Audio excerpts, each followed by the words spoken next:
Alright, we gotta get moving.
Hyperfang is just a straight upgrade.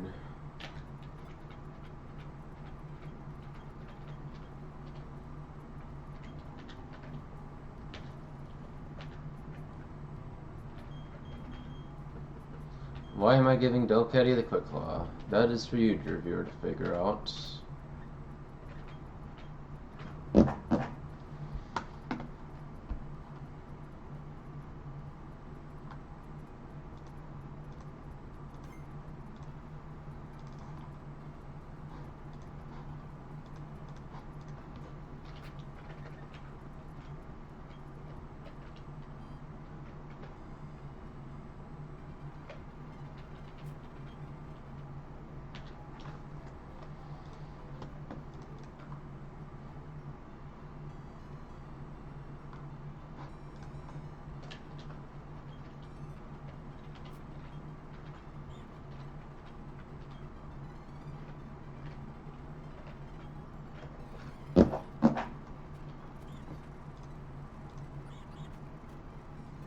Okay.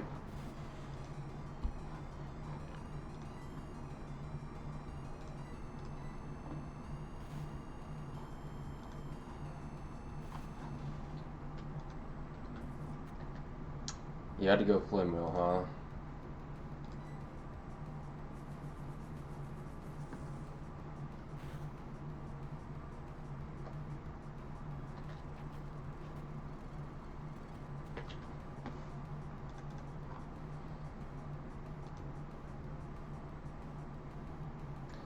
It actually does see kill a Surf here.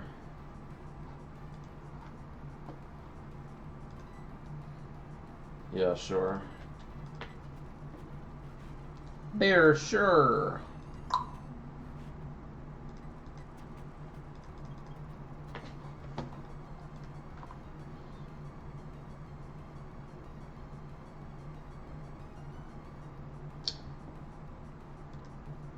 Yeah, we're not standing.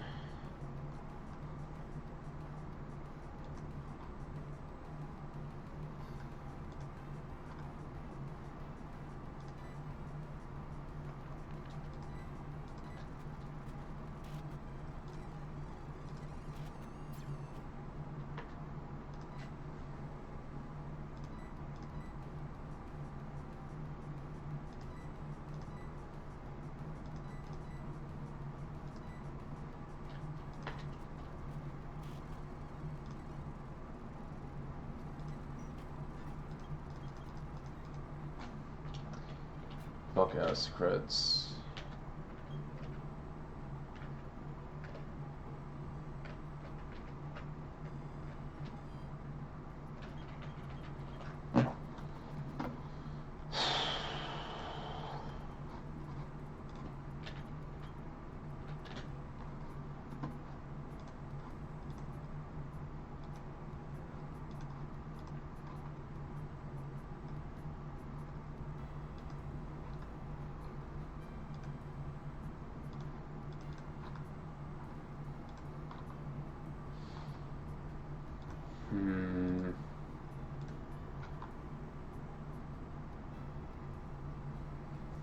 You know, it feels a little early for 25 on Sandslash.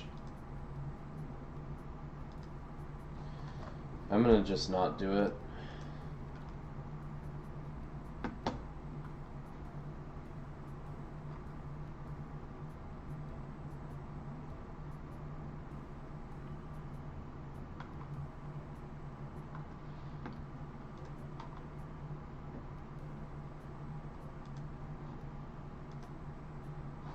Actually, how close is Sand Slash? Oh, he's so close. Alright, I'm just gonna pop 25 on him then.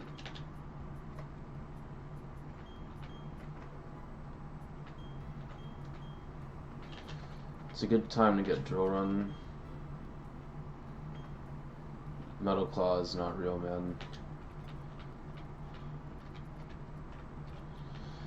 Doesn't this guy get Rock Slide, by the way?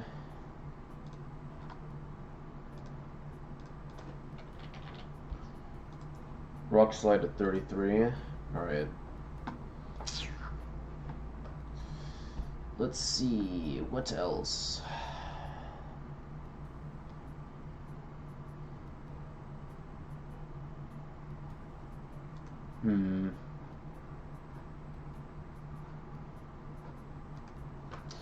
I don't know, I think that's basically it.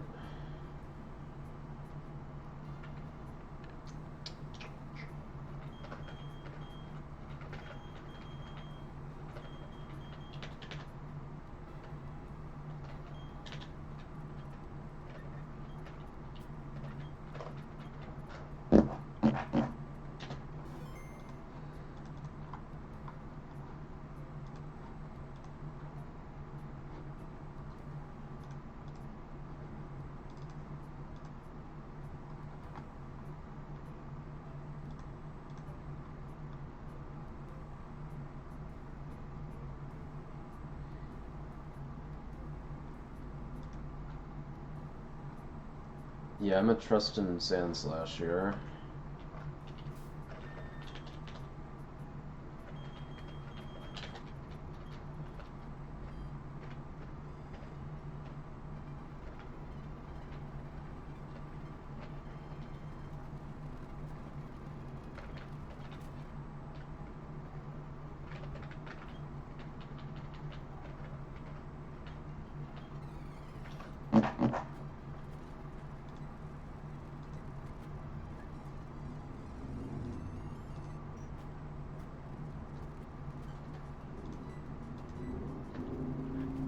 It's a good time to be super fast with Mr. Mime.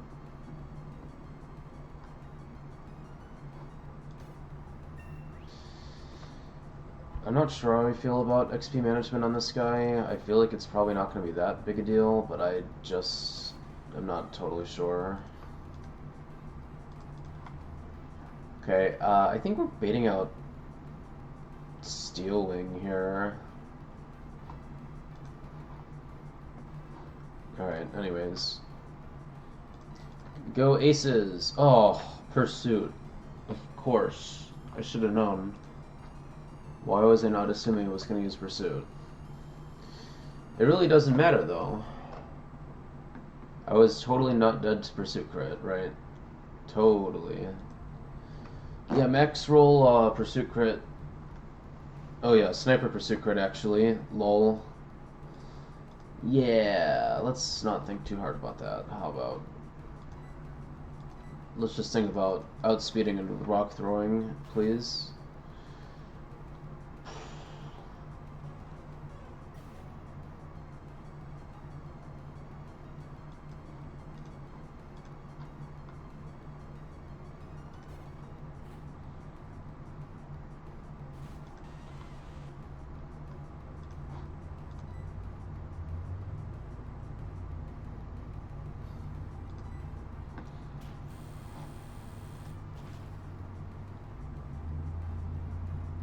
Just don't boom crit me, bro. Come on.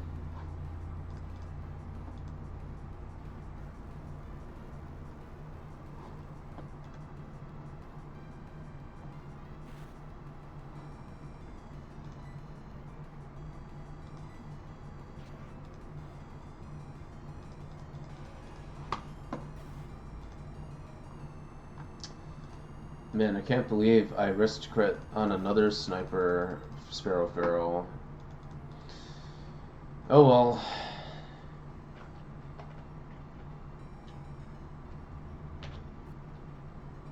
Back to the drawing board. Never punished. So what's the situation with Magby here?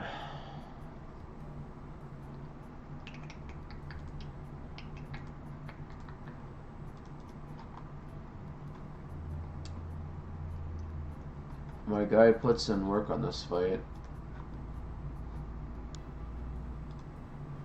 He really wants to be 25 at least.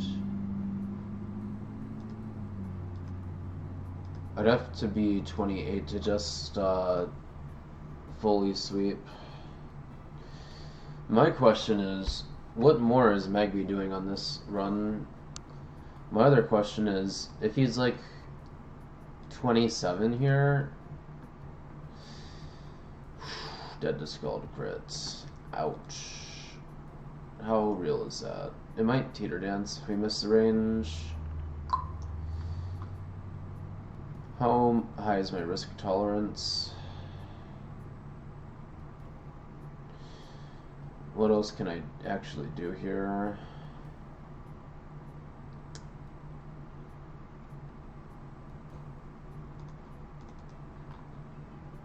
Dustox kind of just packs the Lotat up, right?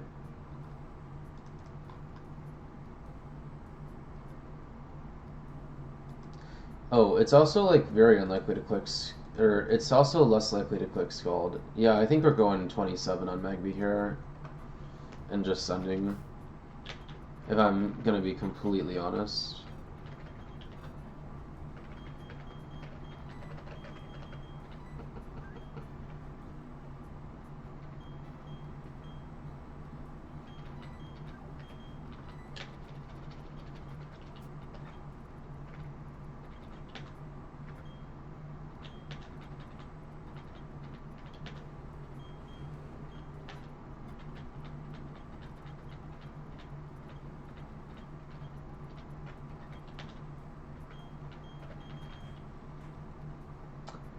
I believe in my guy. I wish I had a focus spam to give, but whatever.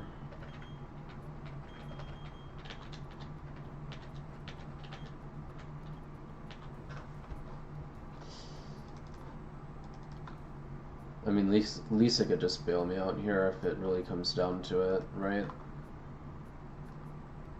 Pretty much. No, it's fine. Magby's got this. The odds that Magby gets screwed here astronomically low.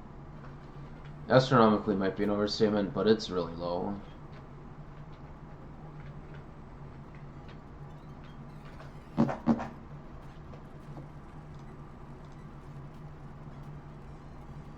Hit the range. Oh my god. Oh, we got the 1 and 8 to not hit the range, but we didn't get Scald crit because, of course, I'm playing with fire. You bitch ass.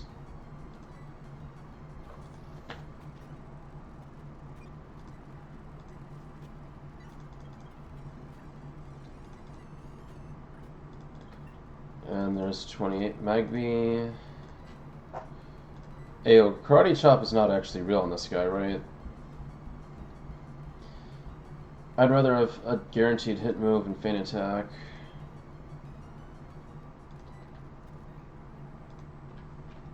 Oh yeah, and it picked Scald too, with only the basic and expert flags, right?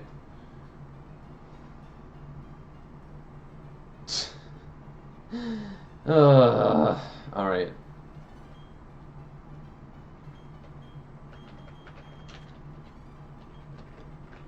Good job, Magby. You did well. You clutched up for me when I needed you most. Or rather, when I wanted you most. You did well soaking up that XP for me. Okay.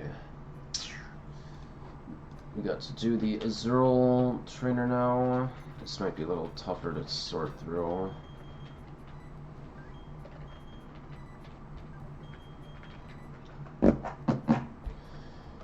I'm not gonna lie, XP management on this split is a little awkward. We're gonna have to just barely hold out with like the core few guys. And we're gonna get over level a lot of guys on this split by the time we hit Gardenia.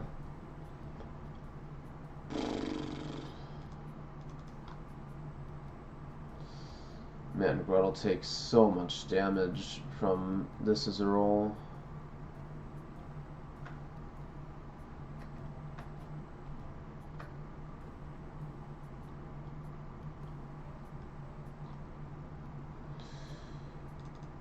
There's probably no downside to going like 25 on Gretel here, but I'm still kind of not winning that matchup.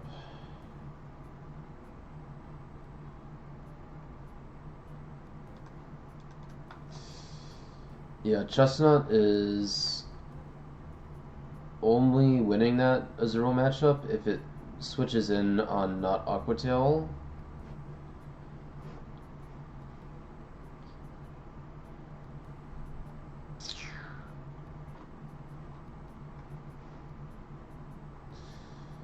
How are we doing this?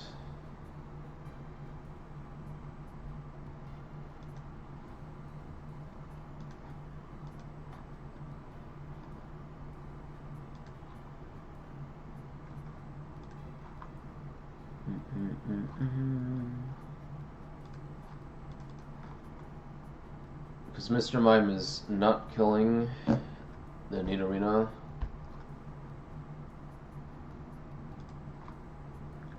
Okay, Aces is fragging Nidorina. And then he's gonna bait Bubble Beam or Yawn.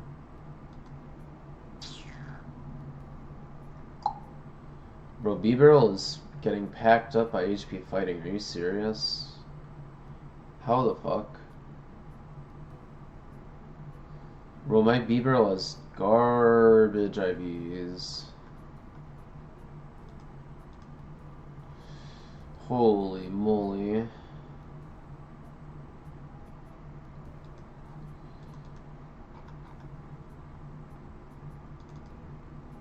The Grotto switching in on Bubble Beam is not looking amazing. Yeah, Grotto's still okay into this field here. Is this the fight that's most worth pre-sleeping on? I got what? 1, 2, 3, 4 before I get infinite pre-sleep. The fourth is not a pre-sleep angle, I would say. The third is not really pre-sleep angle. The one after the one I'm about to do is not really pre-sleep angle. It's probably this fight that you pre-sleep. So we can do that, but how are we actually getting through this?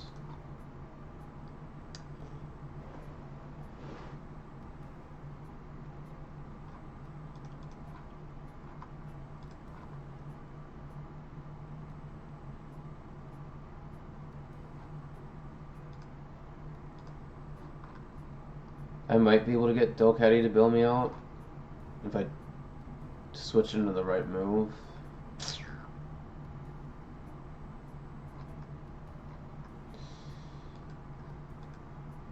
I'm just confused as to what Bieberl is actually accomplishing on this fight. Brody is literally only speed tying the Natsu at 25 and is not one tapping with Hyper Fang. And is dead to a single Giga Drain crit. Dog, what are we doing?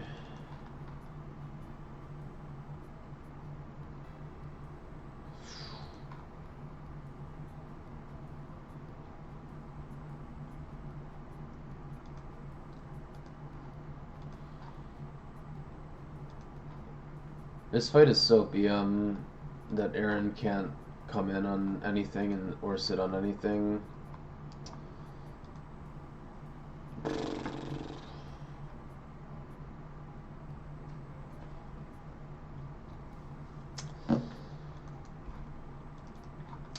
Yeah, I mean, Seeking sits on this field pretty decent, but like, it's not even packing this field up, so it's kind of like, what's the point?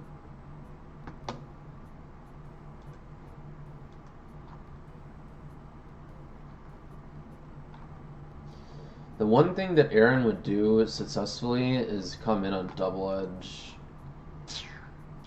The problem is that he baits like either Aquatail or Brick Break, and who do I even have that comes in on either? Technically Grottle, but like only at the end to finish it off. Weezing can like come in on that, but again, he can only finish the Azurill off.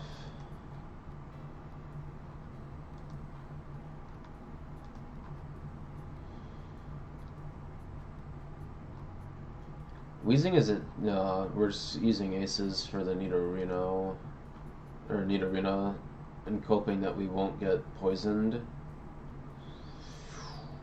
Ugh. I mean, I guess Sandslash can probably come in on a double edge, but it's not safe to outspeed and kill a throw run, so that's very suspicious. Actually, no, that's wrong. After recoil, it would come in safely. Okay, that's good data. Now I'm actually thinking maybe I lead Weezing.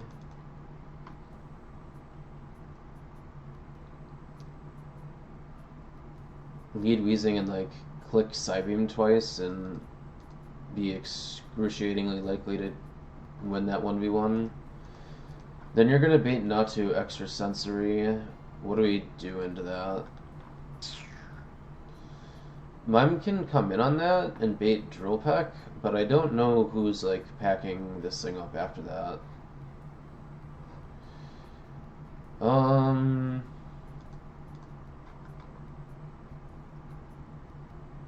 I guess Delcatty can like come in on it potentially. It's just that Confuse Ray is gonna be a little annoying.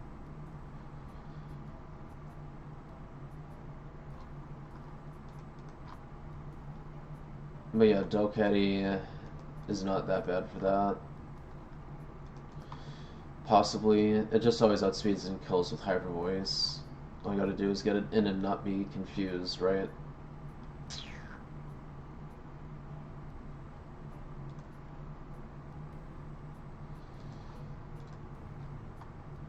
Yeah. As long as Sandslash doesn't come in on Awkward Tail. Yeah, if you get Sandslash in on Double Edge, then you're just safely beating it. On the beating is a rule.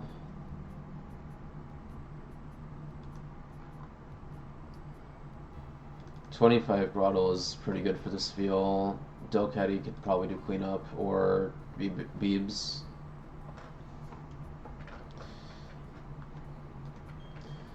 Your day will come, sweet tea. I'm sure, but I don't think today. This is not that time.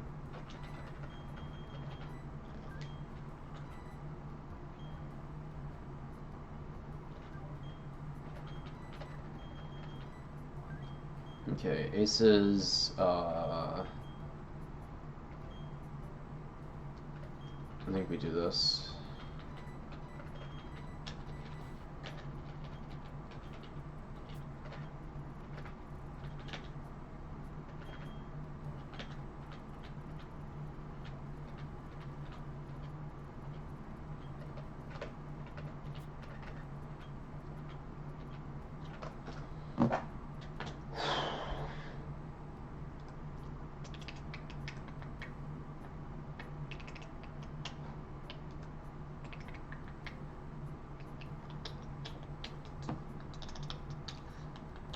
But yeah, we gotta go pre-sleep now.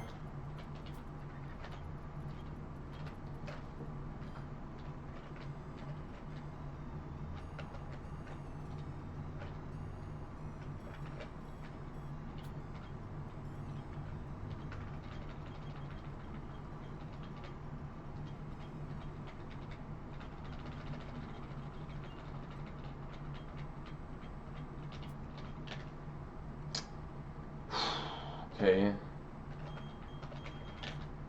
Alright, you got this, Plume Bob.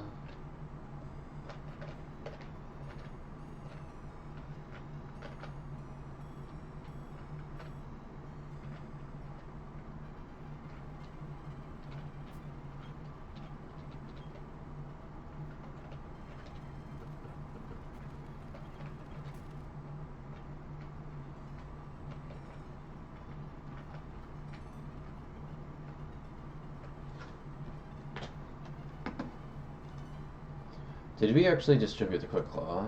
If so, to who? We did not distribute it. Who do we want it on most? Probably you. Alright, let's do this.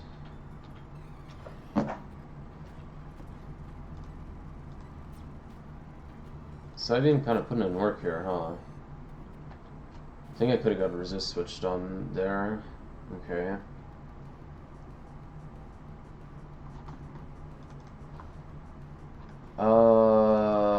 This guy does not see a kill. This could be Confuse Ray. God, dude, B-Barrel's so bad.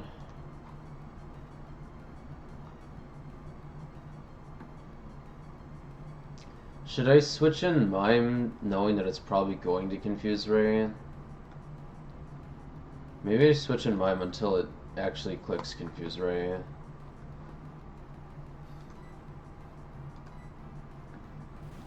It's probably also decent for XP management.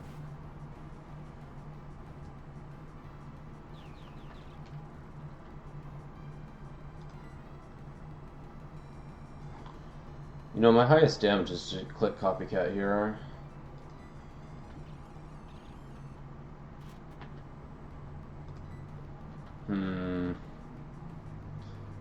Well, I guess they're kind of gambling a little bit, but I mean, I'm never dead to crit, so...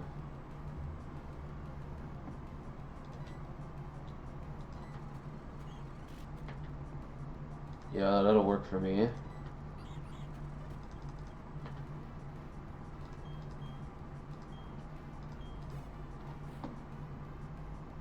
Here's his roll.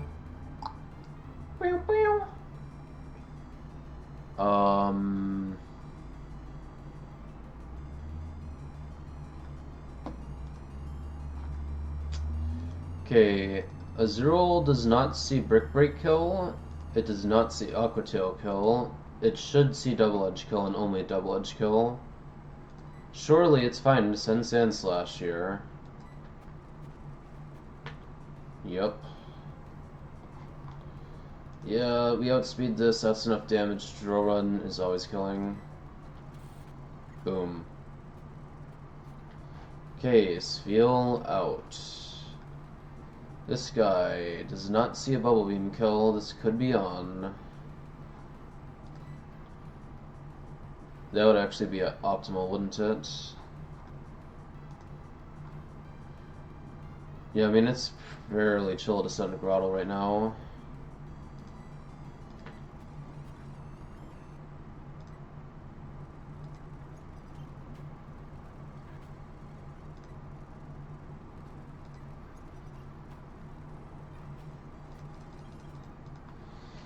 Alright, that worked.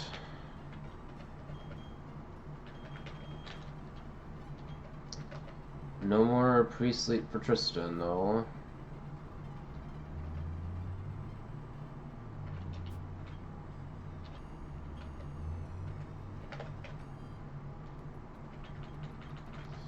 It's alright, we only got 3 more fights before we get perma pre-sleep as we deem fit. We just gotta keep moving forward. We're already 26 on Chestnut, right? Well, the main thing is for Chestnut to not overlevel until the gym gauntlet, right? So we can use him a bit as needed in the next 4 fights, and then in the Turn of Forest is basically how this works. Okay, but who is actually taking down the Weasel? Oh, B-Barrel's so much slower than this guy. I'm probably killing with Hyper Fang and a quick attack, though. And that'll bait Shinx. And Aces completely sits on Shinx. And that will bait Beautifly, which will probably Giga Drain.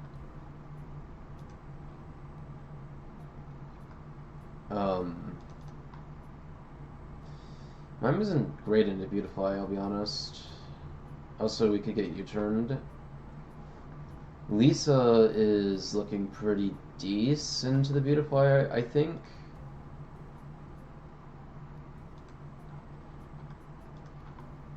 Ace is pretty good into the Sentinret. As long as it's not, like, unhealthy after Shinx.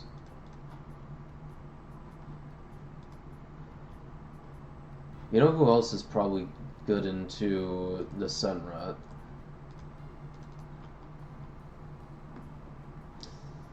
If I go 24 Aaron here, Aaron is chilling pretty well on the Sentinret. Iron. Let's see here. Dude, this Beaver roll. Wait. We want the Beaver roll for the Weasel, actually.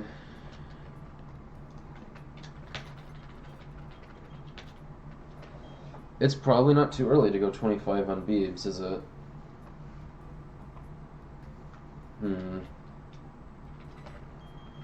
Okay, so who's not coming, actually? I guess Mime?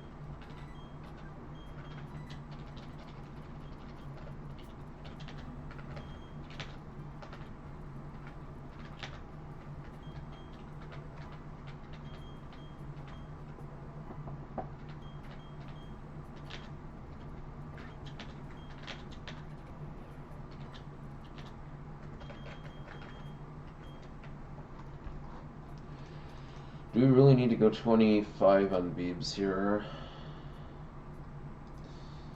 45 plus 3 rolls at 19. Yeah, that matters for the Weasel matchup. I think it's probably fine XP-wise. Like, there just aren't that many fights to get through.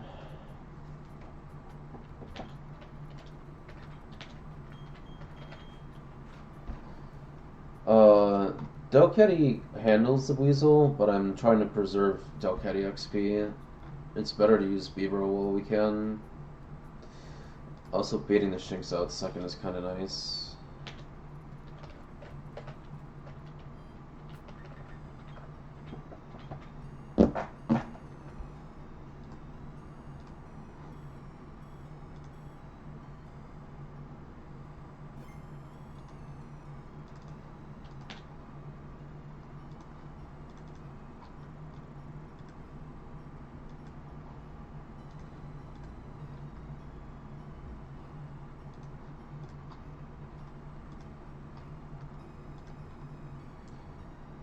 Yeah, I mean, Delcatty could honestly just bail me out of Sunret, but we're fine as is. All we gotta do is make sure we pack up this Beautifly.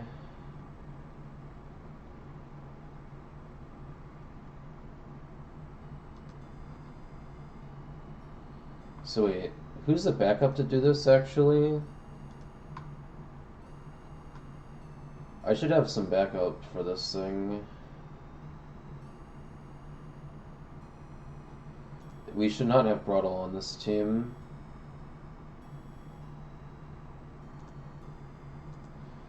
It's not Mime.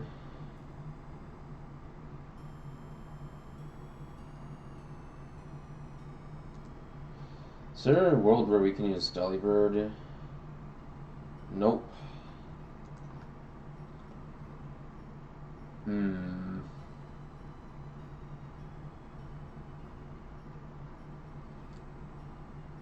Man, do we really need Chestnut for this?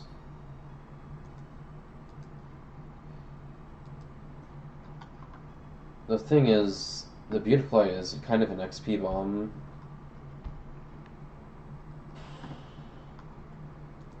There's gotta be some way I can avoid this. It's definitely not Dustox, though.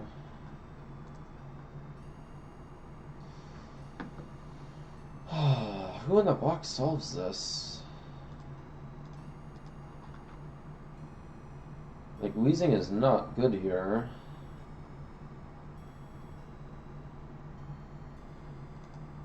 Isn't Dokkaebi probably fine? I mean, I can probably just, like, Cherry Berry Dokkaebi. Technically, it could miss the ranges. Wait, no, hang on. No, it can't.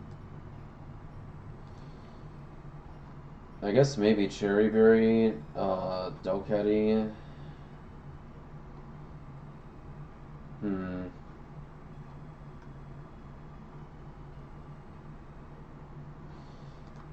Okay, but instead of Grottle, we should probably have what? Like Mime? Probably Mime as backup. Copycatting Air Cutter would work pretty well, I think.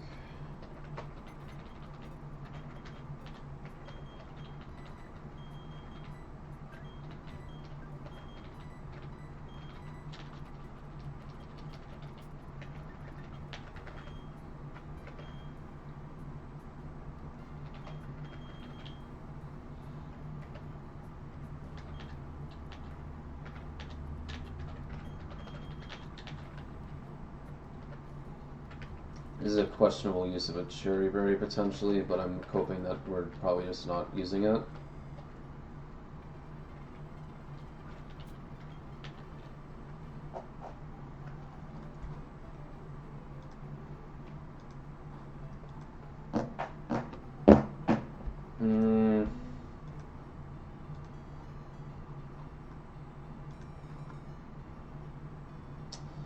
Beeb speed ties to Beautifly.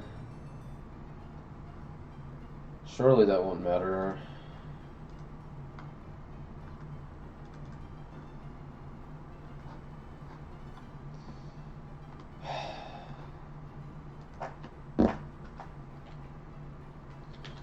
No, man, this has to be fine.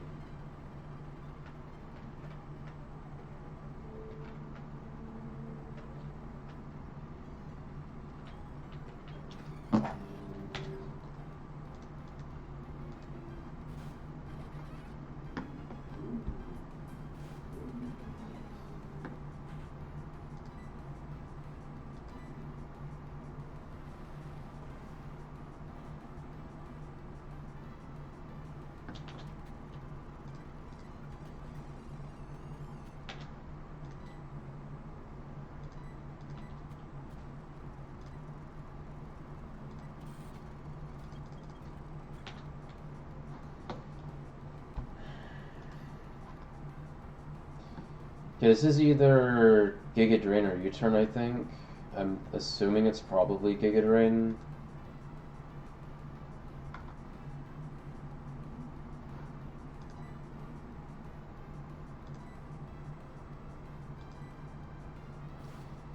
It can't be Stun Spore, right? Oh my god. Alright, -1 Cherry Berry. I guess it could have been Stun Spore.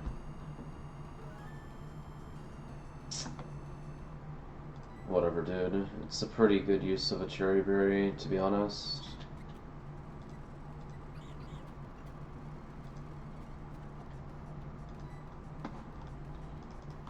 This is probably always Secret Power. I could just stay in, but I'm just gonna not do that.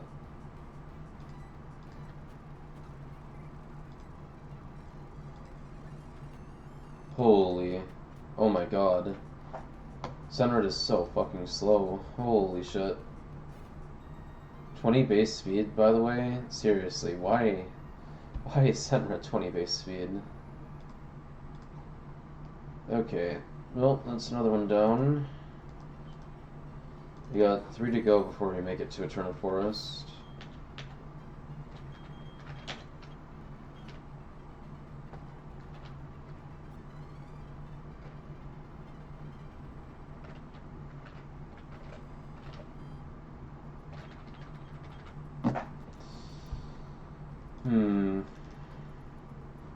Beaverl does not one-tap this Cubone.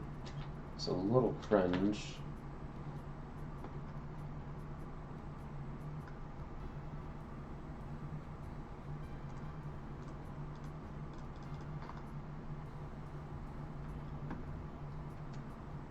I can double Mega Drain the Cubone though. Only problem is that that gives us a high possibility of baiting Gulpin.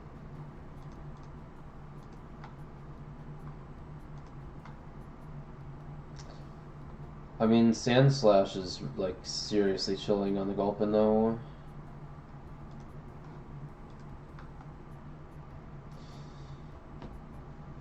You know, people talk about. Oh, wait. Hang on. The Munchlax has Slack Off and Curse. Yeah, Aaron is like okay into the Munchlax, but and it's got leftovers. It's not gonna kill the Munchlax. That's the real issue. I think this is like you always send Chestnut on Munchlax. And we never send Mime into the Gulpin. Dude, Confusion is so garbage. Alright. Yeah, the Munchlax is like a you have to send Chestnut moment, which is fine. Chestnut XP going into turn 4 is going to be okay. Chestnut XP coming out of the forest hopefully won't be too bad. We'll do our best. As long as he can just, you know, only over level on the Gym Trainer Gauntlet, it should be fine. Okay.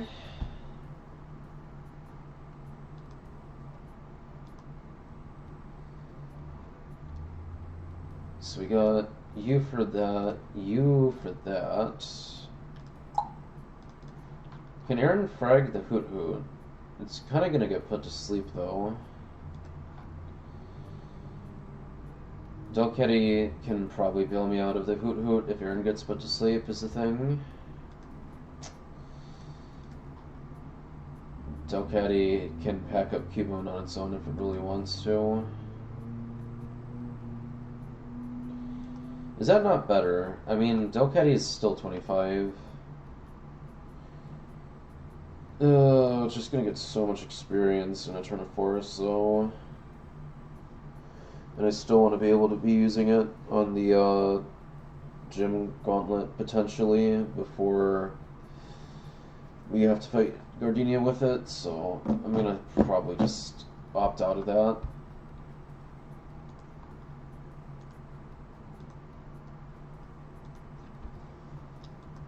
Okay, Grottle, Sand Slash, Delcatty, Chestnut, Aaron to try and beat the Hoot Hoot. Even though Nightshade is, damn, it's always a 3-tap. I guess it's worth going 25 in Aaron just for Nightshade not to see that kill, or not to get that 3-hit KO.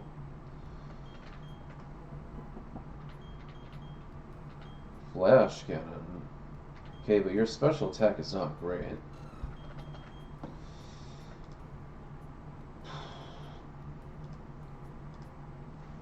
Yeah, I don't know, man. Egron's special attack, it's only 60. There's utility in having Takedown and Indig. Rock Throw is one of my stabs. Yeah, I don't really believe in Flash Cannon on this guy.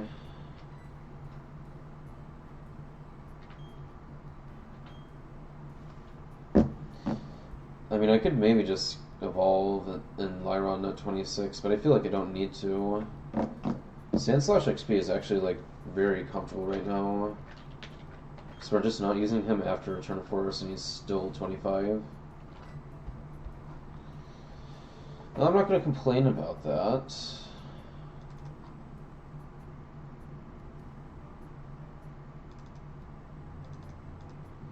Sandslash still is not an answer for the Munchlax, though.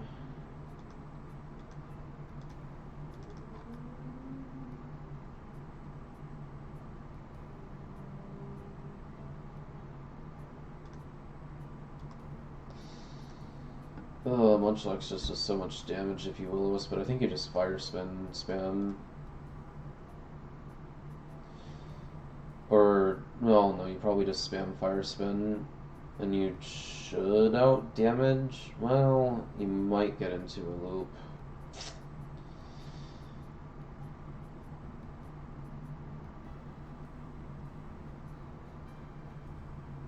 Maybe it's like Fire Spin, Will-O-Wisp, Fire Spin. We'll get there when we get there. Da, da, da, da, da.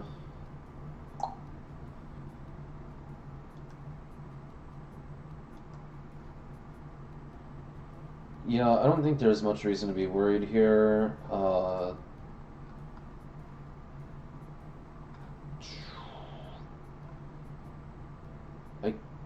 guess I'll Quick Claw Aaron since it's still slower than Hoot Hoot here.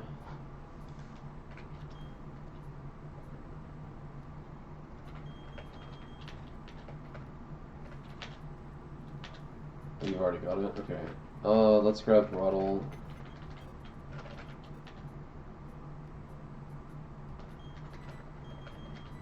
And Chestnut.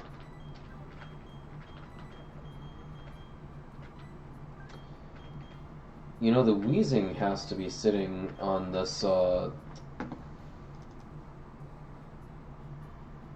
Gulpin pretty decent. Well, you're still getting Swallow DOT. Payback will actually do a lot over time, and Boom Crit is cringe, so yeah. Man, the physical bulk on the Sand Slash is really hitting, at least for this split.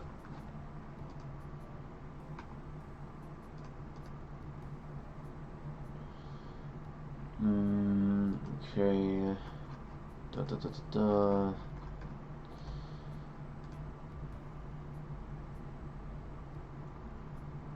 Ba ba ba ba ba.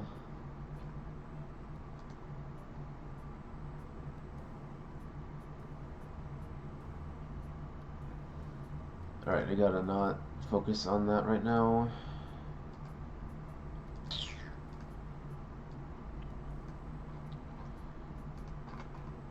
We gotta lock in.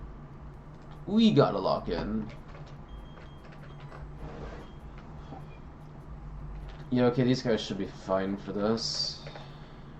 It's nice having a good Dokkaebi. It's just so good for this split. People be like, I need a random female. Tristan, you know, Grotto could probably be level 26 right now. And my response is, yeah, but Grotto XP curve is really cringe.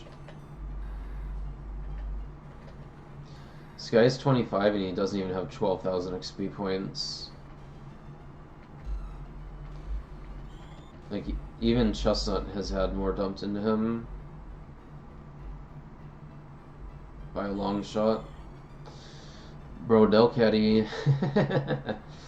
Delcatty's literally had over double the XP dumped into it versus Grottle, and it's the same level. That's so wild.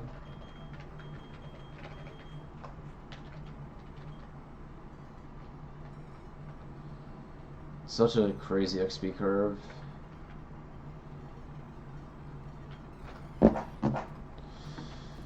Okay. Shouldn't we go for Razor Leaf crit first turn? No, I'll heal more. I think I'd rather get the healing.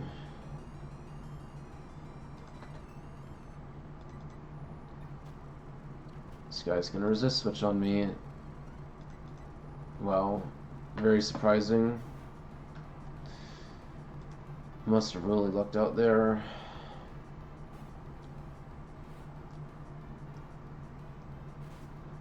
You know, if this Grottle was faster, he could just kill with Stomp, but my Grottle is not fast. Alright, whatever, it's fine. Sand Slash has got this. Swallow is not really an issue for this guy.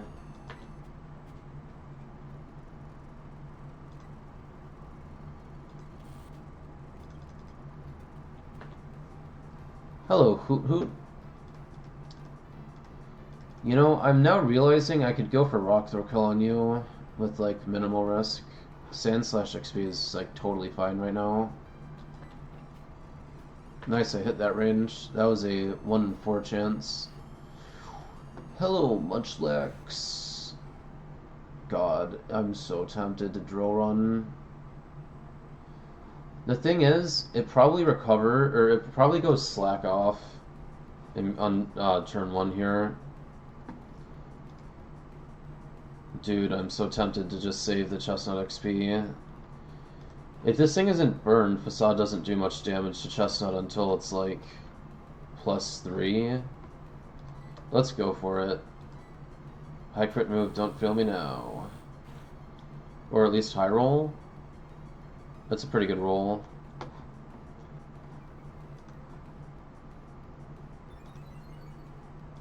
Leftovers is gonna make this suck though. Okay, so the thing is, I should min roll 39 HP. This thing has 98 exactly. Let me check real quick and just see if this is always a kill. It looks really close.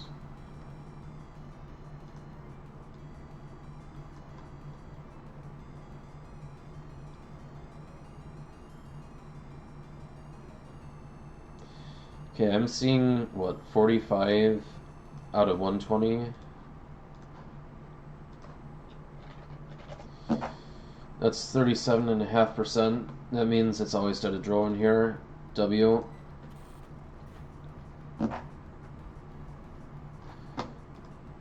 Also, I was never dead to Facade crit there. Boom. Chestnut XP conserved. W XP management. Also, Aces is now just hit 26.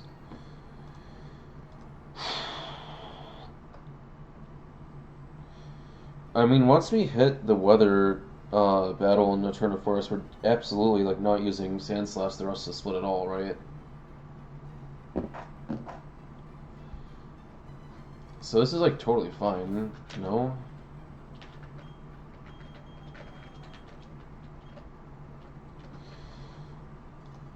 Yeah, we only got 2 more fights on 205. 1 fight until we can perma pre-sleep.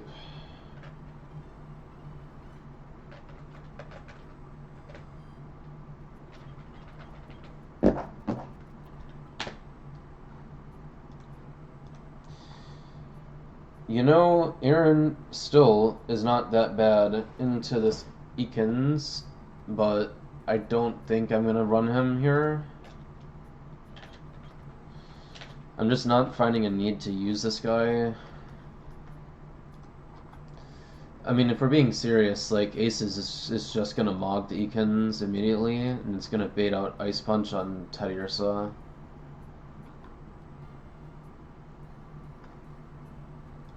Actually, it probably baits Bulk Up, which is actually concerning.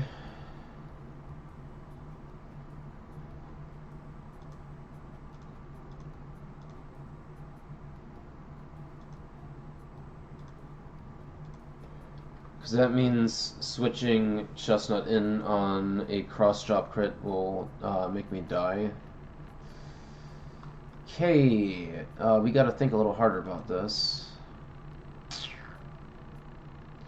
Yeah, this Teddiursa is gonna pack me up if I'm not very careful.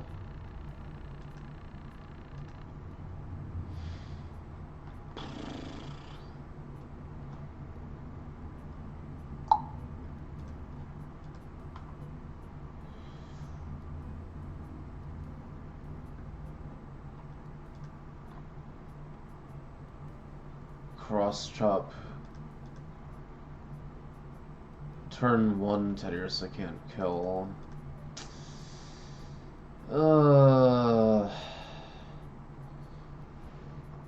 I guess if I use another Cherry Berry now, Chestnut can just always safely go for the back-to-back frag and prevent this Teddiursa from doing anything and not risk cross chop crit ending the run. It's probably worth it. After that, there's a good chance you're gonna bait a dig or a belly drum that can't kill, and then Chestnut just like frags 3 and eats up a ton of XP. But gets safe kills.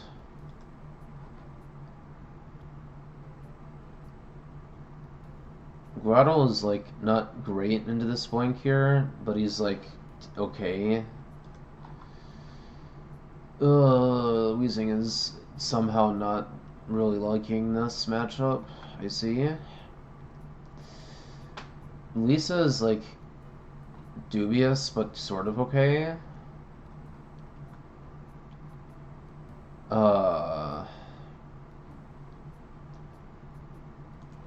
Do we really want Mr. Mime for this boink? Mr. Mime is gonna lose this matchup.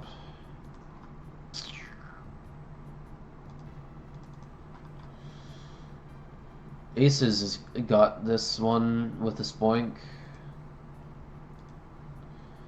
Drawing his favor to KO and he outspeeds it.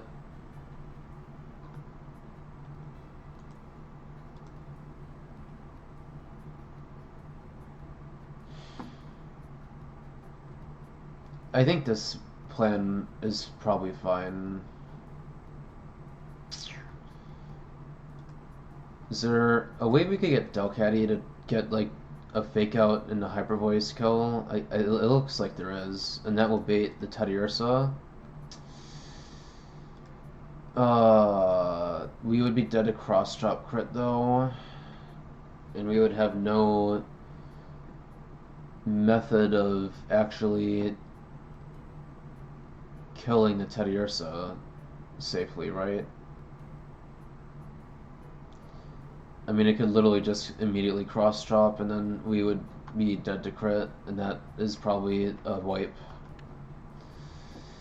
Not on this fight, but later, like on Gardenia specifically, for an instance.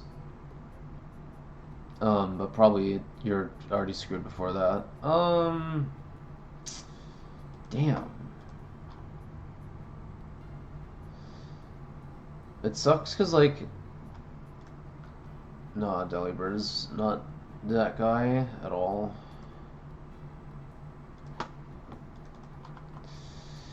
Okay, Mr. Mime can pack this guy up and then bait out the Spoink. I just don't know, like, what are we accomplishing after that? We're sending the Sand Slash in to be damaged and then get the kill, and then have the Teddy Ursa what? Not see a kill and click bulk up as I switch in Chestnut to die? Or possibly still click cross drop because FML?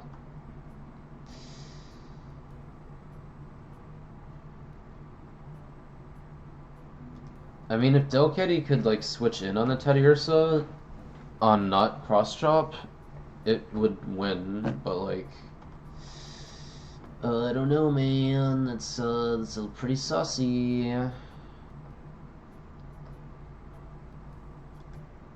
It's kind of not great to use another Cherry Berry on Chestnut is a thing, and that's, you know, a lot of XP to dump into it.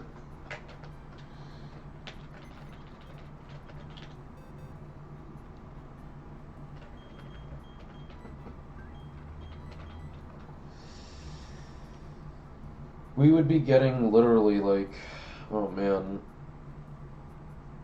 3, 9, 12, 14. Yeah, we would be hitting level 27 on this fight exactly.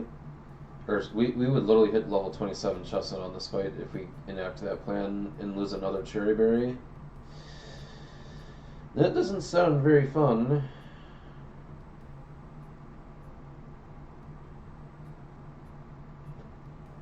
I kind of like the cope play with Mr. Mime into aces. If anything, that might give us a shot of the... It makes either bulk up or ice punch very likely, and I'm like fine putting an Asperberry on Delcatty here in the very low possibility that I need it. If this thing is +1, fake out hyper voice is still always killing even at 25.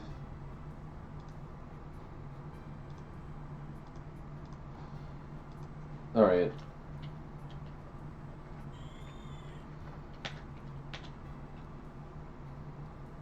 Damn. Should I just 26 Dalcati now? Is that gonna make a difference, though?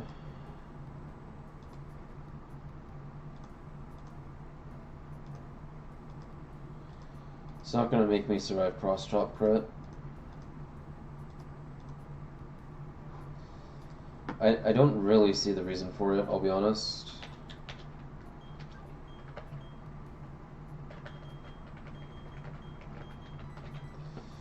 I'm a little concerned about Mime XP, because he has to be 28 for Gardenia.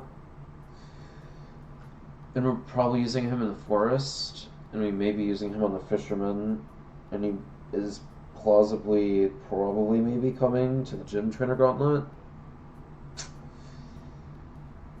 I think we just send it anyways, though. I'd rather preserve Chestnut XP. And a Cherry Berry, seeing as we're already down one.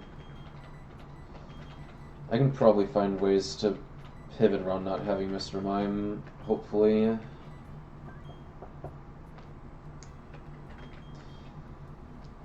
I'm going to be very interested to see what Delibird can do on the gym trainer gauntlet, on the first trainer especially.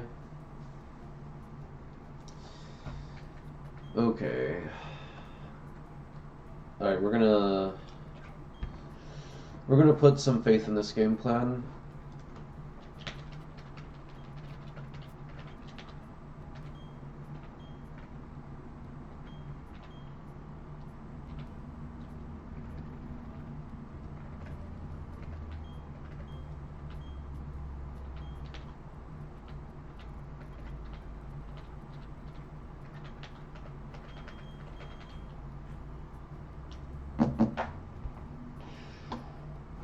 Okay.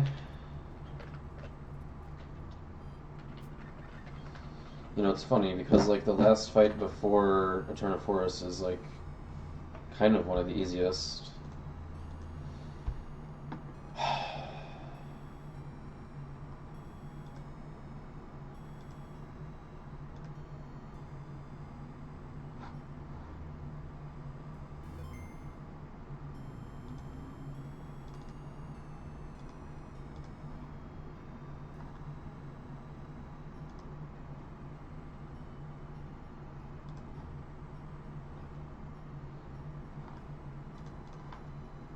Mime should be baiting Iron Tail, which is like super fine for Sand Slash, I think. Like he's gonna kill after Rough Skin Chip plus Throw Run, surely. So this guy will take at least 4 HP. Yeah. Alright, I'm gonna have confidence in this game plan. Yeah, we did not hit Starly, we hit the Nito that we needed.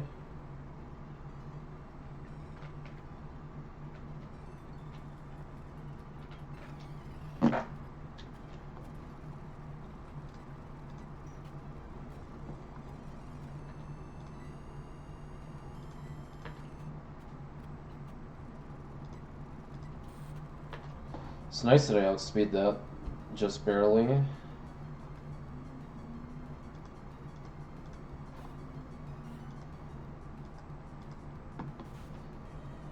There's no shot that this thing clicks Cross Chop, man. Its highest damage is Ice Punch. Its low Cross Chop is its lowest damage, and I think it's very incentivized to bulk up here. You know what? Don't I just kill this with Sand Slash, though? The only...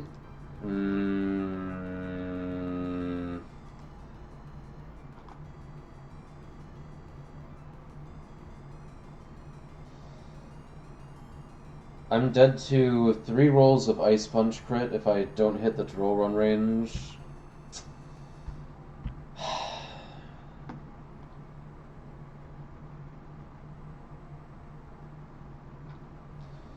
Okay, but he's gonna bulk up, right?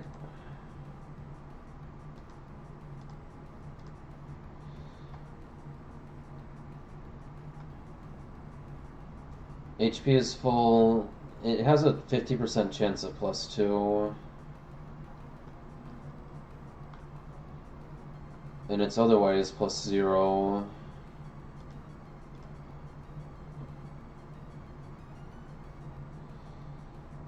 There's only a 25% chance of the +1 on cross chop.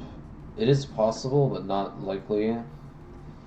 I think bulk up is just like super duper likely. Like Ice Punch is not getting any positive priority at all.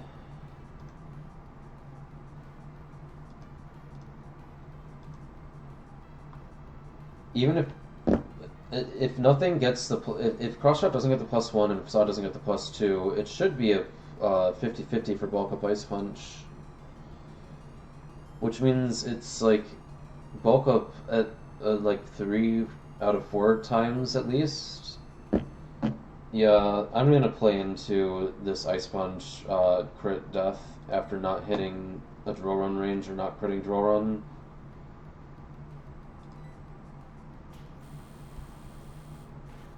Should actually be a decent time to be level 28 on Sand Slash, but whatever, we hit the range. Alright, we have Mr. Zigzagoon out here, and we outspeed in one top with drill run because Aces is the GOAT Sand Slash. Neat. WXP management. Oh no, extreme speed! Anyways.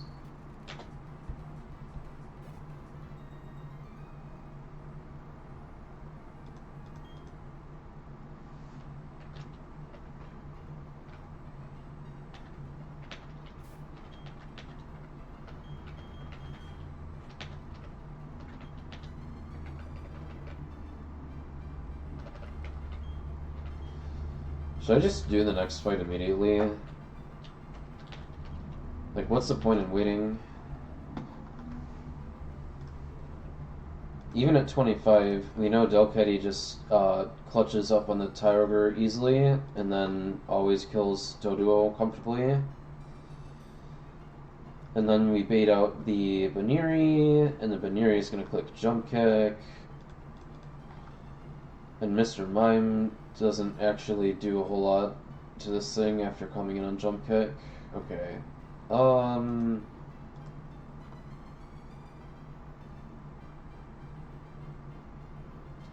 The thing is, the Baniri just doesn't do enough damage. So I think Sand Slash can just win that matchup.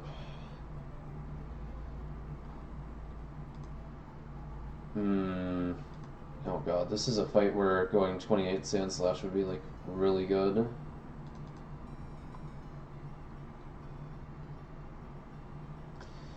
What else could we do?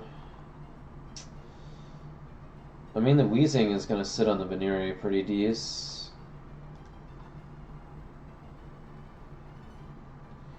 It even sits on the Metatite pretty well, for being for real. Delcatty probably always comes in on the Metatite. Chestnut is turbo chilling on the Metatite as a backup.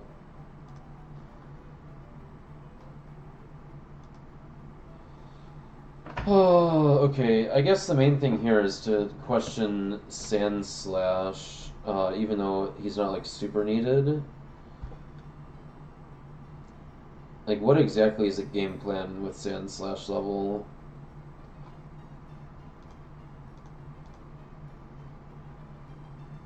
I'm trying to think here.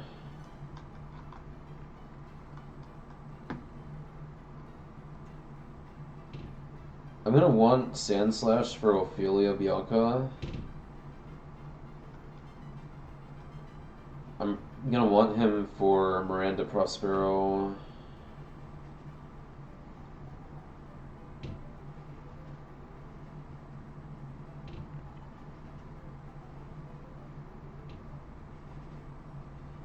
I could probably use him on the Metang on Puck if I do Puck. But I don't love him on the Pseudo Widow, and he can't really do anything to the ball toy.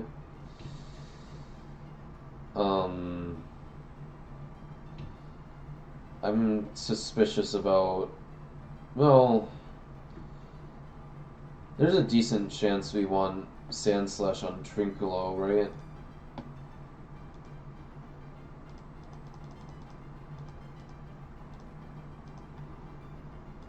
Let's just thumb through some of the matchups here.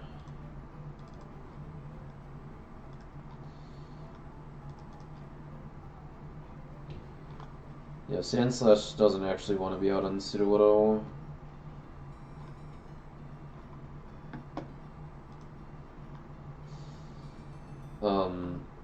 Yeah, Trinculo is kind of a losing matchup on the Ghastly. Certainly on the shoulder. Yeah, the problem here is that Sand Slash is always dead to Magna Bomb and crit from Magnemite. Otherwise, he would be chilling on it.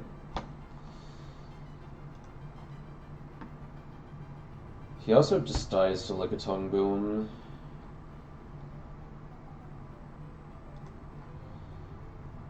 You know who is actually going to be pretty good for the Lickitung matchup is probably Aaron.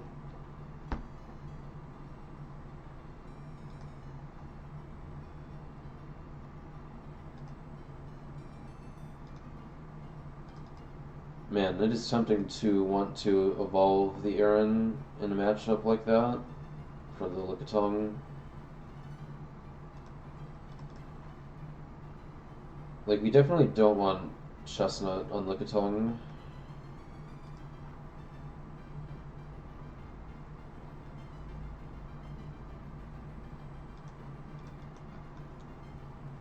I guess the game plan for Trinculo is probably going to be like Mime Ghastly and then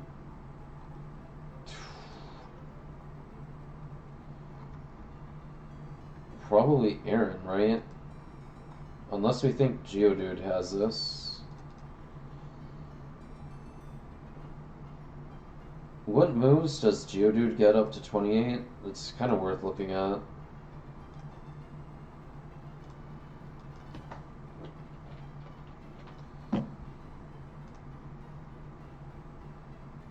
He's gonna have Dig, Rock Slide, Fire Punch. So I guess Rock Slide is probably highest damage.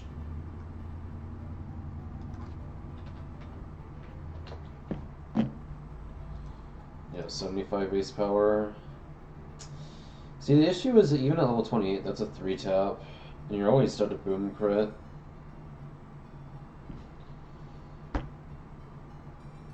And by the time you get the Boom, because you're slower, it's kind of not great. Delcatty doesn't beat the Lickitung. Eek.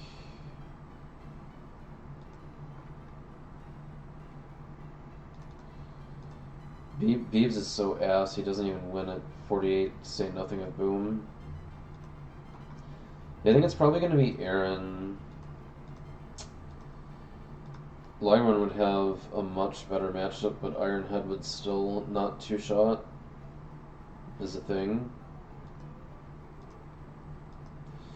Aaron does outspeed this guy, though, so if you get like an Ironhead flinch or something, you're probably fine. I think I would trust, like... It's basically like level 26 is fine, realistically.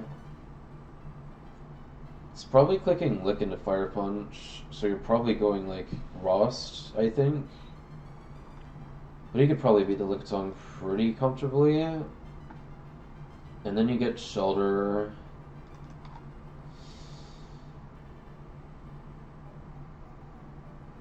Grottle is not great into the Shelter.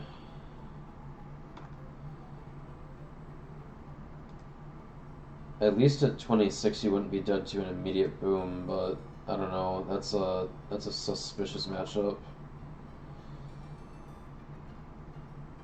Delcatty would have to dodge a Boom.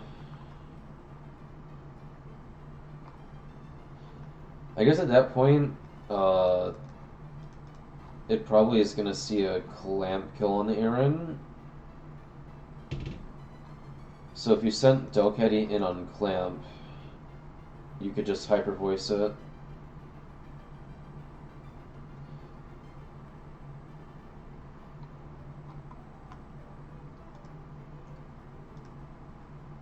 Would the boom actually be getting up to +4 potentially?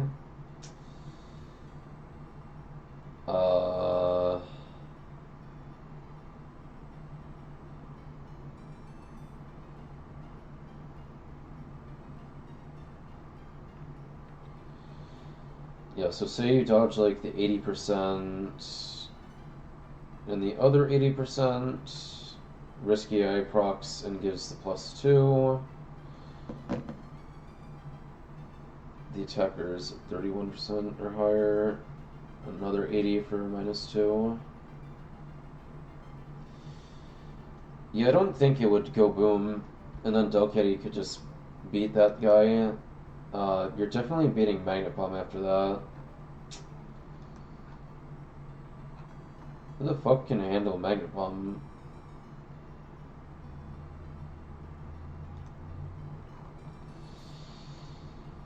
This is a scenario where we would just bring Seeking for that. And just cope that we're just gonna kill with Mudshot. And that will work. Alright. So Sandslash kind of isn't being used in that fight, I guess. What about Mercury? Yeah, Sandslash is not balling on the Slugma because of the Sash. Okay, well, who is balling?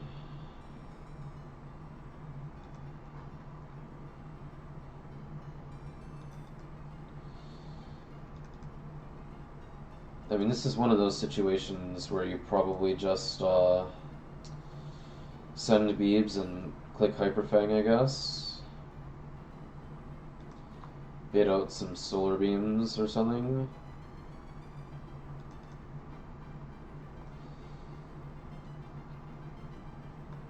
Dustox comes in on Solar Beam, but not on Boom. Oh man. Mercury is looking a little sus, I'm not gonna lie. Harassment AI.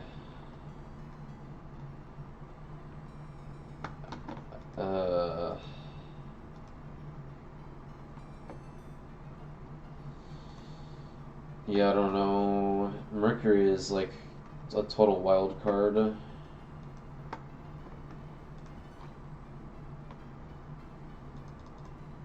Delibird is never outspeeding that execute.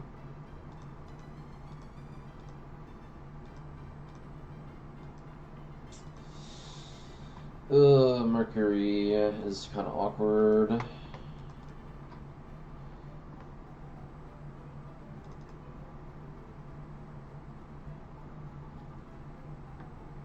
Also not sure about Tangberry.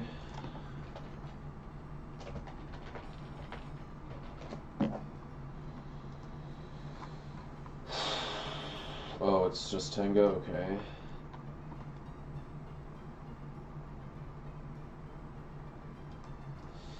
Yeah, I mean, who's actually got the Dustox, though? Or, sorry, got the Execute.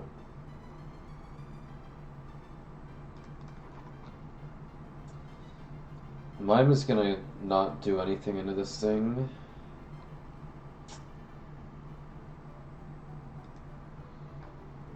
Brother, Magby is not fast enough for this.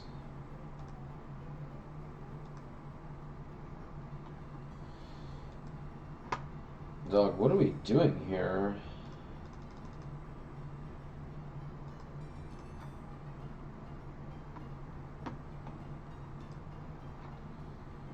Like, Weezing is getting completely packed up before it hits Sludge.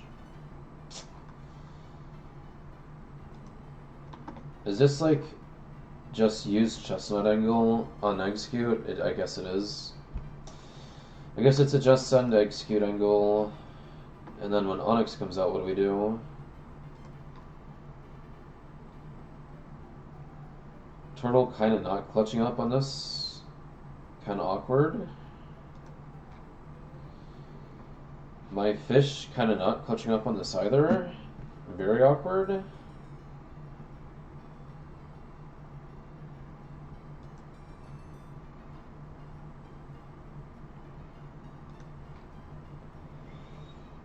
Wheezing is like not really beating the Onyx if we're being for real. Yeah, Wheezing is gonna get Dragon Danced on.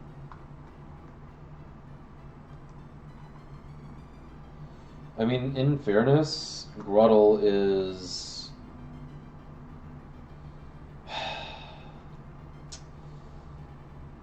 probably clicking Mega Drain twice and taking a quick claw. Okay, but if it Dragon Dances and then booms, then I'm going to cry.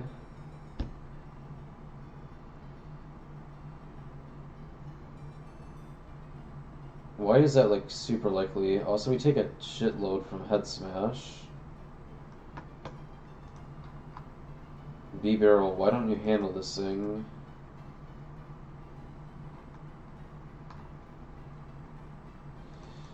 Okay, hang on a minute. Okay.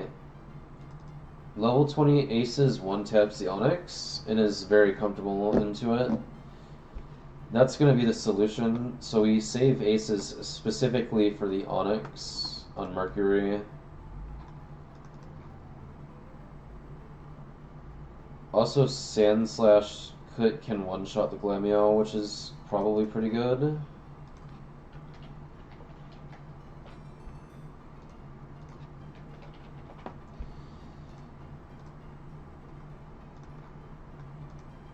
Yeah, the issue with sending Aaron on the Glameow is that if it doesn't find Boom, like if it finds Sand Tomb, then Aaron just dies.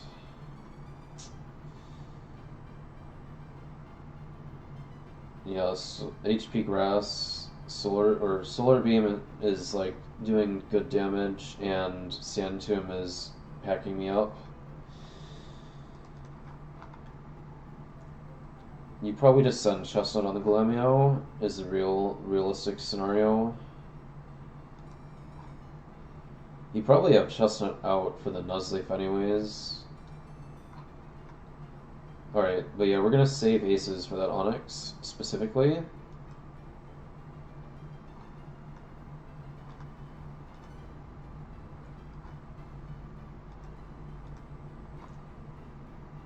Aces is never coming to Neptune Triton. Is he ever coming to Terra Luna?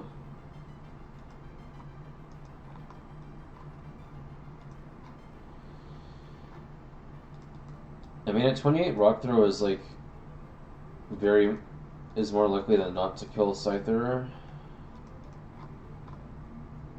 Rock Throw would always kill Yanma.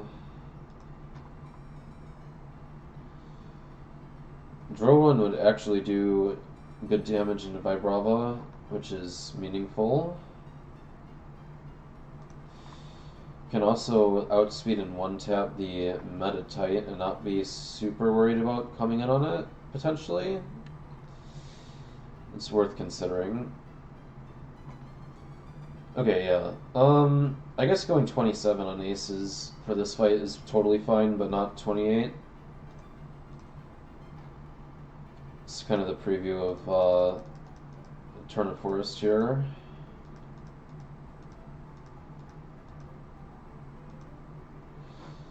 Alright.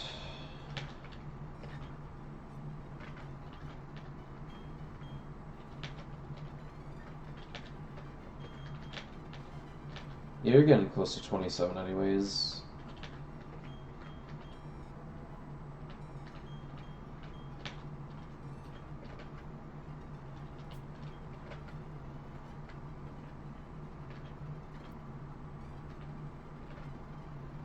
Actually, where's my Rock Smasher at? It's Geodude, right? Let me take the Focus Band.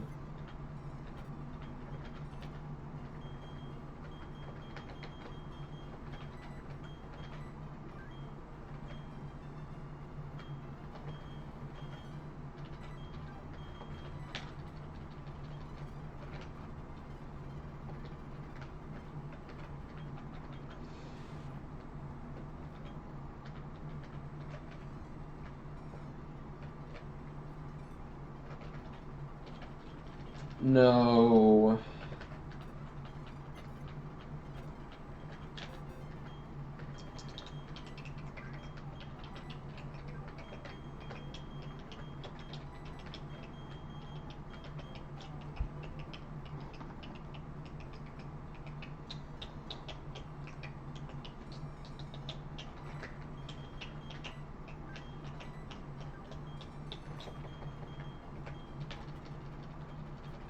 Yeah, man, I really need more water types. Really hoping I can manage to fish Lotad in Eternity, but we gotta get to Eternity first.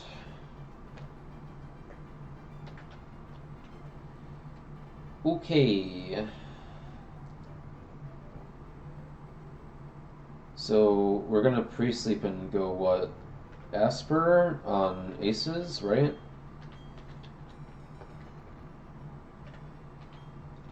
Just in case.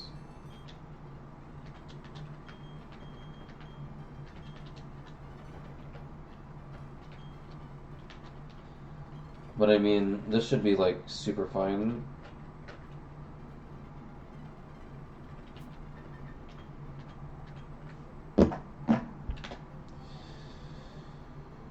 I mean, I'm glad I'm like figuring things out for this split more intricately as time goes on. I'm not gonna have a Sand Slash this goated like ever again. Who knows? Maybe we'll find some use for him in the Fantina split. I'm gonna have like 3 ground types, and Sand Slash is gonna be the only pure ground type. The only ground type that is not weak to ground or fire.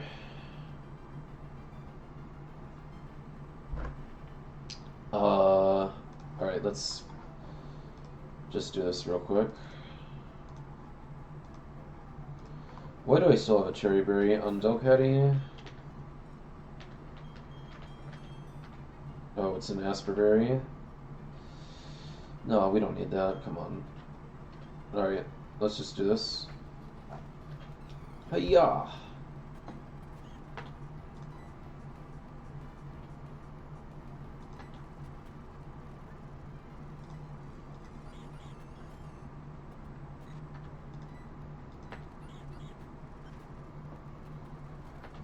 Okay, Banuri out.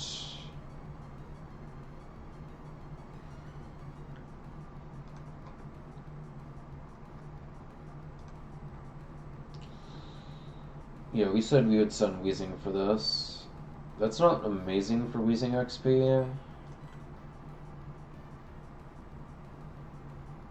But he's only just at 26. It's probably okay.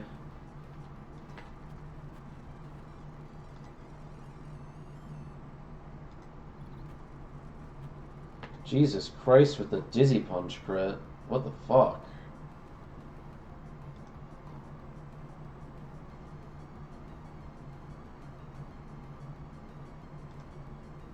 The jump kick did 8. That got me down to what, 62?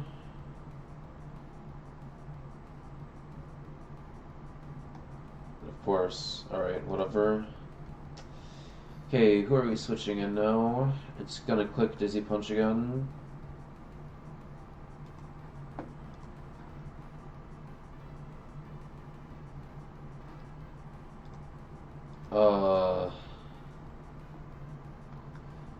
I can send Sand Slash pretty comfortably here.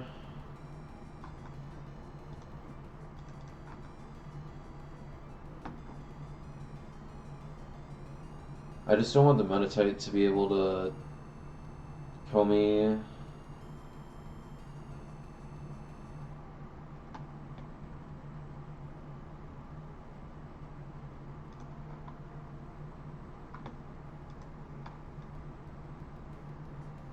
I mean, technically I could send Delcatty, but that introduces risk into this fight I don't really want.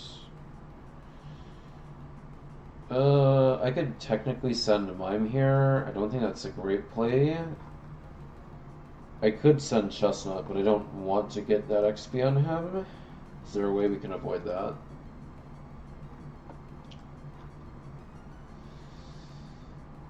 Um,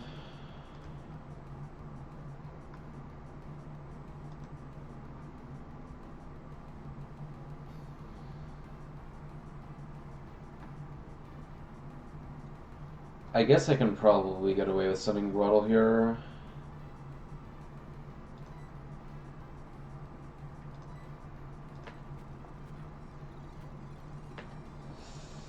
Okay, we're doing this, huh? Great.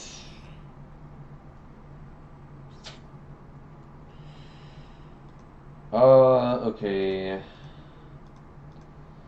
Bounce plus self-hit this turn is not going to kill me.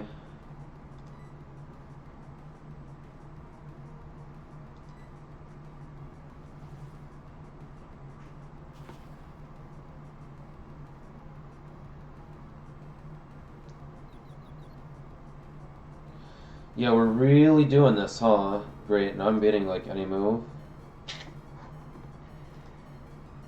It actually does see quick attack kill here. Okay, that's kind of nice. Do I just send Lisa? Yeah, I think we just send Lisa.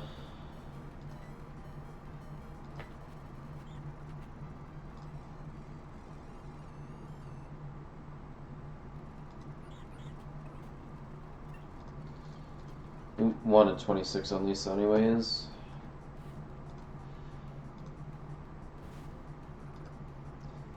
Okay, how do we lose here? We hit the 3 and 16 to not kill Metatite. And then we get...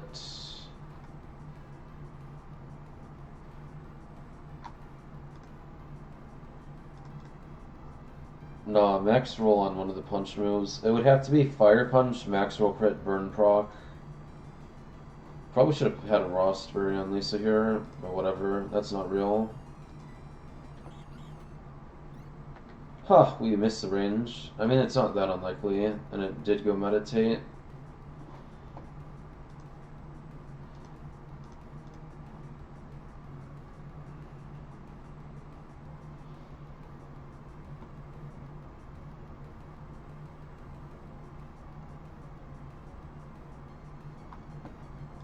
Meditate was decently likely. Alright, whatever.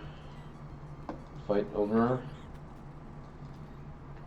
Delcatty XP I think is still fine at this point in time. Okay, we've made it to Eterna Forest.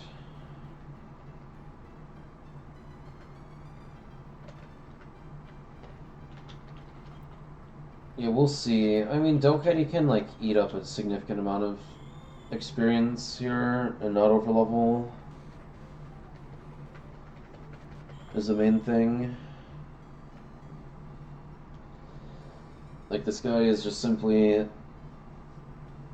I can't, like, abuse him, but there should be some XP to spare for the gym gauntlet, probably, if we don't, like,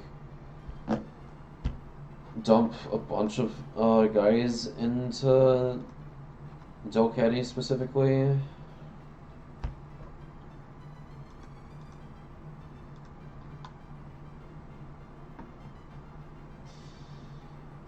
I do like turn 1 fake out on the Jigglypuff on this fight.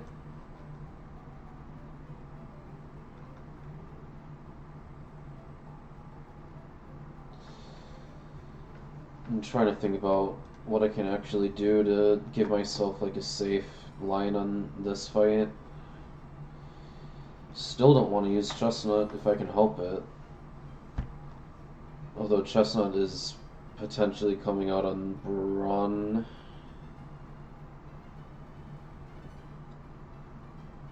I'm not really sure who I bring.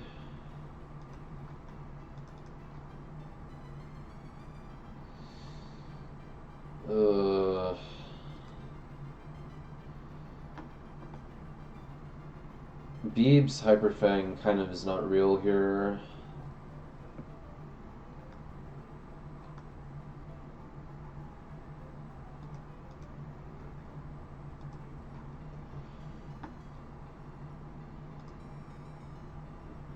The issue is Fake Out Hyper Voice is not going to see a kill into the Jigglypuff.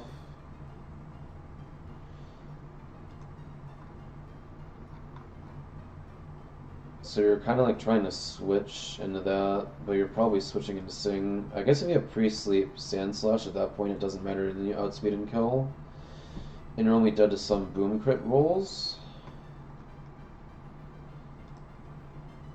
You can only get targeted by, what, HP Fire by Puppet on that turn, which is kind of not an issue.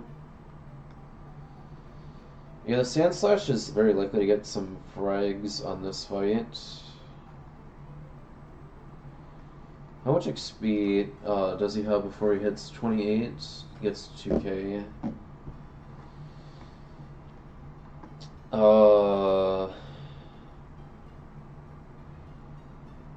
7, 13. There's a chance Sand Slash could hit 28 on this fight. It's not like super likely.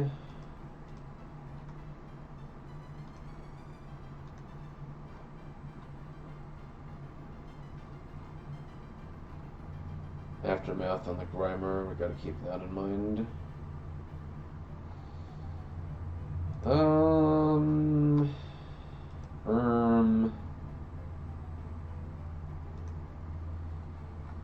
Yeah, we're probably trying to bring Sand Slash to Prospero Miranda. But after that, I think it's like just the Onyx on Mercury, and then that's it. Well, maybe Terra Luna. I don't know. We'll try and be like cautious about XP on aces, but I don't think it's like a super big issue. Is there someone else that can just frag the Jig here?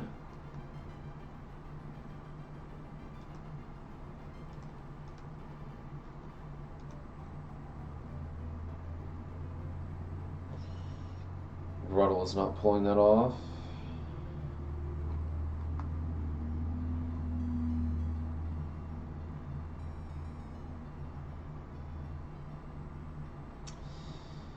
Yeah, I'm just kind of late on other guys to do this, huh?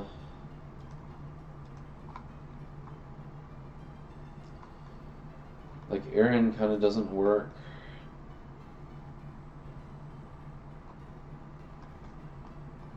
Yeah, it should probably just be aces. Should probably just be okay with using Chestnut on this fight.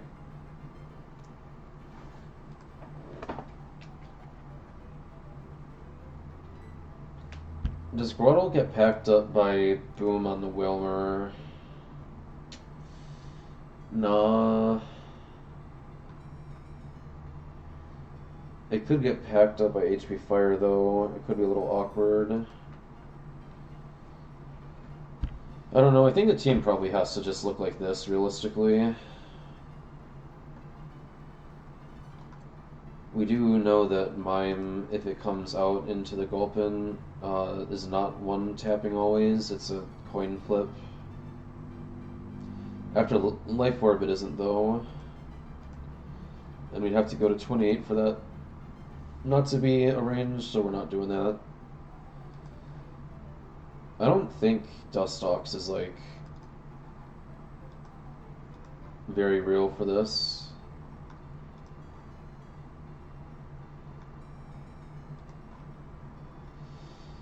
It kind of just doesn't really do as much damage as you want, and it kind of gets packed up.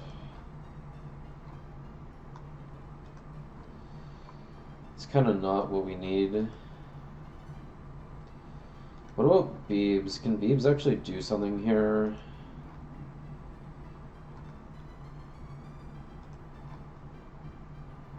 I mean, Beebs can kind of be out on the Wilmer. It's not actually particularly bad until Lyron. No, that's a lie. It gets packed up by Superpower.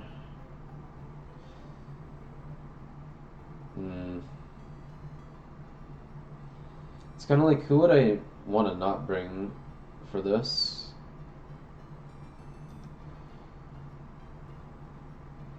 Like, if the Gulpin is out, it's probably fine for aces to be out.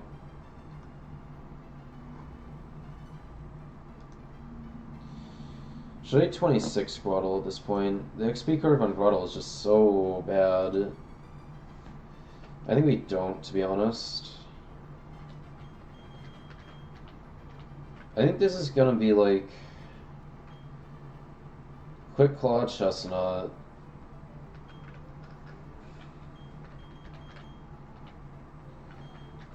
Probably like Focus Band Delcatty.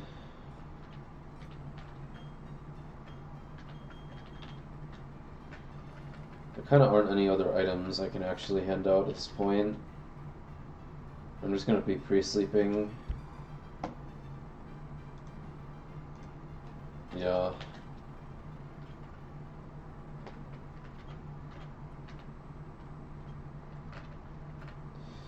Now we gotta make sure not to accidentally run into an encounter here, because we're trying to delay until after we're done with Cheryl.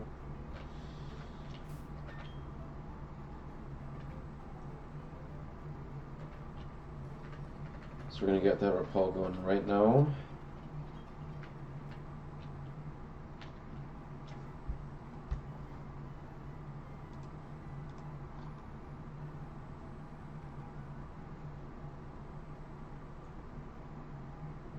Yeah, I do think I kind of like switching aces in turn 2 into the Jigglypuff.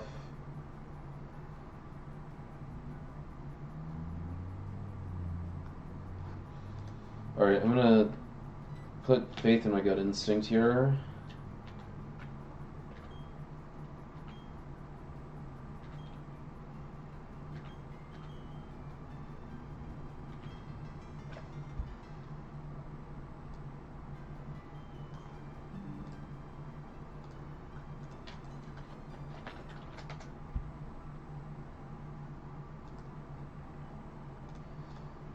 Okay.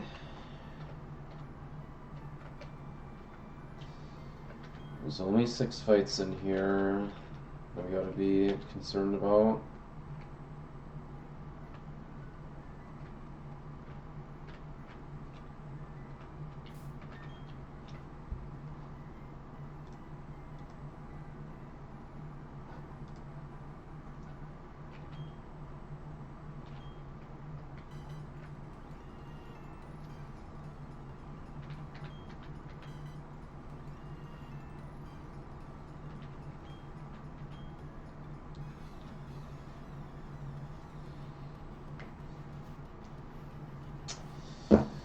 Alright, we could get packed up by some boom crits here if we get unlucky.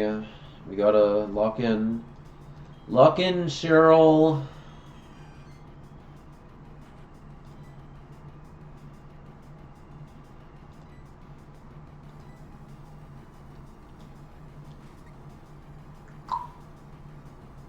Let me guess, HP fire into me.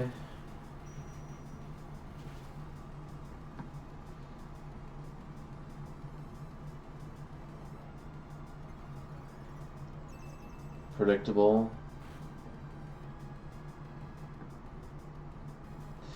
Yeah, Chansey's always going for a Lunch Puppet here. I really don't like super mind having Sand Slash in on this turn, I think. Sand Slash is baiting Baron in. Baron HP Fire or Iron Head or Leech Life is not doing a ton of damage to me. Is Jigglypuff actually always dead to Drill Run here? I'm not sure. I would kind of like to know the answer to that.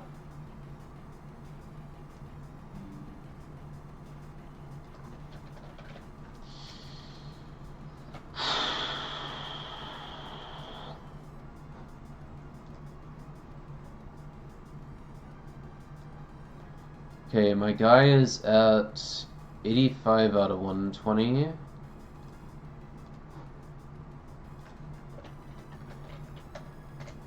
That's like 71%. Yeah, Drill Run will always kill Jigglypuff here.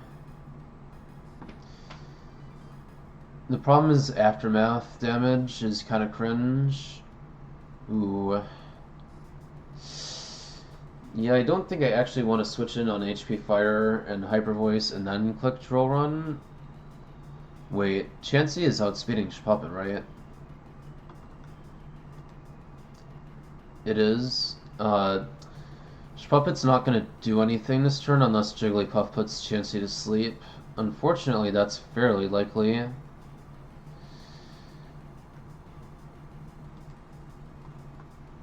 Ophelia has Sleep Talk on everyone, which on the Puppet here might not actually be that bad.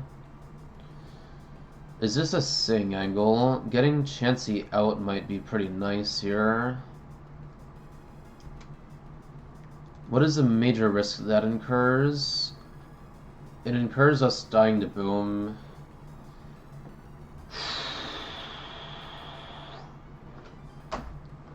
I think Sing is a lot more likely than Boom, though, right? Sing is getting possible +2 from Risky AI, Chuck HP.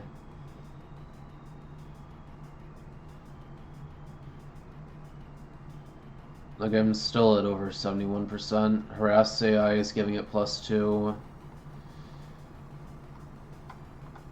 I guess the main thing is that it's not disincentivized to Boom.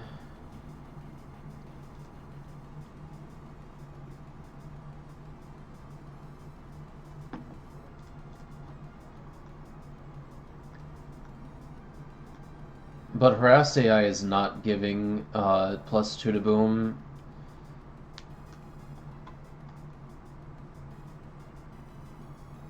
And there's high chances of hitting a -2 and a -1 on this thing right here. It's over 70%. It's not over 80%.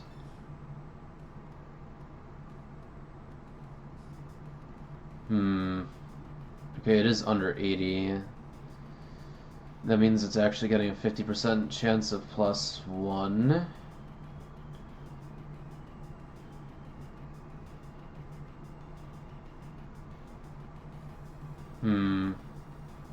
Oh, wait a minute. Hang on.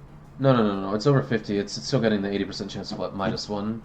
So yeah, Boom is not very likely here.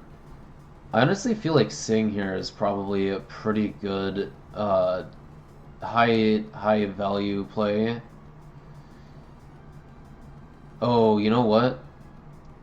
Missing Jigglypuff into submission is actually going to be a real issue.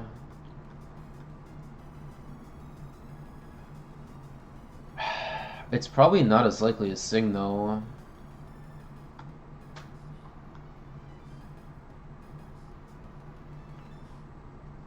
It's probably not as likely as Sing.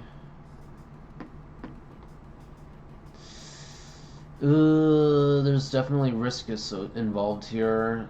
Like, Delcatty could be dead to submission crit. And I kind of don't have counterplay to... Actually, yeah, so Delcatty could just die.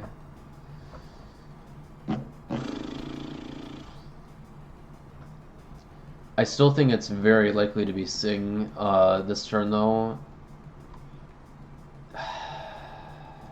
Should I put my cat on the mic?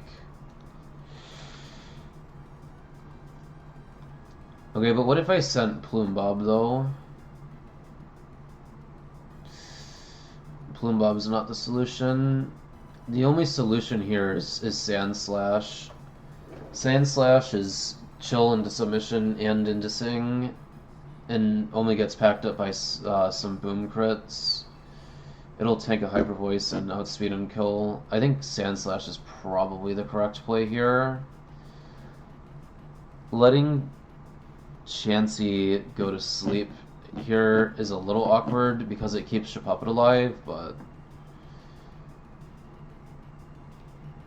I don't know. I think it's probably better to remove the Jigglypuff more safely, and then we're gonna bait out, like, the Wilmer.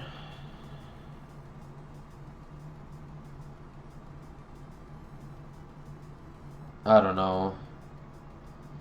I feel like it's kind of like a 50-50 maneuver, but I guess it would be better to lose Sand Slash to Bull than to lose Lisa here. The run kind of hinges on Lisa staying alive. technically that's not true for Sand Slash. I forgot Chansey outspeeds Jigglypuff. That's actually makes it even smarter to send Sand Slash here. Alright, you want to click Sing this turn? Cool.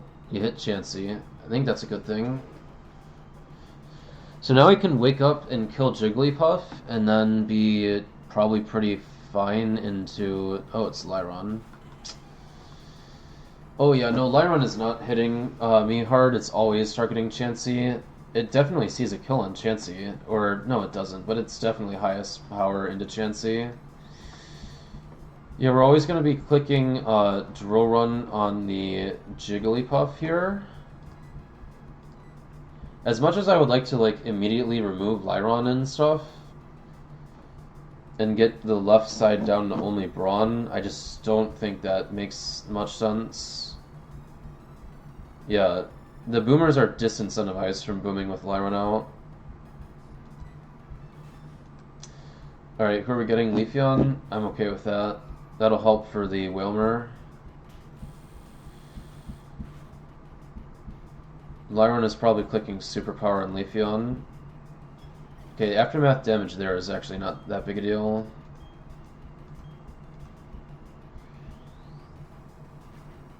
Good. It's not even that much damage. Okay, we actually baited Gulpin. It must have looked at Leafeon.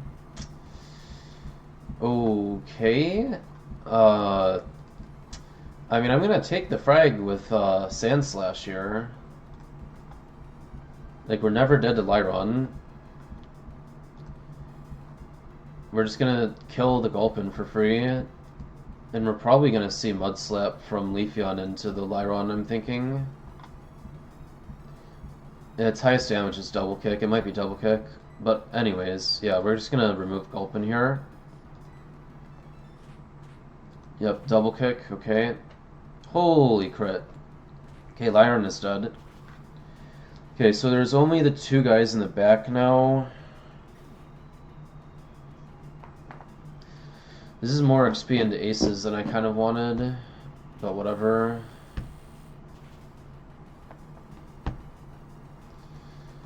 It's a safe line. It's a little bit more important because aces is not going to overlevel, probably. We are switching aces out here. This is like super likely to be Sing from the Wailmer. Now, is this going to be...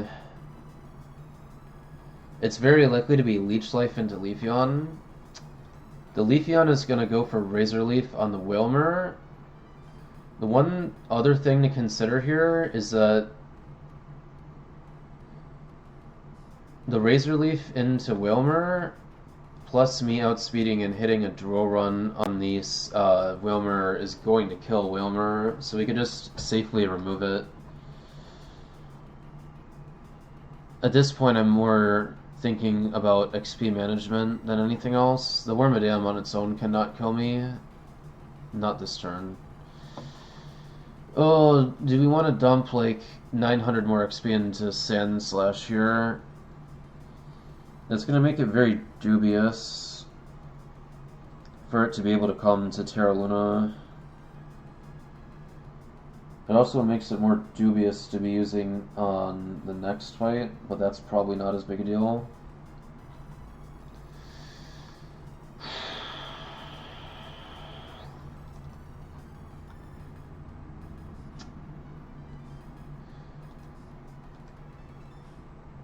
Don't we have other guys for Miranda Prospero?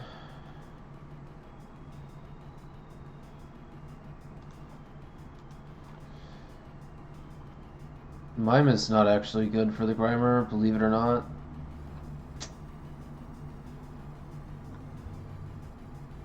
I'm not sure who is good though.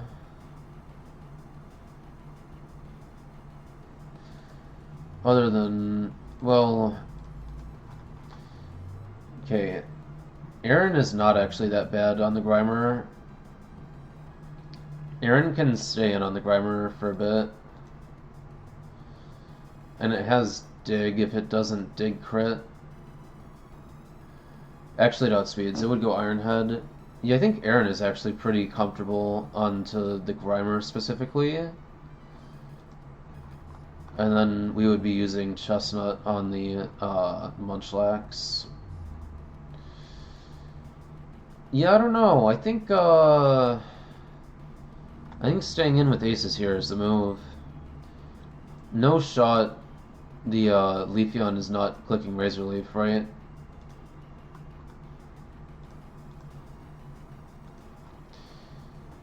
It would have to be really dumb to click Mud Slapper double kick into the Brawn. It just does so much damage with Razor Leaf and that double targets. The other half of this is that Aces... First of all, Sing is incentivized. Second of all, it doesn't see a kill with Brine. And Brine would have to crit to kill. Yeah, I'm thinking this is just a stay in angle. Also, if I crit Drill Run, even if it isn't targeting, then we're like turbo chilling, I think. Okay, it is Razor Leaf. Okay, you're down. Now we're switching Aces out. It's going for a kill on Leafeon. Who do I want this XP on?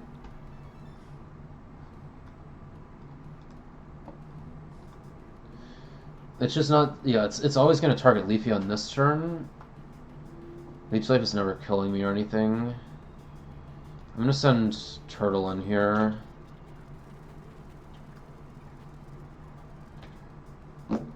Alright, Mizzy out.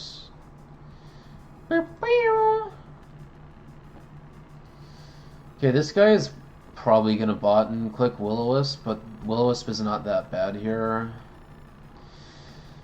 It sees good damage with Iron Head into Mizzy, but it also sees a boatload of damage with Leech Life on me. I think the play here is actually to send Aces in. Like, Aces is never dead, and he's already getting XP from this. May as well go for, like, the Rough Skin proc and just resist Leech Life. Okay, we hit Will-O-Wisp, W. Oh, I forgot about the Lumberry. Well, you know what? Next time the burn will actually hit. Okay, now he's definitely targeting Mizzy, I think.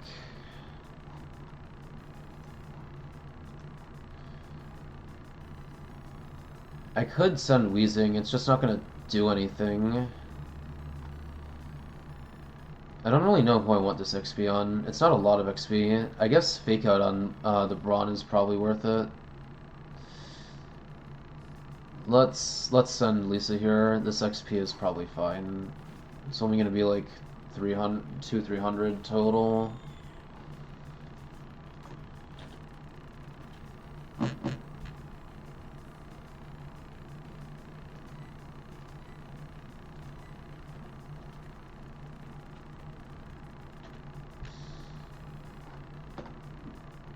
I'm not sure who the Brawn is targeting this turn, but I'm gonna elect to send a Plume here.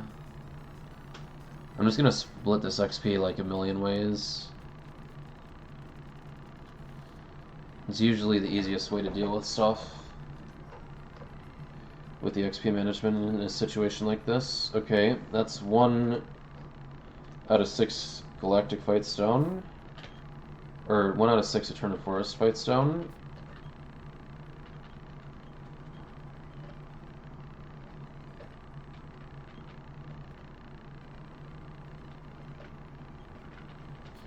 Okay, worth noting, Aces did not hit 28 this fight. He's extremely close to being 28, but he has not hit it yet. So we're going to be conservative about that.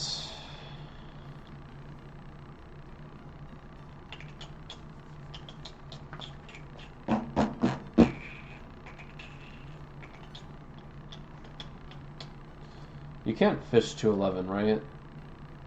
No, not 211 West. Okay, what else are we doing?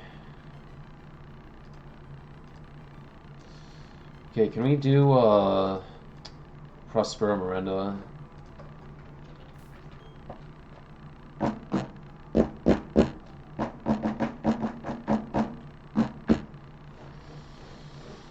Okay, let's see. Start with item management.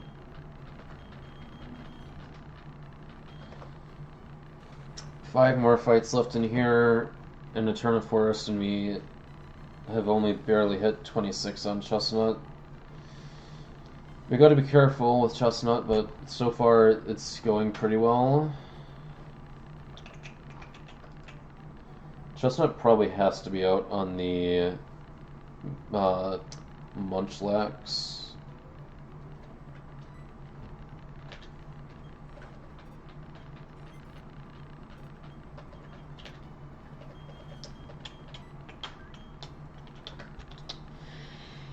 Okay.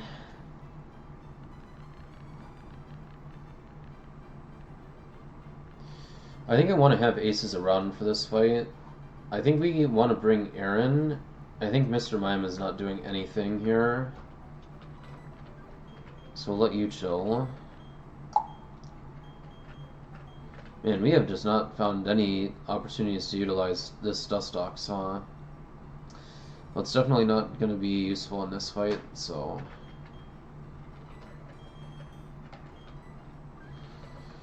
Thinking about Aaron and moves and evolutions. This guy gets Body Slam at 29.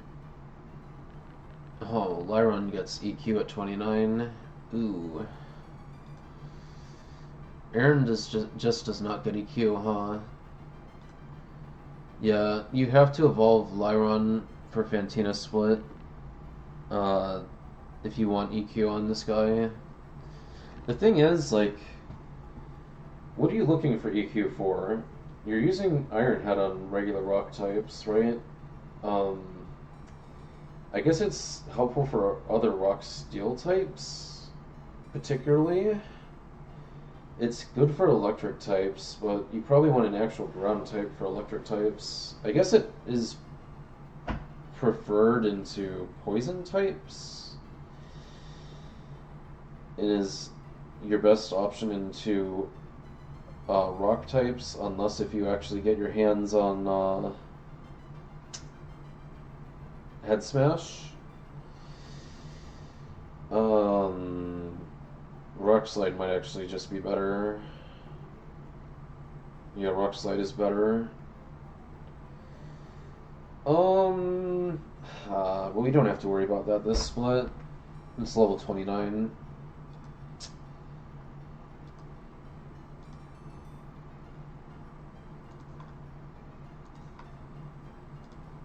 Yeah, I'm liking having Aaron in here on the Grimer. I think we go 27 Aaron for this. We got Chestnut. We got Lisa. What is Grottle doing on this fight? Because Grottle is going to be dead to Munchlax Boom. He's also in a dubious position on the Rhyhorn due to Focus Band. The Weezing sits on this Rhyhorn kind of crazy. Plus Toxic nullifies Focus Band. Toxic also kind of nullifies Shedinja.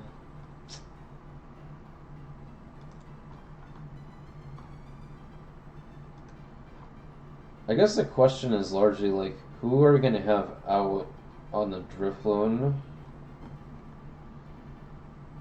How much does Shadow Ball do? It's going to do like around 40%, 38 min.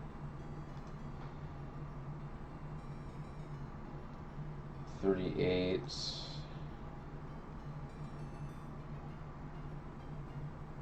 Grottle, I guess. could be out on this. I'm just concerned about baiting Ominous Wind. Like, I think I would rather have Delcatty be out. Like, it should be disincentivized from booming. It doesn't have risky AI.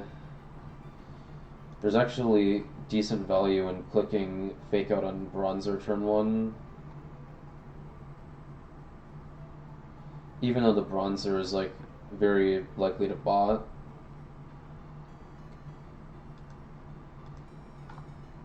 Yeah, I don't think I want to rock throw on the Drifloon.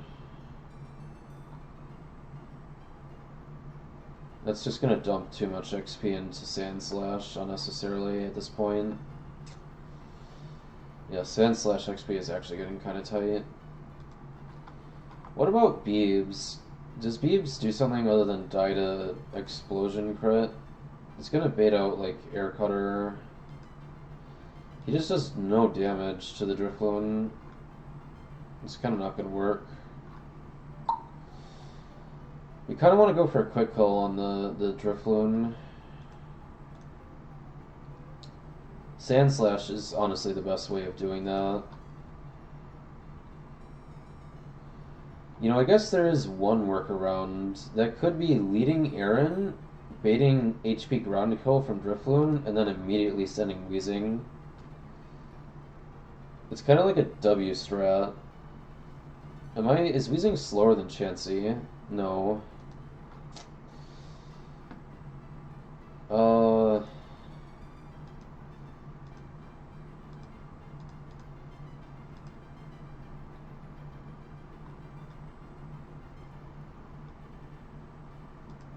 Is Assurance actually doing as much damage as it looks like it is?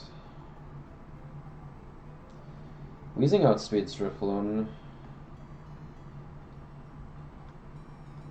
I kind of like the bait with Aaron at the start play. I mean, it does risk Bronzer putting up Reflect immediately, which is kind of not great, but turn 2 Shadow Ball will do enough damage such that it probably just dies to Assurance if my calcs are correct. That's gonna bait out the Grimer second.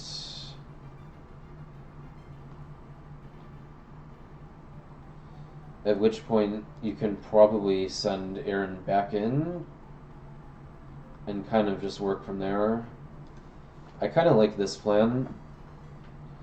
What is Grottle doing again? I don't really know. I guess Grottle is not dying to a crit. That's kind of the important part. Yeah, alright, I think we're going to stay with this team. Yeah, it kind of feels like I only have, like, 6 guys, sort of. I don't know. When we hit a turn, we're going to have another guy. Once we beat Gardenia, this is going to become a guy. This is kind of going to sort of become a bit of a guy. We can pull this in case of emergency in Fantina Split. And we're going to get encounters here before long.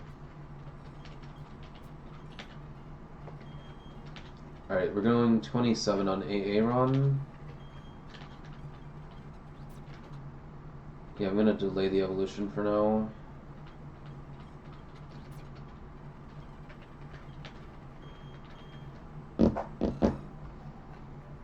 I mean, Aaron has a very slow XP curve. So he's like a really good contender once we get to Fantina Split for a guy that just soaks up a lot of XP. We're going to have to make the decision after Gardenia about whether we want to pop Lyron and take EQ or try and perma-delay for Head Smash. We're probably not going to try and perma-delay, but let's not worry about that right now. Okay, so you're going to be in front here. I think you're outspeeding the Grimer, actually.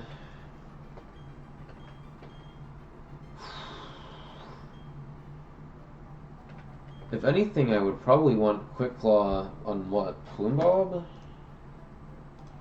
I mean, Plume Bob is outspeeding Yeah, everything in this fight is excruciatingly slow. It's like a trick room team with no trick room.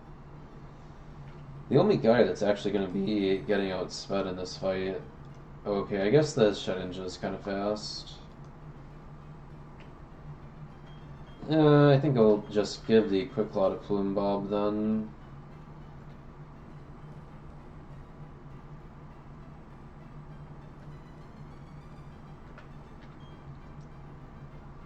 Actually, Aaron could get actual mileage out of Quick Claw Ironhead, theoretically. Okay. I guess if we somehow run into, like, quick, boom crit, we probably just give you the Focus Band. I think everyone else is fine. Let's pre-sleep.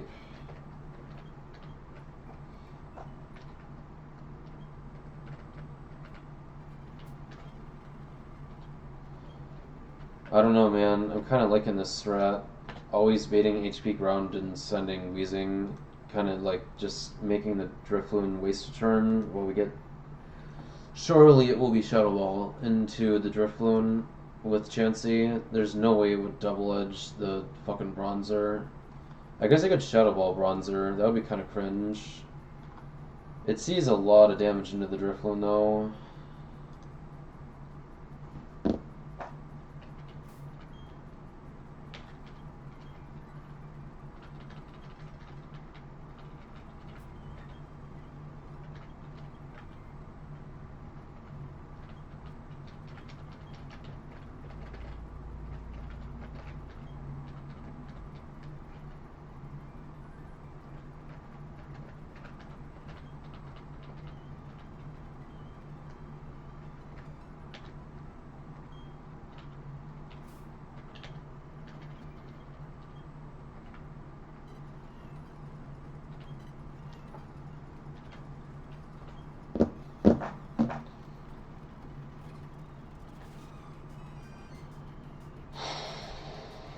Okay. You got this, Plume Bob. Surely this is not Ominous Wind. Yup. Okay. Dope. Good.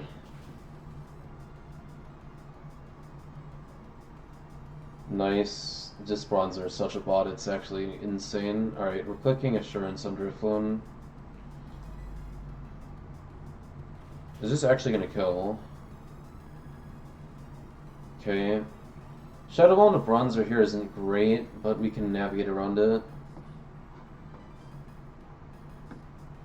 This is pretty good for XP management, I would think. Okay, don't crit it or spit F drop, please. That was a crit. Reflect is up. Okay. Grimer out.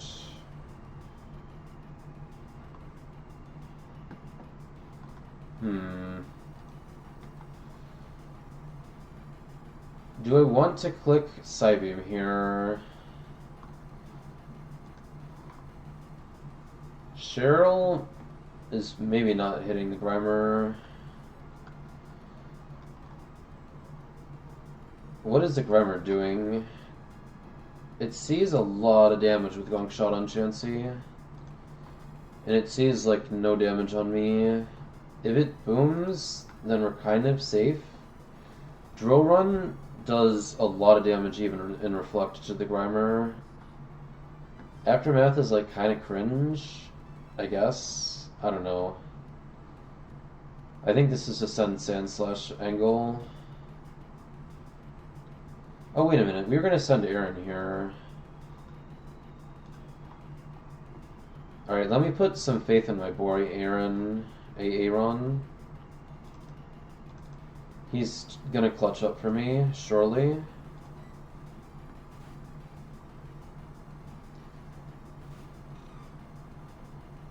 Okay, Bronzer is botting. Is Chansey botting?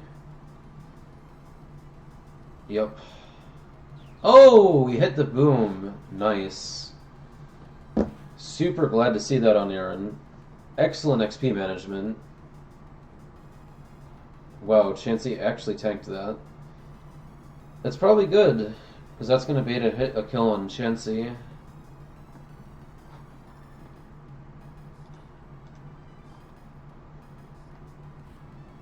You know, Aaron can kind of stay in on the Munchlax right now. Ironhead kind of goes sicko here.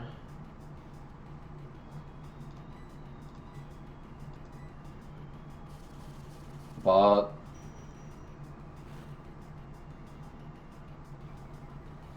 Okay, it's easy killing a bronzer now. That's cringe. Can I get a flinch, please? Or maybe a crit? Nice flinch.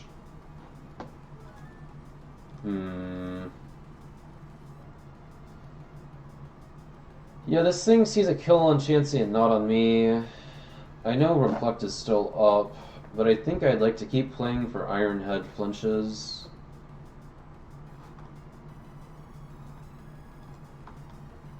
I am faster than the bronzer here, too.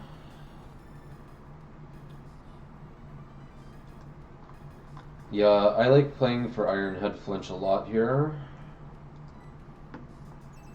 Okay, bronzer is not doing anything bad. Is this gonna be boom? Surely it's not boom. Facade? It's gotta be on Chansey, yeah. Okay, I think Munchlax is gonna just be dead to the next Ironhead. Also, we got Mizzy out, but Mizzy's targeting the bronzer, I'm sure. I mean, I'm pretty comfortable dumping this XP into Aaron here. Like, Aaron is not getting used on the Fisherman. There's no shot he's ever coming to the gym gauntlet, right? And he's obviously not coming to Gardenia, so he's kind of just, like, it's okay to overlevel. Well, overlevel makes me decide on Lyron or not, but to be hitting level 28 in the Turn of Forest on this guy is fine. Okay, I'm dead to Dig Crit, so it's actually time to eject Aaron now. Do we send Plume Bob? Like, I could send Delcatty here.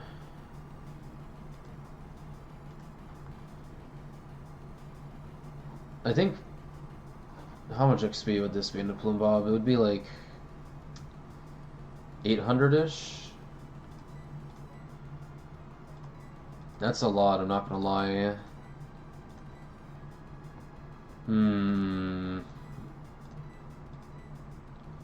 We're definitely not baiting Bug Move this turn. I think I might want to send Turtle. Yeah, I think I want to send Turtle here.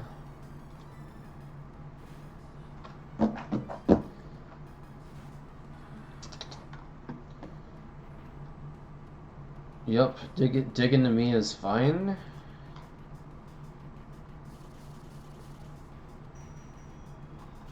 This thing actually outspeeds Mizzy. Oh, it's a speed tie with Mizzy.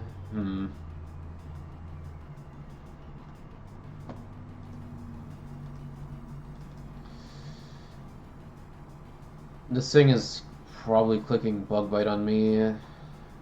Well, it sees a lot of damage on Mizzy with Sucker Punch. It is a speed tie. Also, I outspeed the Rhyhorn even though I wouldn't want to stay in on it. Yeah, I think I'd just stay in here. Click Mega Drain for the... Oh wait, never mind. Click Bite. Ah, come on! Boo!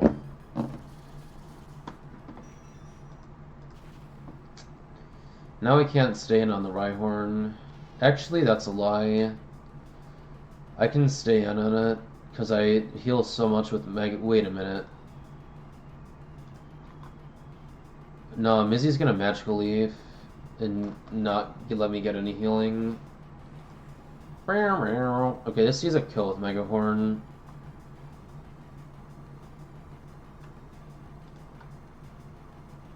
It's kind of always safe to send Delcatty here.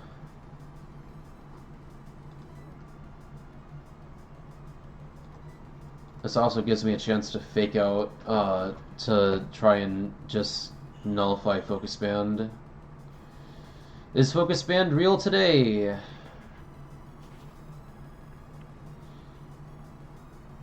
Yes, it is. This is why I switched.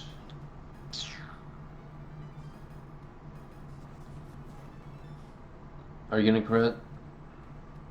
Okay. Q-Charm is even better. Alright, fake out.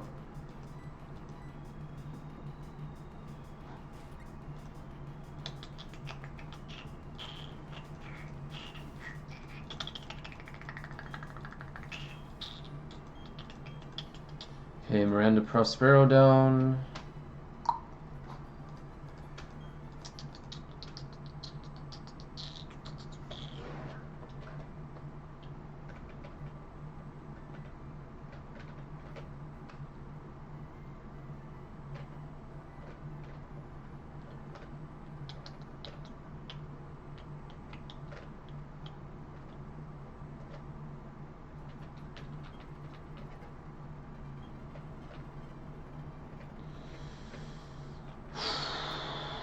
Okay, let's take all the items.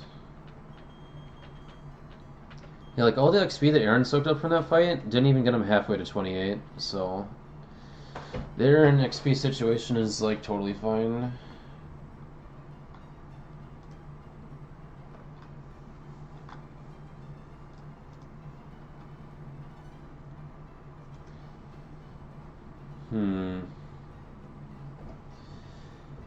Surely you don't fight Puck, right? I mean, the coughing has a cuss-up berry, for fuck's sake. I mean, in fairness, like, Delcatty could handle the coughing safely. Then you're gonna beta, like, Matang Brick Break. You would have to send Sand Slash, who isn't always guaranteed to kill. Also, you could get Boom on the switch and die to a crit.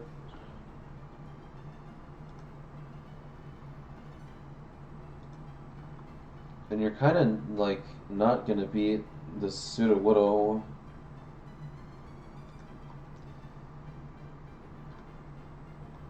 Yeah, I don't know who would beat the Pseudo Widow.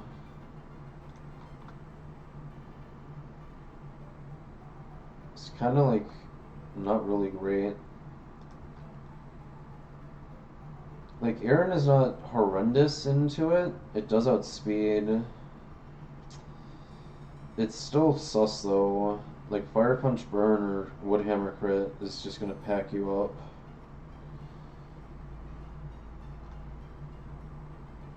Yeah, I don't know. That's a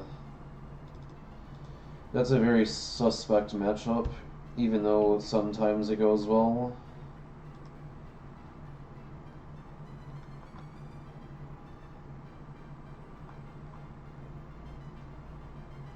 It just feels too risky to me.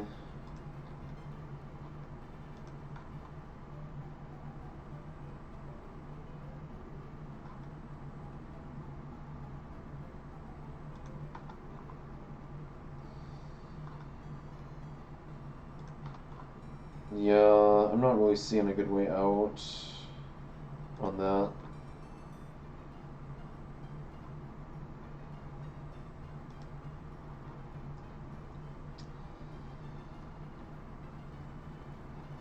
Because we know that we have like a fairly reliable line for Trinculo, right? Like the line for Trinculo.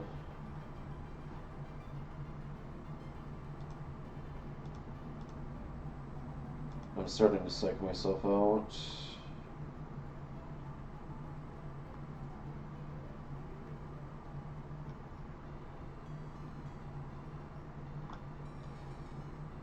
Hook's next to the sign. Yeah, Trinculo's the bottom right corner.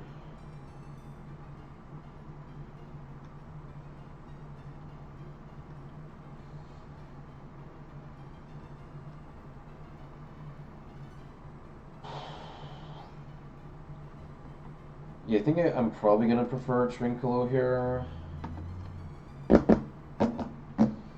Because what I'm gonna be able to do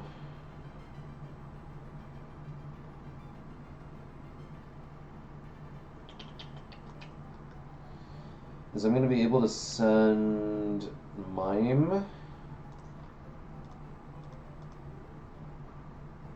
and just beat the Ghastly, and then bait out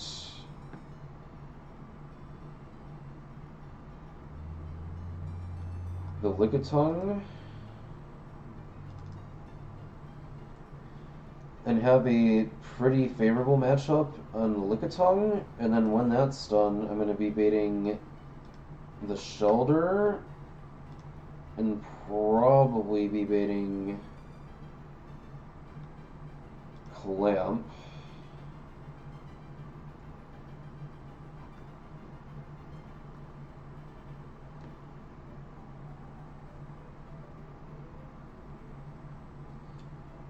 Yeah, Trinculo has a check attack AI.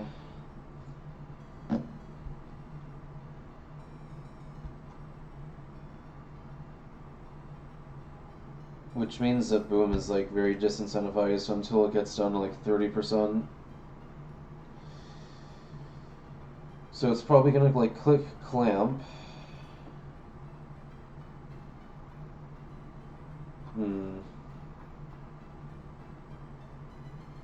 Can Beebs actually do well into this? He kind of doesn't do amazing. I guess at 26 he's gonna like two-shot. He probably eats hits pretty well. I guess Beeberl is probably pretty good for the Shellder. That may bait Charge Beam on the Magnemite.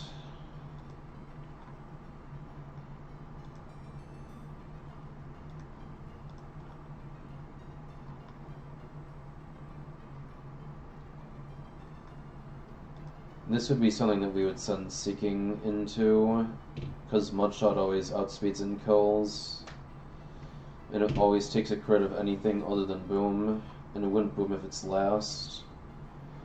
Okay, I think I have a pretty well-established game plan for Trinculo then.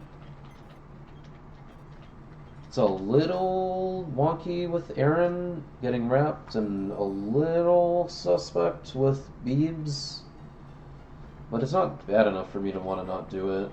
And I'd rather be risking guys like Beebs than my carries. Let's just leave it at that.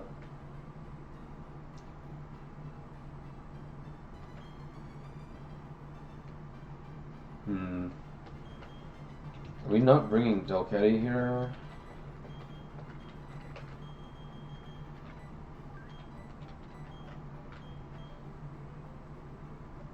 Are we not bringing Chestnut here? That feels weird. Isn't Chestnut like a really safe matchup for the Lickitung? It's pretty good.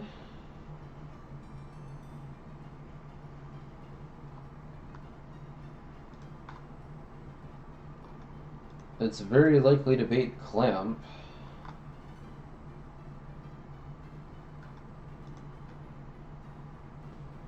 I guess I'm just scared about Chestnut dying to Boom or Boom crit, which again is not very likely, but I'd like to avoid that. I don't know, man. I feel like Aaron is like pretty comfy on the Lickitung. I guess there's a shot he misses a 3-hit KO.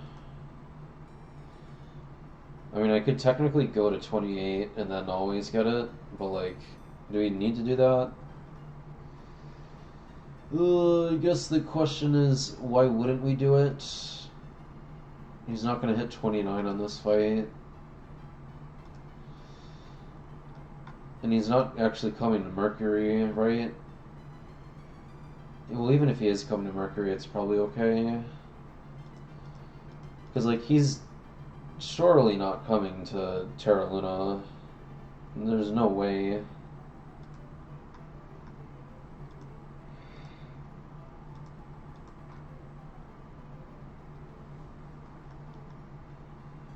Yeah, there's no way he's coming to Terra Luna. He's never coming to the Fisherman.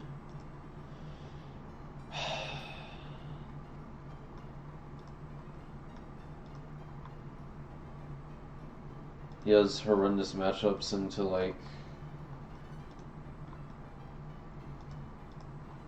pretty much everything in the Gym Trainer Gauntlet. Yeah. Okay.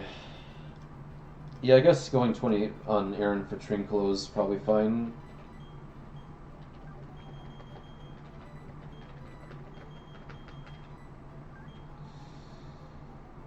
Do we really not bring Grottle? I don't know. I feel like Beebs has probably got this.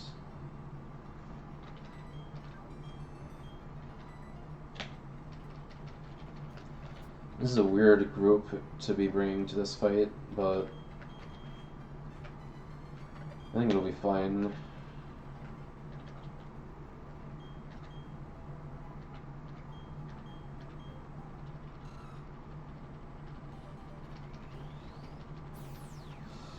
Yeah, we're gonna have to decide on 29.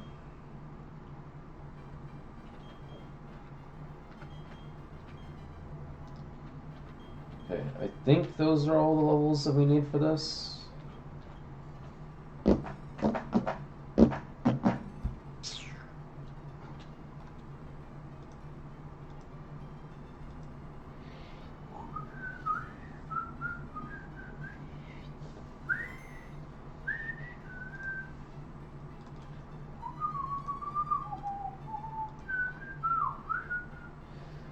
It's probably not going to boom on Mime, it's probably going to click lick. Yeah, the frustrating thing about that is that it's not actually incentivized to click lick, right?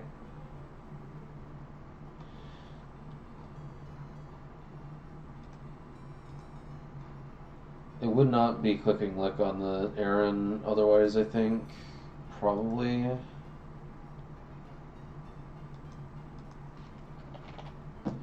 Oh, wait a minute. Lick is chance to paralyze. It's not a trapping move. Alright, I just needed to be sure. Okay, well, pre-sleep Aaron is fine with Lick then. Oh, it would be Wrap, but it probably would not click Wrap, I would think. I guess it's possible. I don't know. It's probably clicking Fire Punch on Aaron, in which case I can give him a Rust.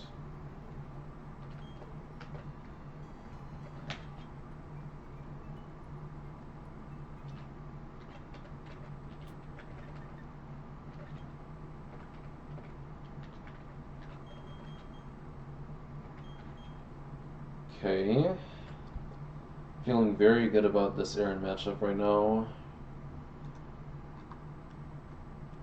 Clamp is extremely likely.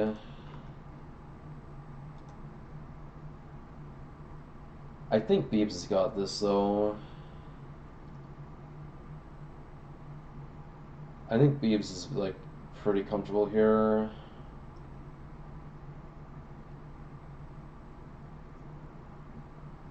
I guess back-to-back clamp crits could be like very suspicious. I don't know, man. I think Beebs is probably fine. I think Beebs is probably fine.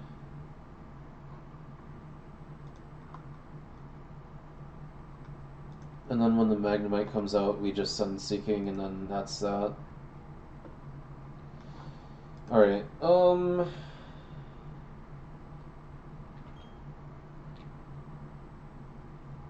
Quick Claw, Focus Band. I guess Focus Band's Seeking here, right?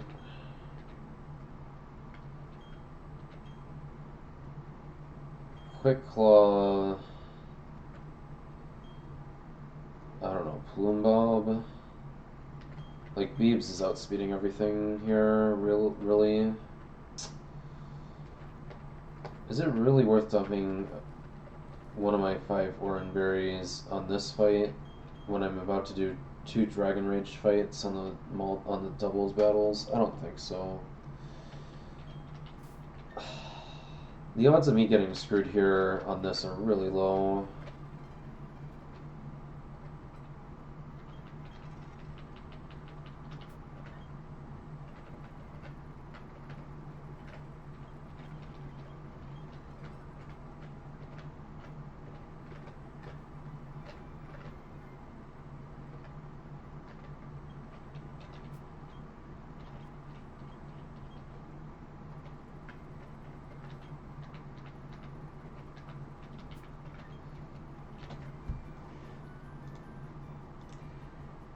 Okay, I'm definitely faster than the Ghastly. This is a fine matchup. I mean, Ghastly's base defense, special defense, and HP are egregiously bad. And Ghastly is not outspeeding a timid Mr. Mime. This is not a Gengar, it's not even a Haunter.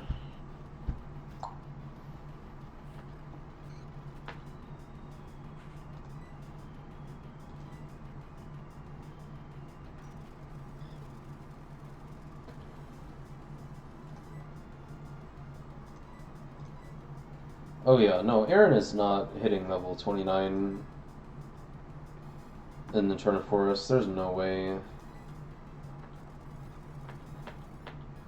Okay. Alright, show me what you got, Aaron.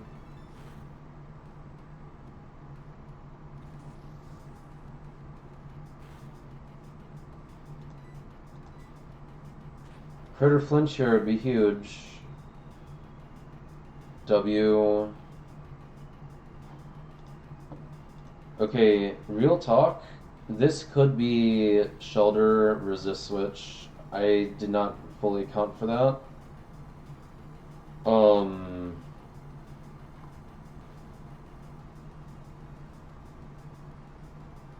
I don't know if I'm killing with Rock Throw always. I think I'm always killing with Takedown. I guess Takedown is highest damage into Shelter. It's pure water.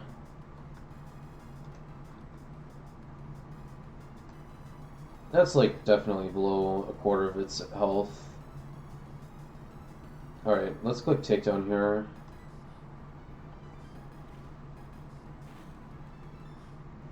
Okay.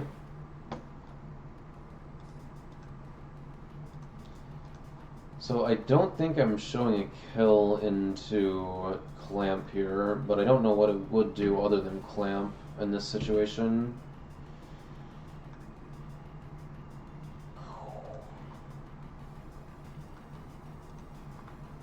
Yeah, I'm always sending B-Barrel here. Alright, B-Barrel, you got this. Wow, Clamp actually missed. That's crazy. What is Clamp's accuracy? Isn't it, what is it, 95?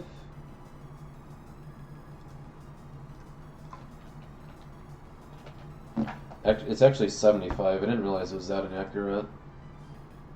I guess it's a pretty powerful move. Alright, well, we'll take advantage of that. Okay, Critter Flincher would be huge, B-Barrel. Okay, Clamp this turn is fine. I mean, technically now we could see a resist switch into the Magnemite, but we just have to play into that.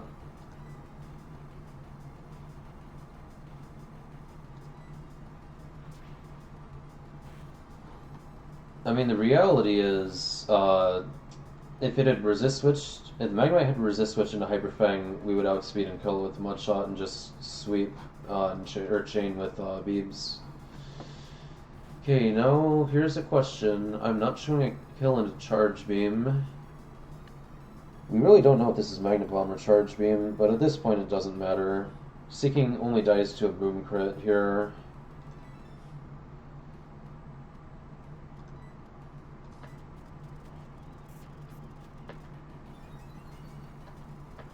And we always one-shot. Because we're level 28 and modest, and this is just a Magnemite,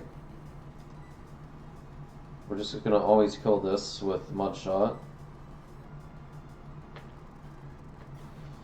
Alright, bye-bye Magnemite. And no, Seeking is not overleveled, so he's still capable of coming to Neptune Triton.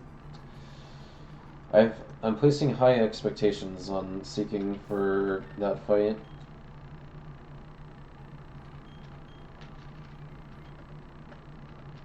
Yeah, that was a pretty comfortable Trinculo. He planned that one out pretty well.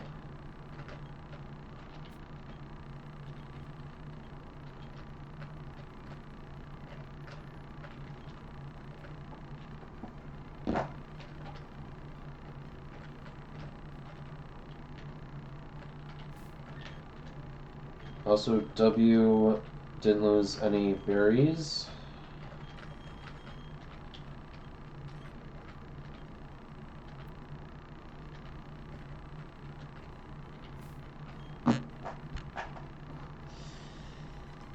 Okay, now I gotta figure out what I'm doing for Mercury. Mercury is suspicious. Risky and Horatii.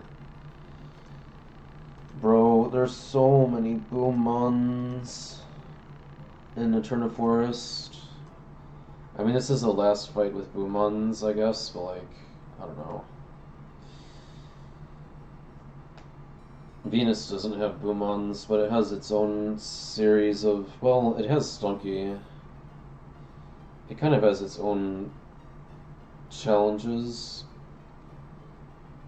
King's Rock Beedrill, when you have no fast fire types other than, I guess, Magby and Toxic Spikes.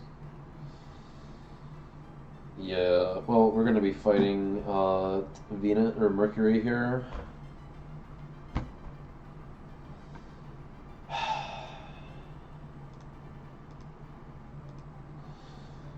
Oh man, how am I actually gonna pull this off?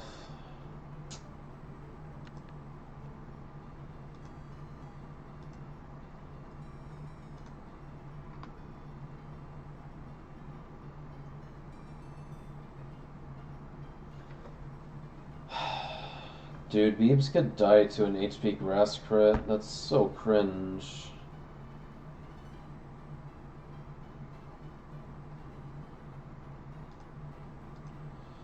He'd have to be level 28 for that not to be the case. I feel like I want to just play into that.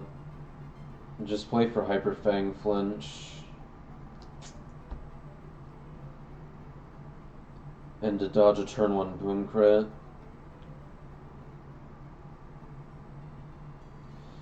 We have avoided using Chestnut up until this point, but I don't think we can realistically avoid using Chestnut for Mercury.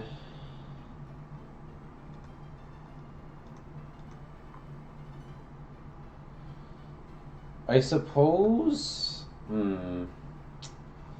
See, what we could do is we could try and use Chestnut and Rock Slide Slugma and get the flinch chance. The thing is, you're probably eating an AP.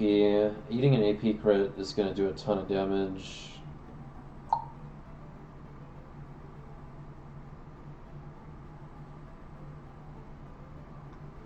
And then you're going to be baiting out the Onyx, which is going to...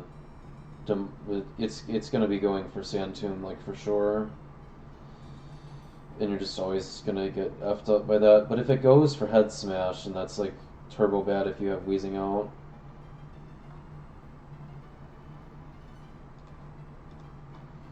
I mean, in fairness, if the Onyx shows up, we're going to be sending Sand Slash, right?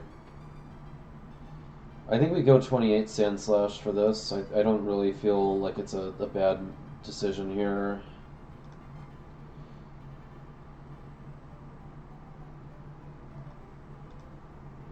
You're going to outspeed the Onyx. You don't outspeed the Glameow, but you could probably just go Quick Claw to give yourself a chance to pull that off, potentially, if it comes down to that, maybe? I don't know. You probably want Quick Claw on Chestnut, I would think.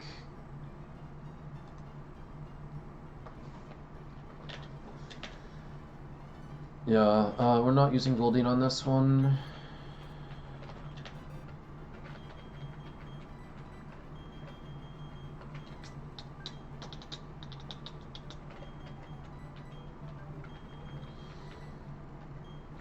How much do I favor Delcatty for this fight?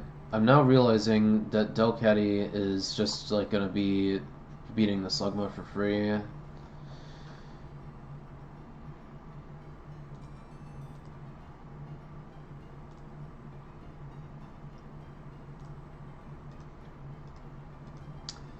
That's gonna bait the execute second. Wait a minute. Hold on. Delcatty is not beating the Slugma for free. 1542, that's only 57. Yeah. Yeah, Delcatty is not beating the Slugma actually. Huh. Okay.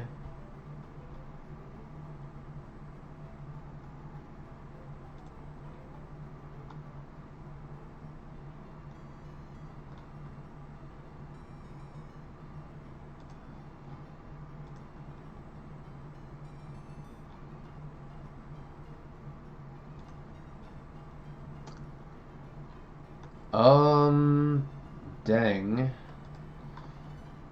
I guess Beebs is like the best option for the Slugma. Beebs is gonna be the best option for the Slugma, and it's gonna be baiting out the execute, and it's gonna just be going probably for a kill with Solar Beam. And we're just probably sending Chestnut out at that point and killing it, and then baiting out Onyx, and then sending Sand Slash, and then beating Onyx with Sand Slash, and then we're going to be baiting out the Nuzleaf. The Nuzleaf is going to see a kill with Solar Beam, and it might fake out.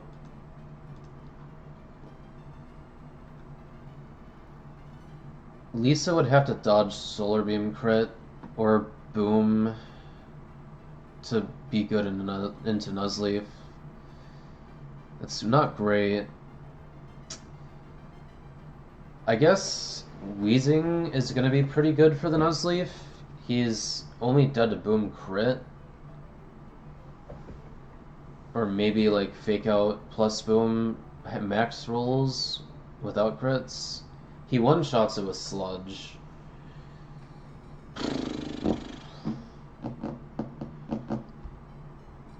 This would... Is this a bad time to not have the Cheelon Berry? I don't know. Chestnut is like okay into the Nuzleaf.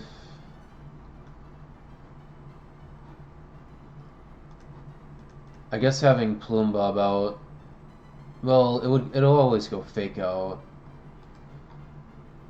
So if you really needed to, you could maybe send Aaron and maybe be okay if you don't hit Sand Tomb.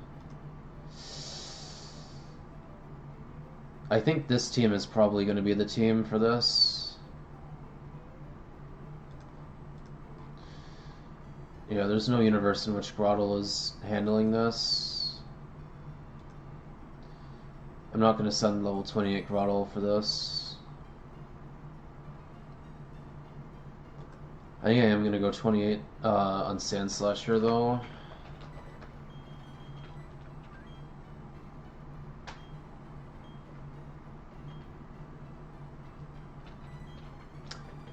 Actually... Oh, hey, you know what? If I can keep Lisa healthy, Lisa can always outspeed and one-tap Glameow with Hyper Voice. That's a really solid out. Because it's always going to click Fake Out. Surely.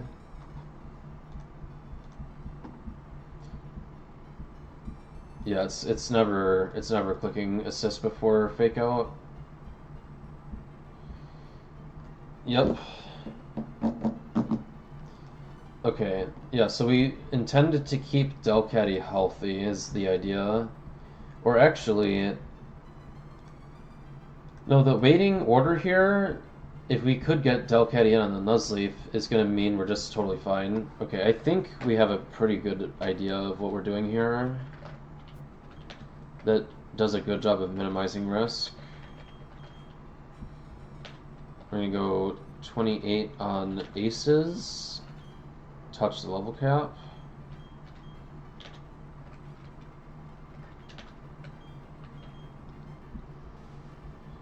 my guy has been putting in work, but this is probably the last fight he's coming to for this split.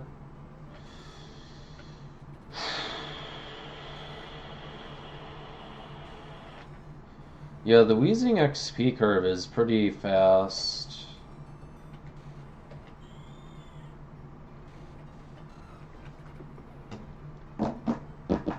I mean, Beebs is like super fast. Aaron's is the only one here who's slow other than Delcatty, who's erratic. The erratic XP curve is kind of interesting. Okay.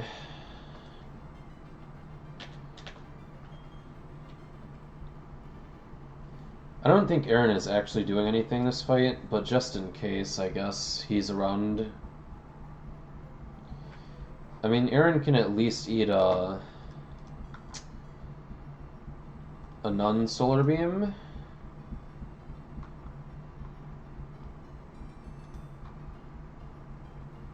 He'll eat a head smash, or a boom from Onyx, even though that's unlikely. Okay, so this is what? It's probably Quick Claw Chestnut.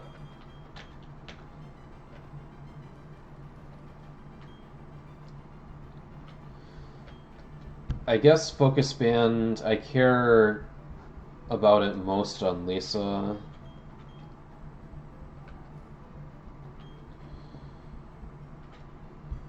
And then I don't think there are any other items that are worth doling out here. No, I think we just gotta send this.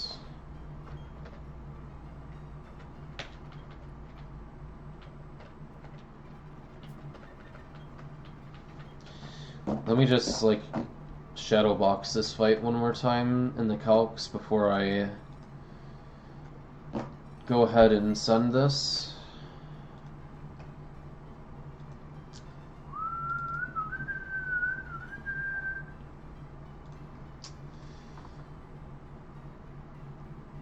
Yeah, B-Barrel is risking HP Grass Crit here.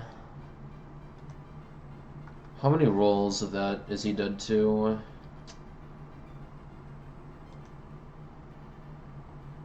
He only survives 4.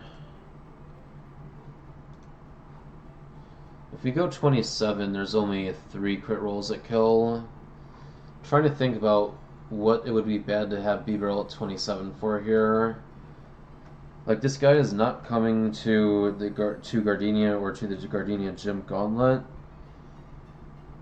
I don't know about Neptune Trident or Terra Luna. He might be coming to Neptune Trident, but it's fine to go 27 for that in that case. I don't think he's likely coming to Terra Luna. Even if he was, I think 27 now is fine. I guess he's like probably good into the Fisherman, but I don't really hate overleveling him on the Fisherman fight. 27 now on B-Barrel is probably a good option. I don't think I really want to go 28 now.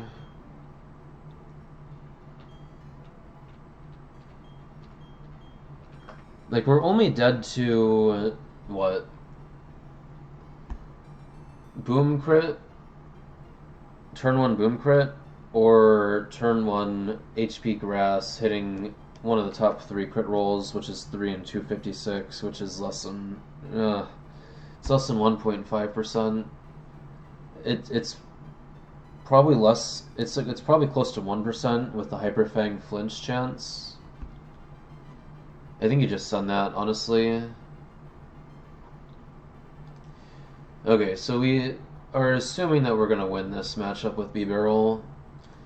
Then we're beating in Solar Beam, we think, and we send Chestnut, and we're probably safe. We just gotta get 1 Fire Spin off there. Then we're probably beating Onyx, and it's probably always safe to send Aces for that. Aces sort of can't lose that 1v1. Then we're getting Nuzleaf out, and Nuzleaf, we don't know what it's doing. It's maybe faking out. I'm not sure. It could probably do anything. Solar Beam doesn't see kills. Seriously?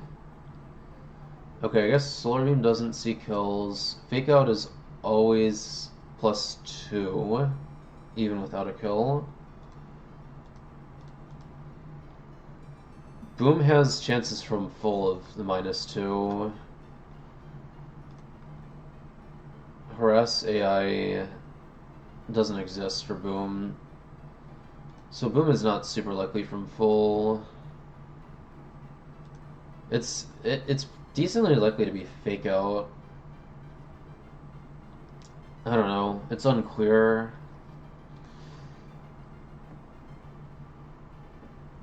I mean, you don't really want to send Delcatty out on it. You're sort of hoping that you can just get Chestnut back out for that, but we'll see.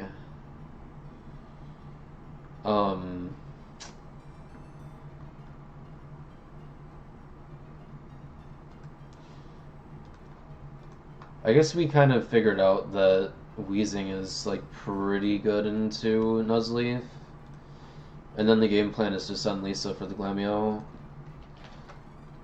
This seems like a pretty safe way about doing this. Like, it's not riskless, but it's pretty low risk.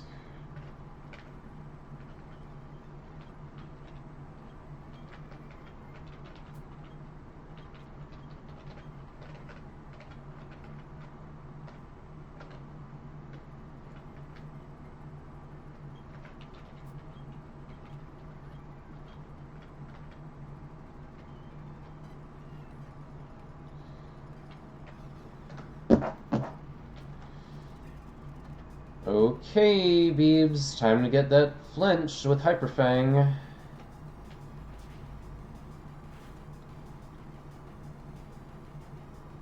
Oh god, please don't Hyrule crit.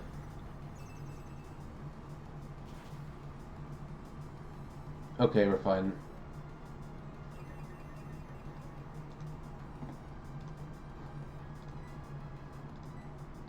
Alright, Slugma down. Slugma, what?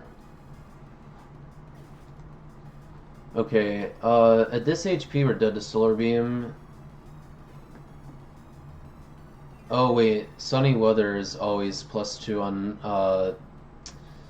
Solar Beam, even though it doesn't see kill. I guess this has like still has a high shot of clicking Sleep Powder because of Risky and Harass AI. Yeah, baiting Sleep Powder here would be pretty nice. I'm sending Chestnut.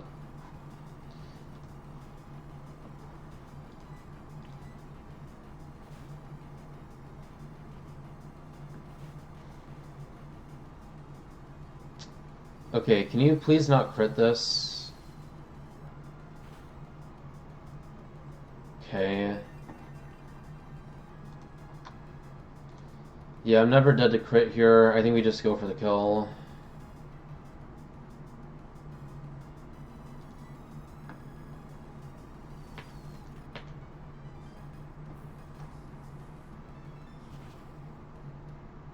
It's a lot of damage into Chestnut. Yeah, Onyx sees kill with Head Smash and Sand Tomb.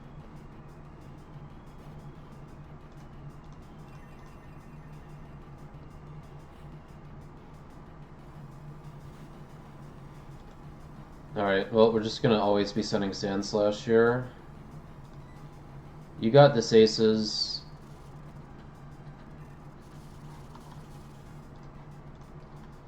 Hallelujah, this thing is adamant and has a super high attack IV, so that the Stroll Run always one-taps. You're the goat for that, Aces.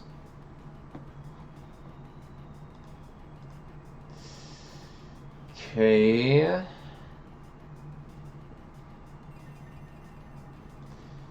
So we got Nuzleaf out now.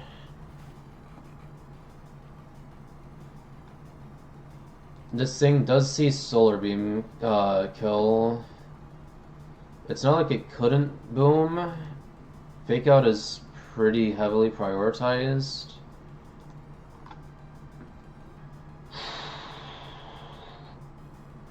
Yeah, man, I don't know. I think we're always sending Wheezing for this.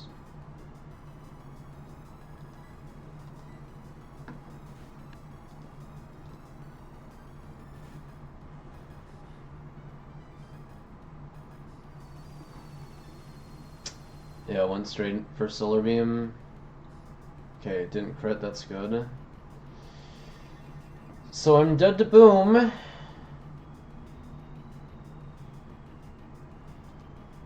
Dark Pulse is its highest damage. What are Dark Pulse flinch chances? 20.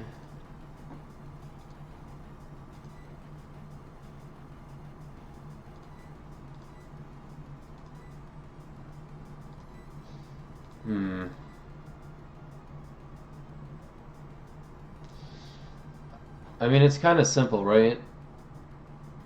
Am I dead to Dark Pulse max roll crit? No. If it booms, I die. If it Dark Pulses and it doesn't flinch, then he's dead. What other outs do I actually have here? Like, if I try and send Aaron in on Dark Pulse, then I'm dead to Solar Beam and I'm in a worse position than before. Only Delcatty outspeeds this. And the only way I'm getting Delcatty in is if it's A, not boom, and B, not a crit. And that sounds... Losing Delcatty here I think is worse than losing Wheezing, so I think we're just sending Sludge always. Okay, please don't flinch. Okay, thank God.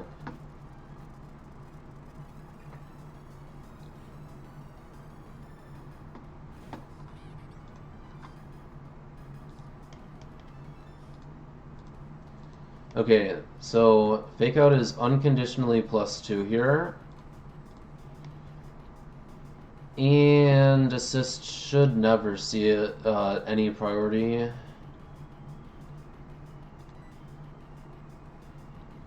So I'm sending Lisa. I swear to God if this finds a boom crit, when it should be always clicking Fake Out. Okay, good. Alright, we outspeed and kill with Hyper Voice.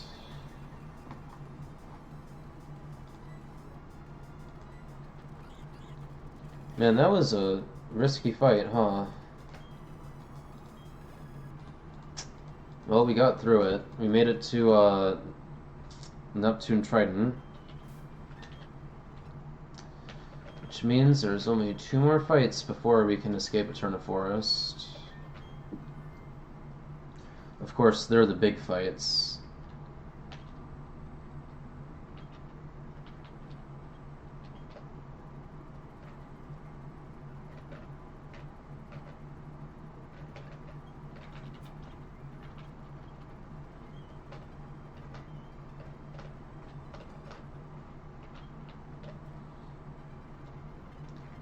But I think I got a pretty good team for Neptune Trident this time.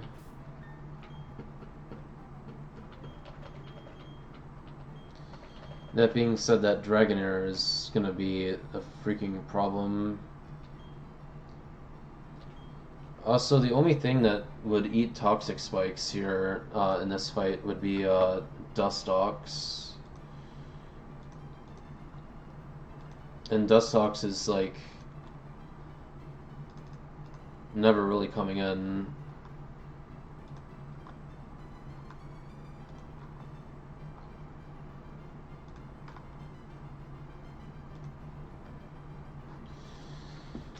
Okay.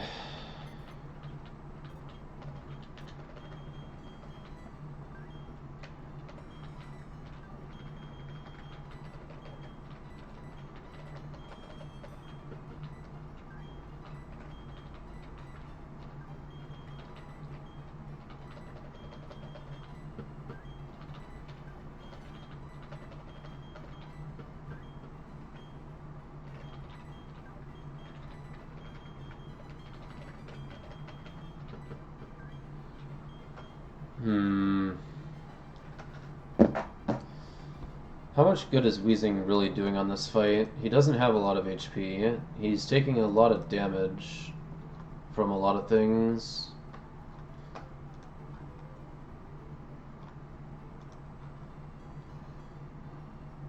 He has no resistances or anything here. The only thing he sits on is Anorith, which is not saying much. Like, I feel like the B-Barrel is enjoying the rain more, probably.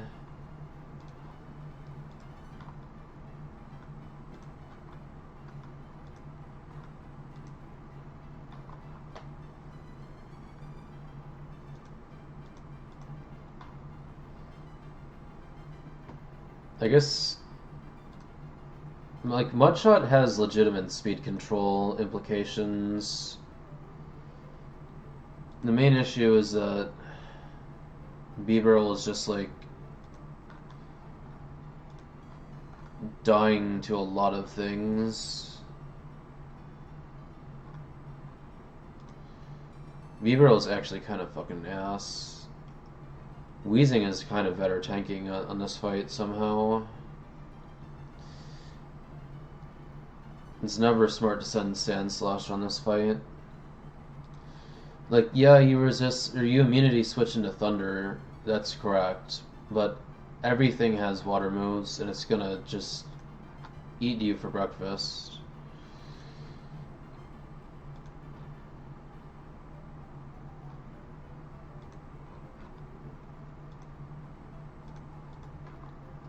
Like, yeah, you'll bait the water moves, but, like, the grass types aren't super comfortable switching into those. Not in a prolonged endeavor, especially if you're dealing with poison spikes.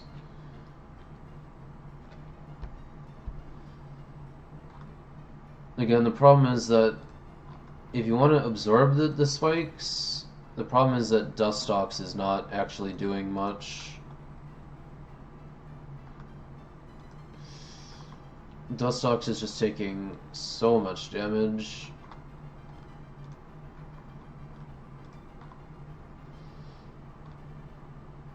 The enemy mons that I'm concerned about are the ones that are doing too much damage. I think it would probably be better to have Weezing, because realistically speaking, outside of Thunder, which isn't horrendous into Weezing, potentially, I mean, the Staryu is a physical attacker, the Kabuto is a physical attacker, the Anorith is a physical attacker.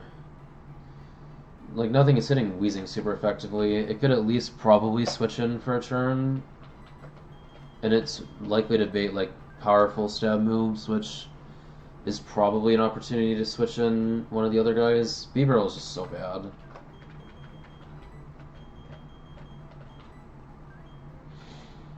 I feel like it's probably got to be these guys right here.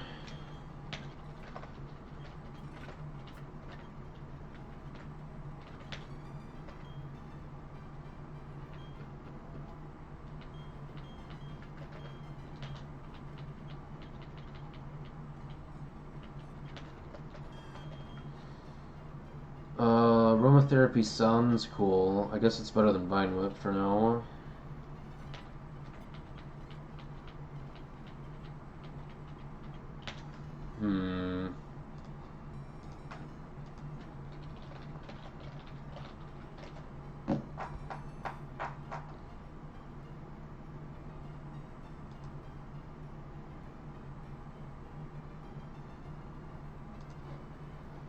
Yeah, aromatherapy on this guy is kind of fake.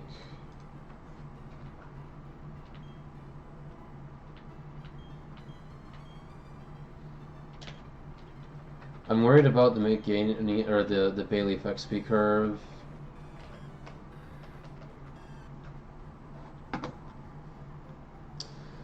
Total XP from this fight is what? Somewhere around 3,000. That's the equivalent of like 2 levels on Bayleaf. And we're probably trying to use the grass types on the Fisherman and potentially needing to use Bayleaf on Milo.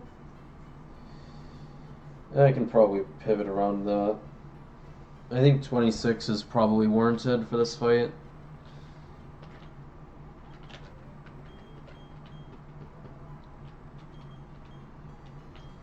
Yeah, I mean, you gotta take Leaf Blade, right?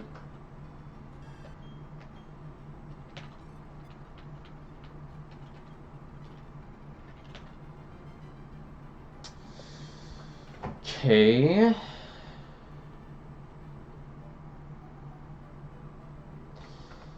I'm already noticing a major problem with this fight, and that is that we have one Pokemon that is not dead to two Dragon Rages.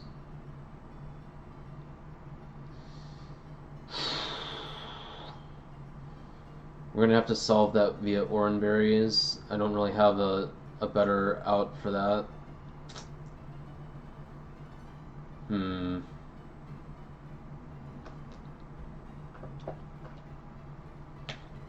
Okay. I think it's probably Miracle Seed on the turtle.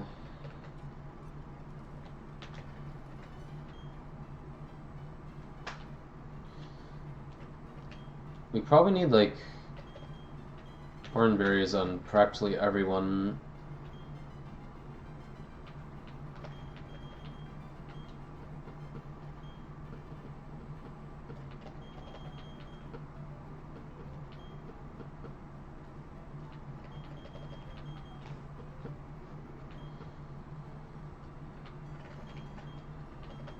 What do you want? You don't need Quick Claw, right?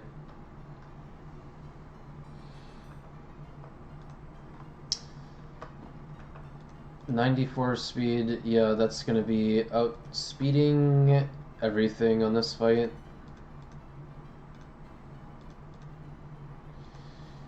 The Swift Swimmer.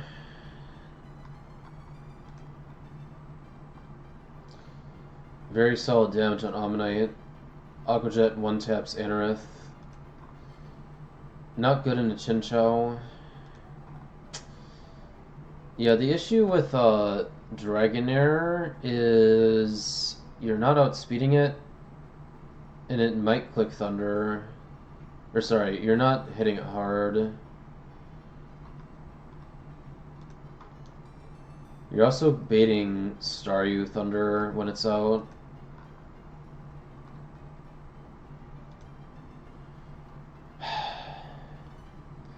Yeah, it's gonna be a little awkward to get Seeking in potentially, but it definitely has its place on this team for this fight. Yeah, man, the sooner we get Leafeon out in this fight, the better this is gonna end up.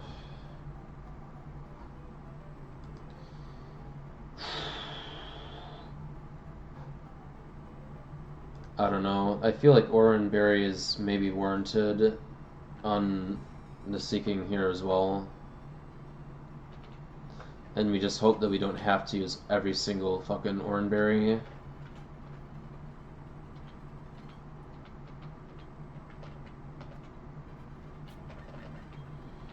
I don't have like an actual game plan for this fight, really though. I'm gonna have to think this through.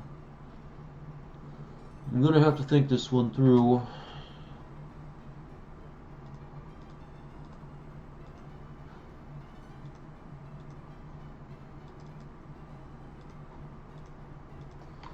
The issue with Delcatty here is that it's getting packed up by Ammonite. My special defense is not great. Actually, Delcatty just kind of dies to a Brine crit. Oh man, the Spadef situation at level 27 is so much better.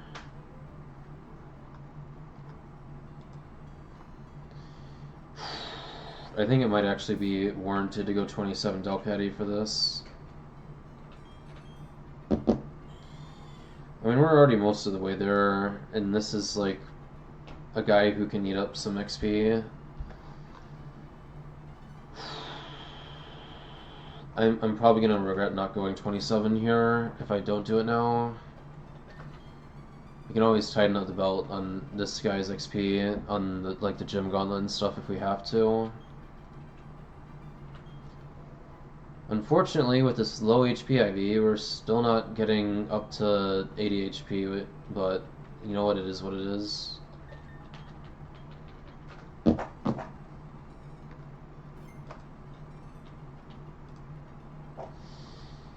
Yeah, it's not the end of the universe.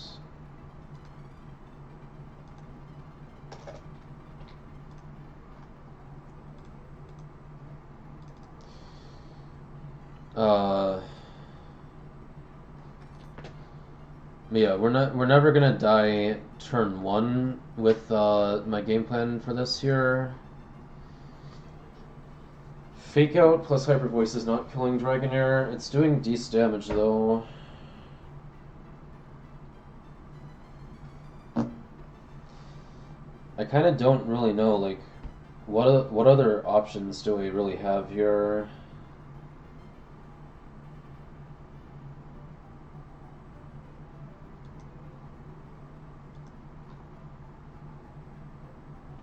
Like, Grottle's gonna be getting hit with AP and not killing the Ammonite.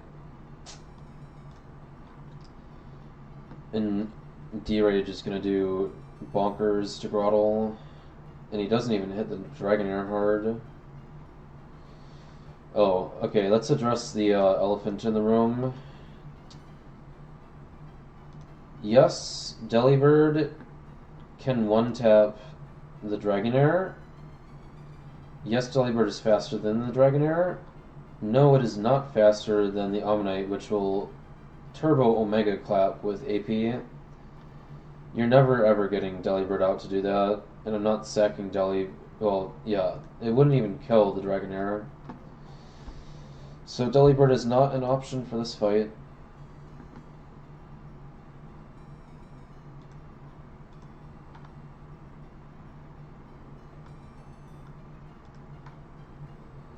Weezing is getting hit way too hard to be out for this.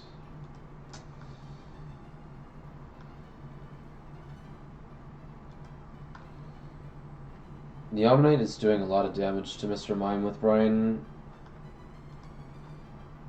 And it's not doing jack to the Dragonair, really. Delcatty really is, like, your best play into this.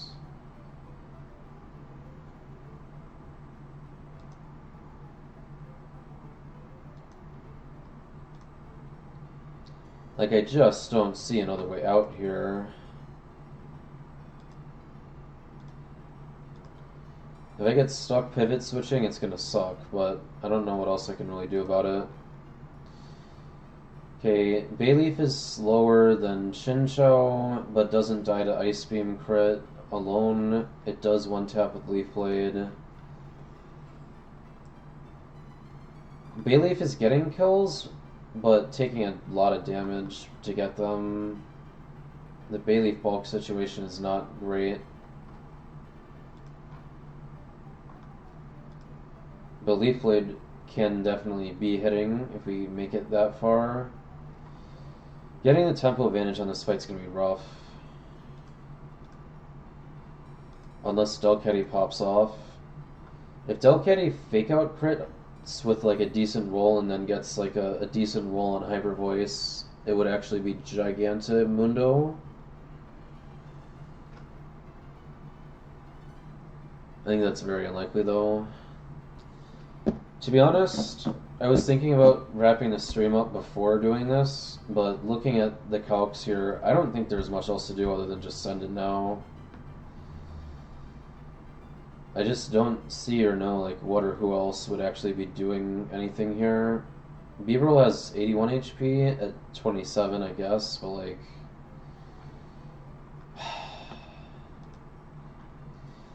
I don't know, man. He's getting hit pretty hard by the Ammonite. And the Ammonite AP boosting on B-Barrel is pretty garbo.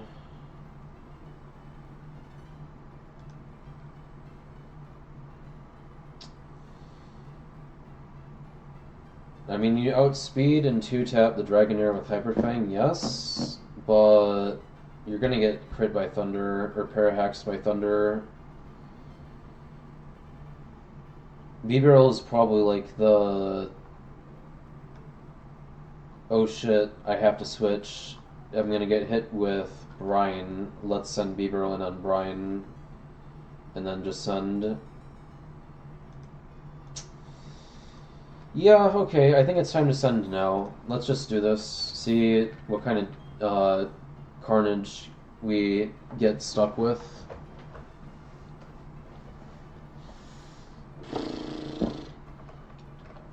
See if there's a chance Lisa can pop off for us. I gotta try and preserve Lisa over at least like B-Barrel and probably Seeking if we're being realistic.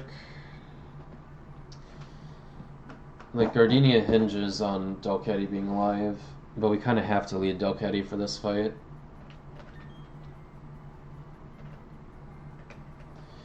Oh, dude, I'm nervous now. This fight could go very wrong.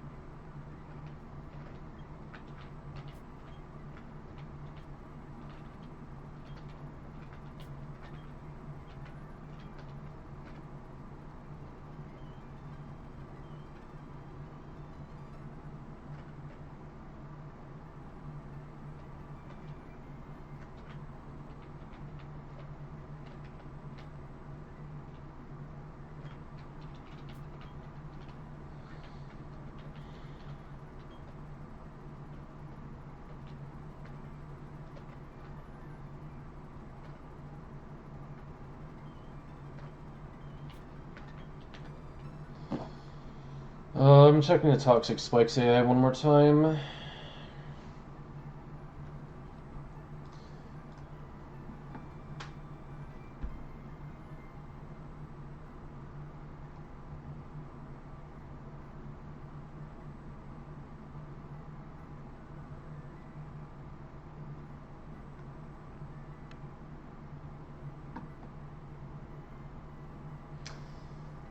What is the AI for Toxic Spikes here? Let me look on this.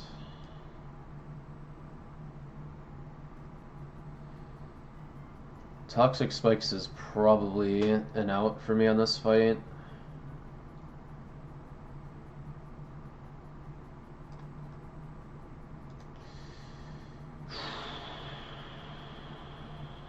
Okay, Expert gives it a 50-50 to get +1.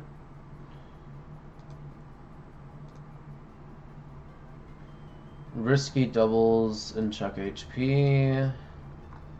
Nothing from Risky, nothing from doubles, nothing from check HP. Okay, so basically Toxic Spikes gets like 50% to be +1 on this guy.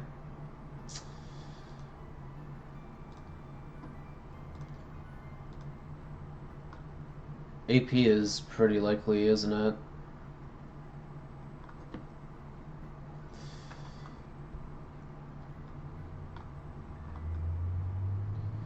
%50 for +2.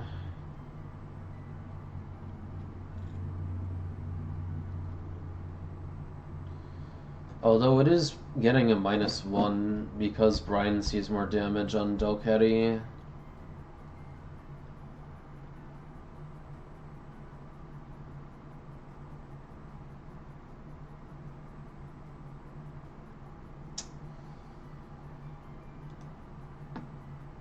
It's gonna be anything but Earth Power, probably.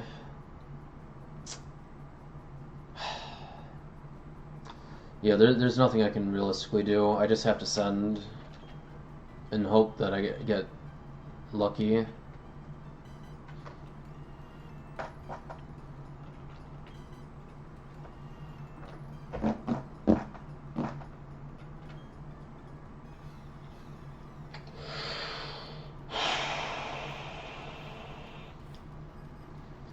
Okay, can you guys please be merciful this time? I don't need it to be like as merciful as it was last time. I just need it to be not bad. Can you like go for Toxic Spikes, please, Ammonite?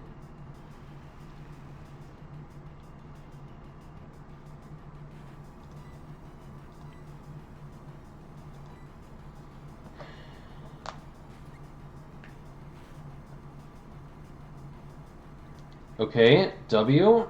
Good start. Okay, hoping that we get more toxic spikes next turn.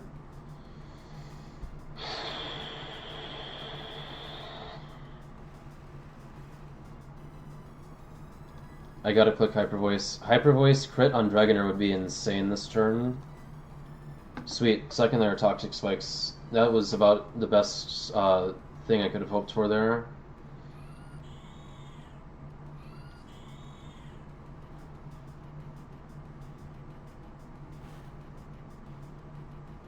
Holy shit, I actually crit the Dragonair. Excellent start. Excellent start. Is Chansey actually gonna kill this now?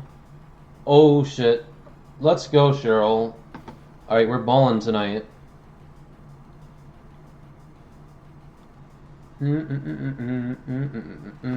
Who's this baiting out? Okay, we got Staryu and Chinchou.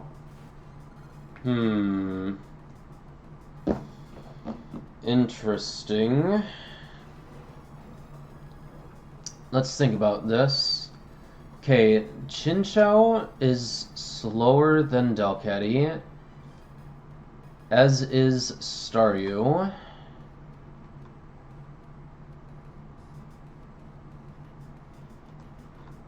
Chinchou is probably always clicking Thunder on Delcatty here. It doesn't do insane damage without critting. Hyper Voice does about half of Chinchou's health. Staryu Waterfall does a good amount of damage to me. It could kill with a max roll crit, but it sees similar damage into Delcatty and Chansey here.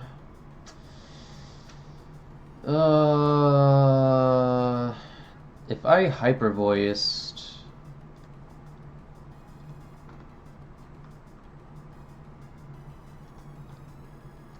how much damage is Chansey doing?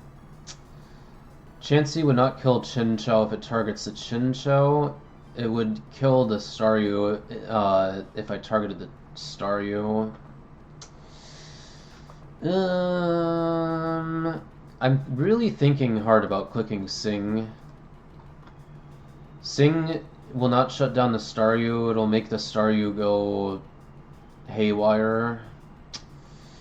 It will. Oh wait, hang on. Chinchou is a Chesterberry. I'm capping so hard right now. Okay, never mind. This is never a Sing angle. It's a do we stay in and Hyper Voice or not angle.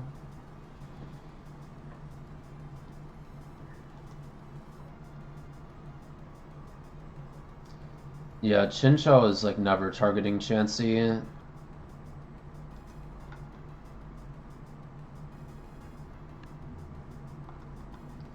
It's mostly a question of what the Staryu is gonna do.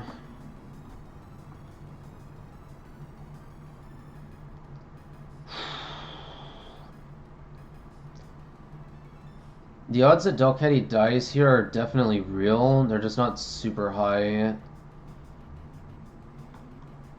It would be probably Waterfall on Staryu, maybe? Isn't Double Edge, like, given priority via Risky AI? Or Expert AI is giving it +1.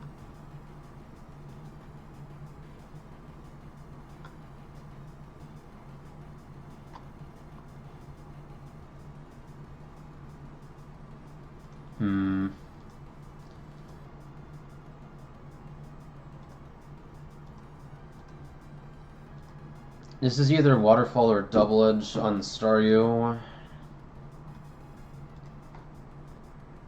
I mean, it could target Chansey, I think. I think it's just more likely to target me. How do I feel about trying to dodge like 2 crits with Delcatty here? Not amazing, but oh boy. The Hyper Voice tempo on this turn would go insane, and then I would be in a really good spot to try and like pivot my way out. The problem is, like, if I'm gonna get hit with thunder and, like, double edge, who's coming into that? Grotto comes into thunder. It takes some damage from double edge. It doesn't look great. That's really bad for tempo if I do that. And then I am really struggling to potentially get Delcatty back out until late. Mr. Mime does not want to come in on double edge, even though he does outspeed both of these guys.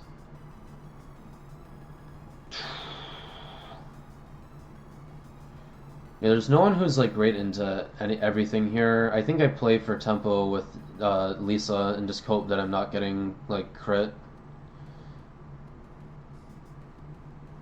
Who knows? I could maybe crit Hyper Voice and get a frag or something here. All right, double crit Lisa. Come on, show me something good. Oh, that's so close.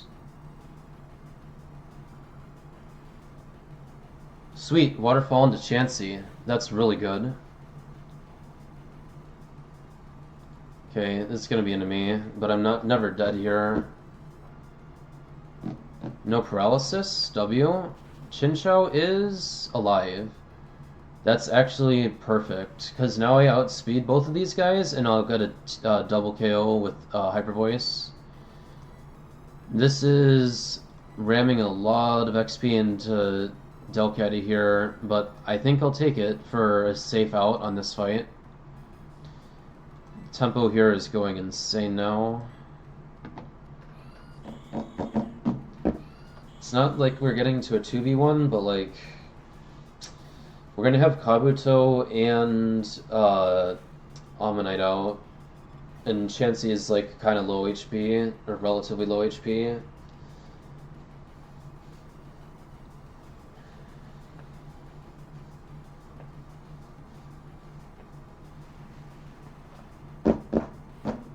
And I'm pre-sleep on everyone else, so the toxic spikes are just whatever. Okay. What are we afraid of? Waterfall on Delcatty is spooky.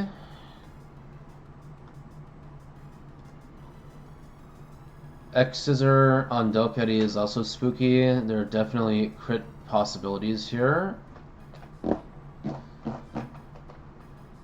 How much damage are these guys doing to Chansey with these physical attacks? X-Scissor is possible on Chansey. Waterfall might actually see a kill on Chansey via Kabuto. The problem right now is that I can't safely send a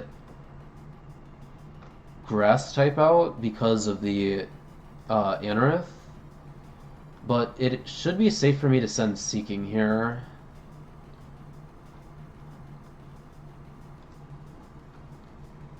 Well, with Waterfall being fairly likely. Seeking can come in on that. It's probably fine to come in on X-Scissor too. Alright, this is always Seeking. Lisa Snack finally about to get me some mileage here. I'm going to just Aqua Jet the Anorith out of existence, and then this is going to be a 2v1 on the Kabuto.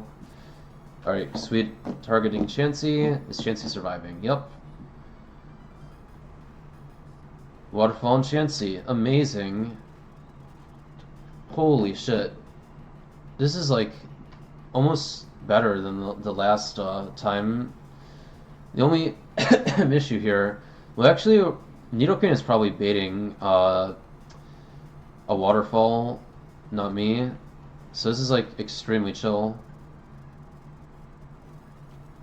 Holy shit. It's so free. Insane mileage. Do I actually want to switch out for XP management now? Because I know that Grotto is like turbo chill into Kabuto. I think I should switch for XP purposes. Let's send Grotto here.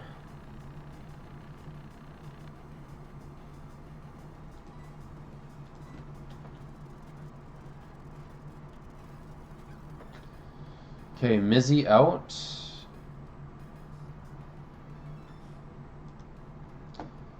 Just going for a Thunderbolt. It's probably not dead to Waterfall unless it crits. I kind of just want to switch, I'm not gonna lie. Because, like, he is not targeting me. Should I send Sweet Tea? Is there really a need to do that? It's just a Kabuto. I kind of want to just do it, man. I'm kind of just having a good time right now. Ouch, Rock Slide. Oh, no flinch. God, dude. I knew I was going to have a good night, Trident Neptune. I didn't know it was going to be this good. Holy shit. I'm so happy this went so well. How did that not work? Dog. I'm not even gonna sugarcoat it. I did not lose a single Oranberry on that fight. How did that happen? Lisa is the GOAT. I think that's how it happened. Also, I got very lucky. But, like, hey, sometimes that's what it takes.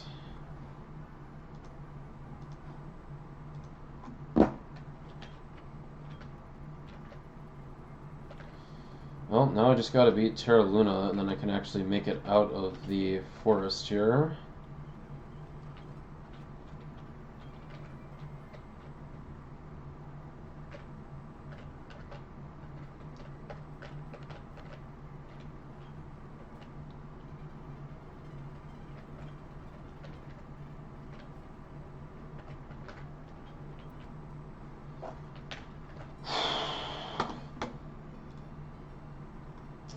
Yeah, the main difficulty in Eternal Forest here is obviously Terra Luna. But this is a fight we are not afraid to bring Chestnut to.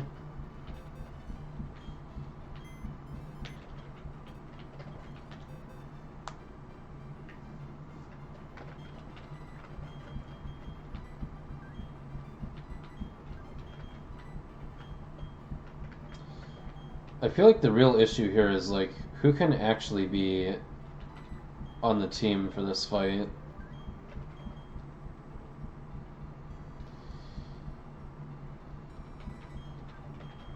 I don't think Seeking is actually real for this, right?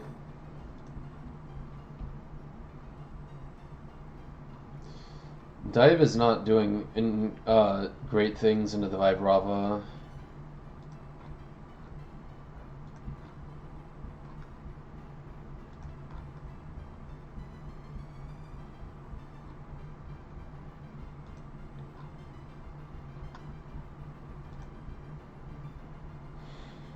Yeah, I'm not seeing great value in Seeking for this fight.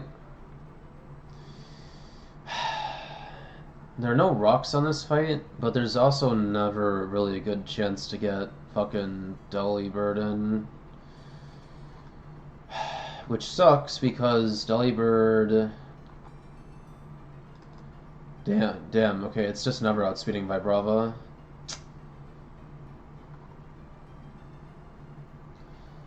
Well, that is a huge issue for Delibird here.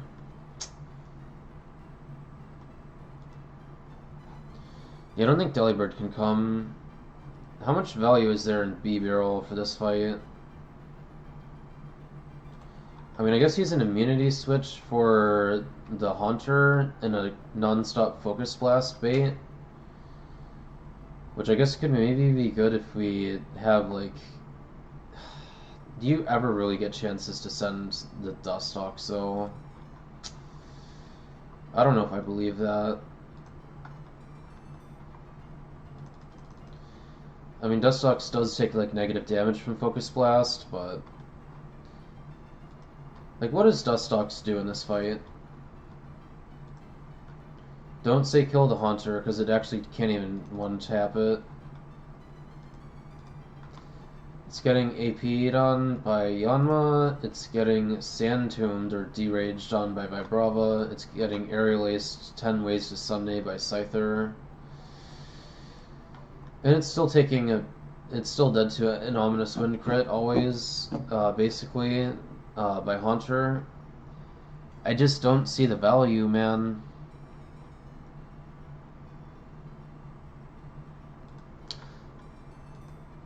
To be fair, B-Barrel is not outspeeding anything besides the Metatite.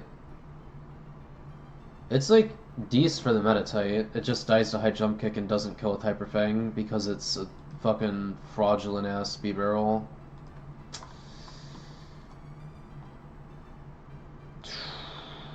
I guess it doesn't take like huge damage for most other stuff. It's taking a ton of damage from Vibrava. I mean, okay, is Hyper Fang still hitting decently on the Vibrava? Sure, but I don't know, man.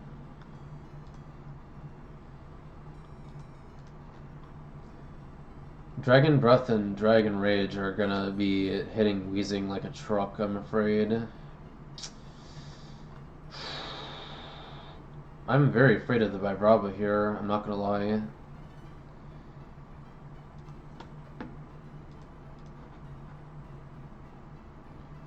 Like, I really don't have anything that's like particularly good for it.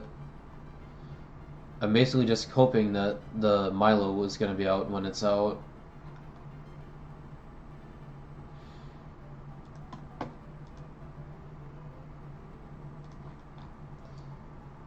Yeah, Dragon Breath is still doing a ton into Sand Slash. I mean, I guess Supersonic AI gets a lot of boosts. But still.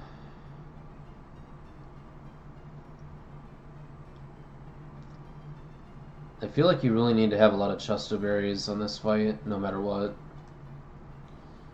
Not the Vibrava, anyone but him. Hey Titsu, guess what this Vibrava has? He has base 100 special attack, base 100 speed, base 70 physical and special defenses, base 80 attack, a life orb, and tinted lens. So yeah, that's kind of really difficult to deal with at this point in the game. Like, that's kind of like, are you sure you're not already Flygon base stats? I'm just saying. Okay, what do we think?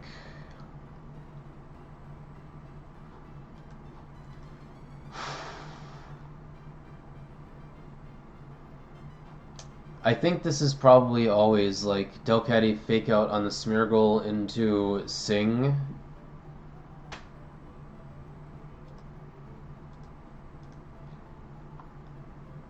And then just see where we get after that.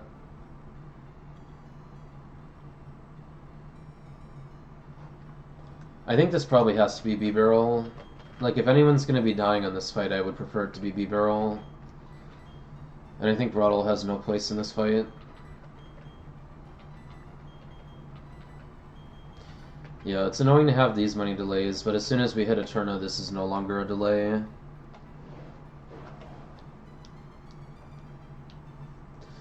This guy is not doing anything. This guy is gonna be Nomu. This guy is becoming real when we hit a Eterna. This guy is waiting until, I guess, I don't know, it might be Veilstone for when we can get a Moonstone. This guy becomes real next split. This guy doesn't become real until like after Maylene Cringe. This guy is excruciatingly real on the Maylene split and is like sad, but a flash in the pan if it comes down to it on the Fantina split. I mean, this guy can evolve Fantina split. This guy becomes pretty real next split. This thing is probably still pretty good as a Lyron next split. It just is difficult to navigate with. Neither of these are real. That's not real. This guy becomes more real next split. It just still has very specific weaknesses. I think it has to be this team. I don't think we're leveling like anyone for this. I don't think we can do it. If Sand Slash over levels on this fight, it's fine. It's the last fight we're using Sand Slash on the split.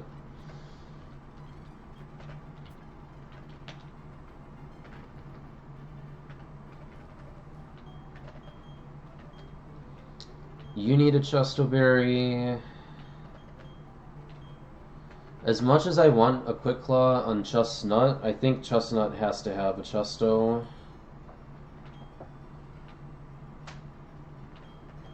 I wonder if there's actually copycat tech on this fight. I don't know, man. It's a doubles battle. Copycat kind of isn't real.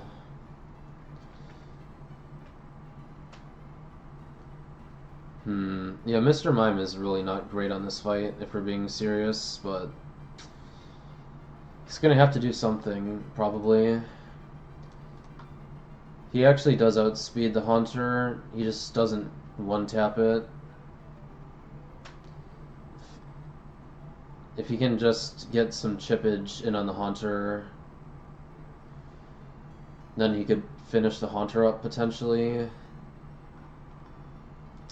I don't know, he can never be on the field when Scyther's on the field. It's not great for him to be on the field when Yanma's on the field, frankly. He's actually not that bad into the Metatite.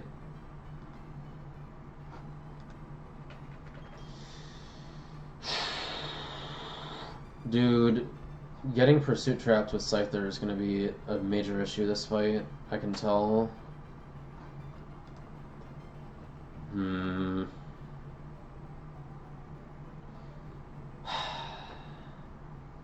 thinking about Persimmon berries and Oran berries here.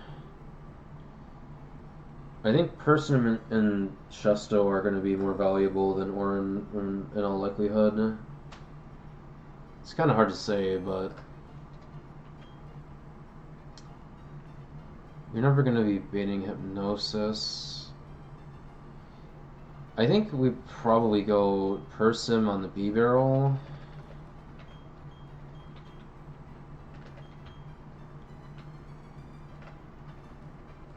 I think I need to have at least one more guy with a Chesto.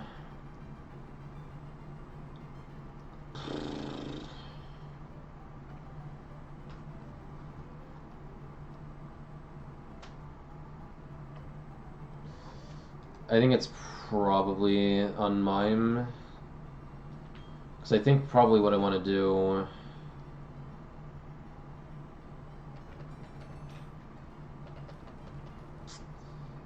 I think I may want to give Quick Claw to Plume Bob here.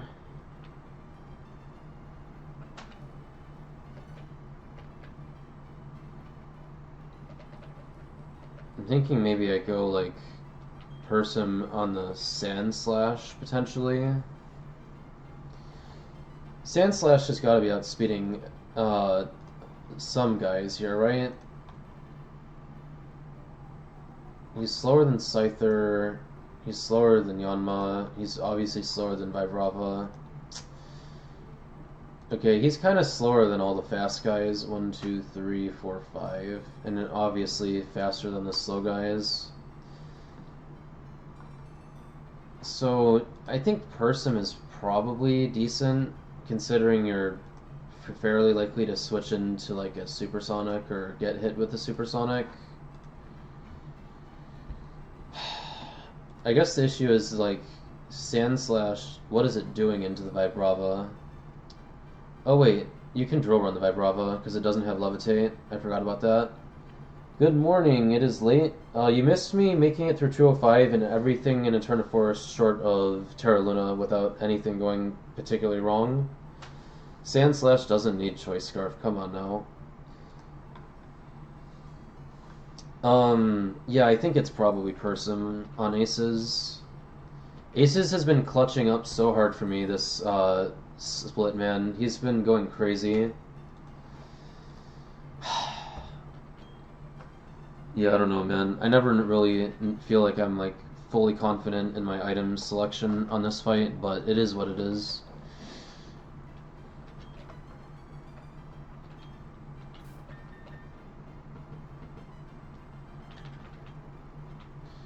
There's no point pre-sleeping this fight because Cheryl is always healing you. Plus, I have Chester berries on my guys, anyways.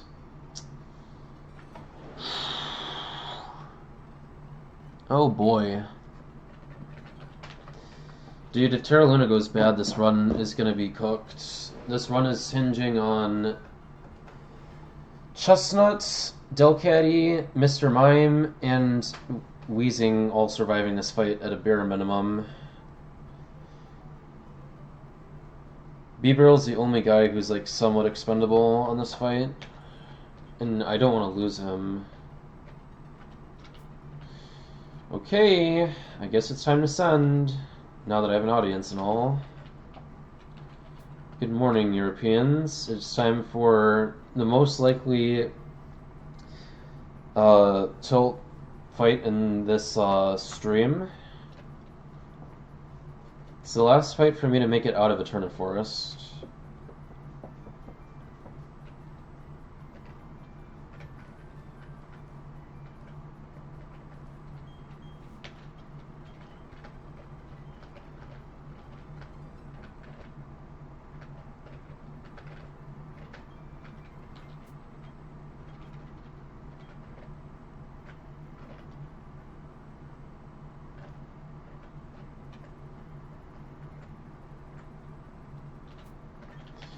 Alright, are y'all ready? You predict one death. Well, I am coping and saying that I can find a way to get bailed out by Cheryl, potentially. Alright, let's see how this goes down.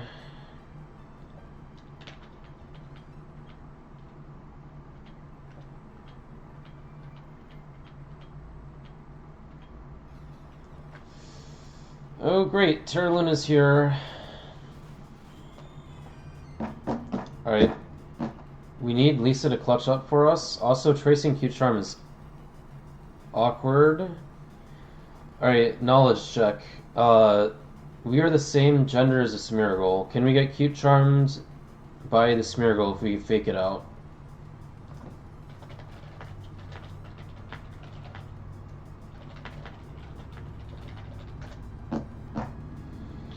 No, Cute Charm does not work on the same gender, so we should be safe.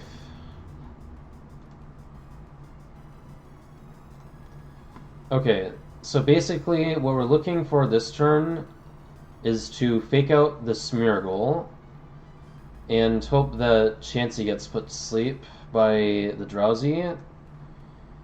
We're also hoping that Chansey does not click Shadow Ball on Drowsy and instead clicks Double Edge on Smeargle, although the Double Edge on Smeargle is very unlikely.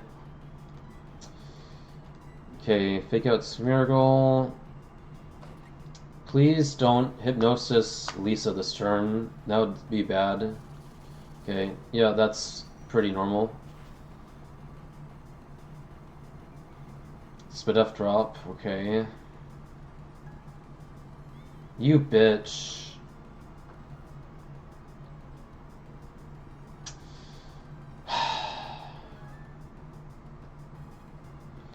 Okay, now I have two options. The first is to send Hyper Voice, knowing that we won't kill.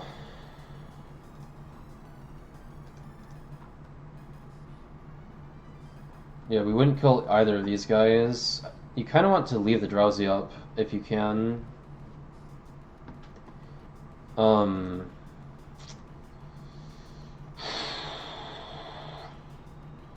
Yeah, Hyper Voice is not doing amazing into Smeargle. The other option is to send Sing and just hope that we hit everybody. I think the highest value play here is to click Sing, because singing Chansey to sleep here, while also getting chances to put the Drowsy and the Smeargle to sleep, is very valuable. Also, this could prevent Lisa from getting put to sleep, which we would very much like. Alright, let's send it. Let's see who we hit. We hit someone. Okay, we hit Smeargle, that's definitely good. Chansey dodges, which isn't great, and Drowsy dodges. What is the Drowsy doing? It's not dead here unless it crits, right? Yeah, it's not down. You had to go for Lisa twice! Oh my god!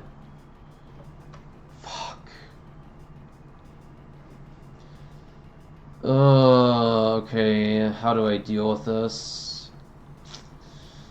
Lisa might be out of this fight permanently now. God damn it, dude. It's good that I hit the Smeargle, but missing both Chansey and Drowsy is really bad. You know, Sing is 70 AC. You're on average you're gonna hit 2 out of 3 guys.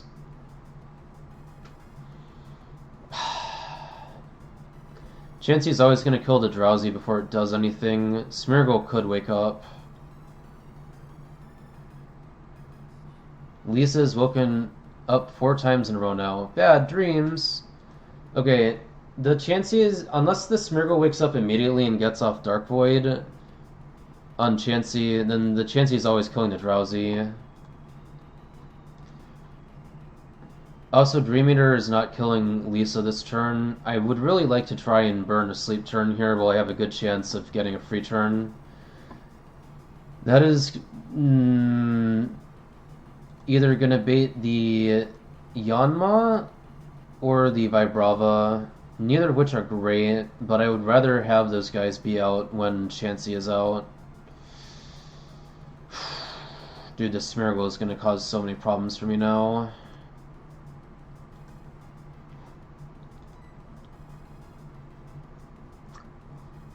I'm always asleep this turn. I think I just try and burn the sleep turn.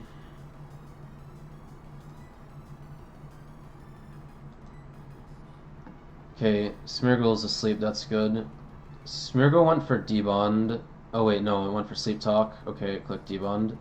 Well, I am always asleep this turn, so I guess that's okay.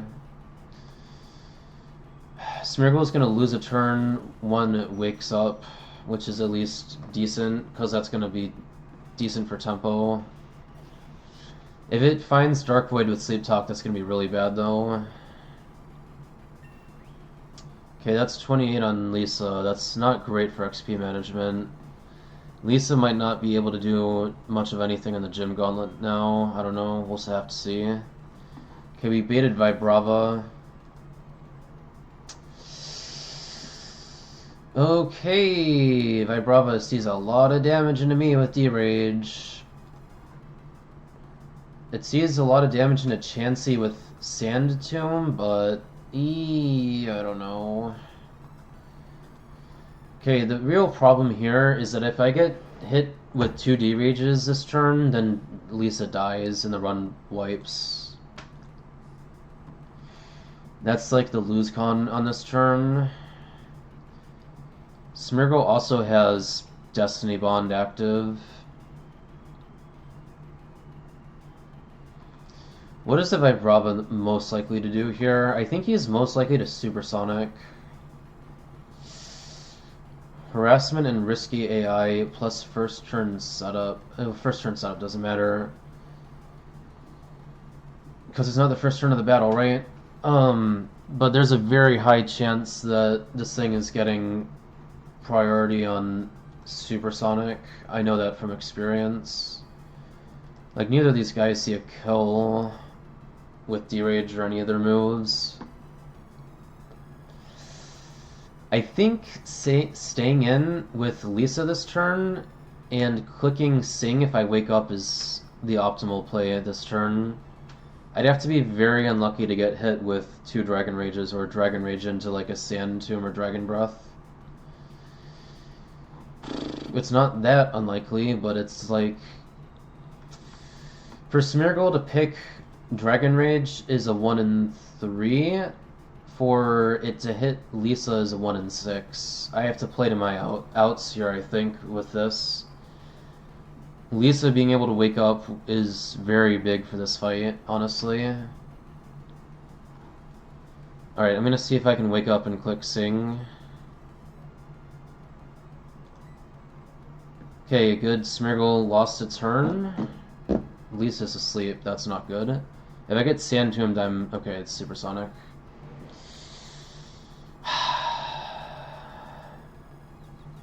Chansey, can you please do something this turn?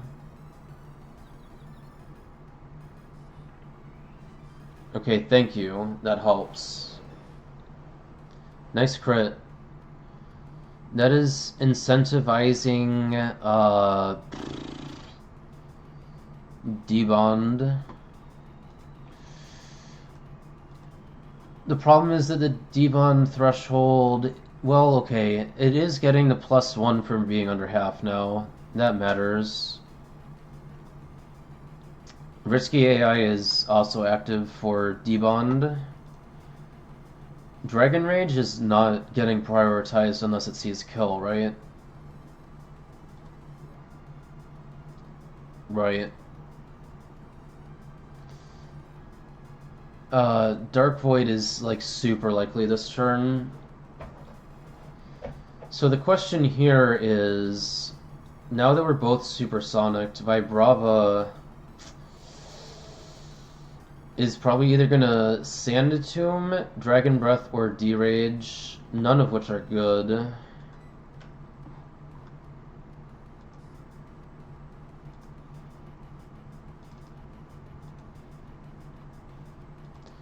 Lisa only has 70, it's at 69 right now. If I go hard wheezing, I will get put to sleep, but I will dodge Sand Tomb if it's Sand Tomb.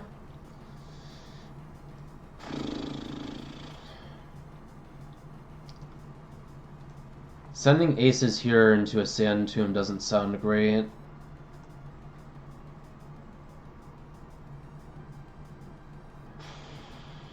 What is Chansey most likely to do here if it gets a hit off? There's like no shot Chansey gets a hit off this turn. If anything, it would be clicking Double Edge into Smeargle, I think. This is bad. I need Smeargle to be off the field. I think we want to switch someone out. Plume getting put to sleep is annoying, but Plume is probably the most passive Mon on the team.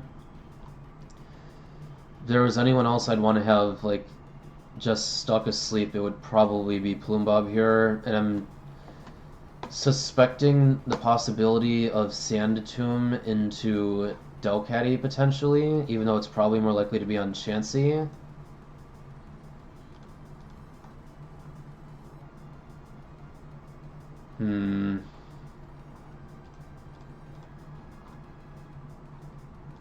Yeah, I think this is going to be send Plume and hope that Vibrava is going after Chansey. There might be a stay-in angle, because there's a decent shot of Dark Void with Smeargle. And you could potentially be going for a Lisa wake-up play into sleep. If you're dodging, the thing is, Confuse Act makes that so unlikely to work. And if Lisa is Sand Tomb, then it's just like over. Also, if Lisa gets deraged, that's like gonna be really hard to get out of. Plume getting deraged is not great, but it's less likely late in this turn. They're violating Sleep Clause. Yeah, I know. This Smeargle being stuck up is going to be a major issue. Mr. Mime outspeeds it, but he is not killing the Smeargle from here. Yeah, this is going to be awkward. I think this is always Sun Plume. This is not a good start to this fight. Vibrava is a demon. Okay, hang on a minute. We actually got the resist switch into Hunter. That's really big for tempo. Sand Tomb on Chansey, that's good. It's gonna see a kill on Chansey now. Oh, you know what? Haunter and Vibrava are both gonna see. Ooh, wait, never mind. Soft boiled. Cheryl, what are you doing? Okay, what is happening now? Supersonic, very possible. Ominous Wind into Wheezing is very, very possible. This could also be Hypnosis.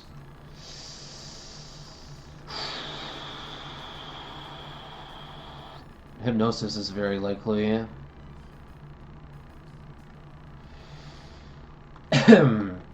I think this is very likely Supersonic from the Vibrava.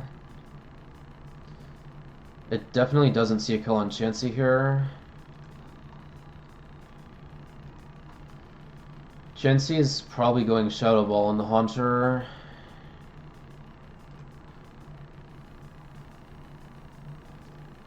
Sand Tomb is highest damage for Vibrava, right? Oh god, Dragon Breath is... oh god, wait. Dragon Rage is actually like highest damage. Okay, but it doesn't see kill. If Weezing gets double targeted here, he's gonna die. But Supersonic Hypnosis are very likely this turn. Dragon Rage is the same as Vanilla, yes. It's just like really awkward to be fighting when your mons have like 70 HP.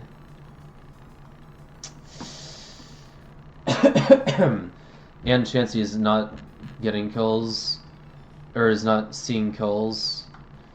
Focus Blast is just not doing much damage into Chansey, man. This is not good. That Soft Boiled was really bad for me. Weezing does a lot of damage with Assurance. I think it's probably...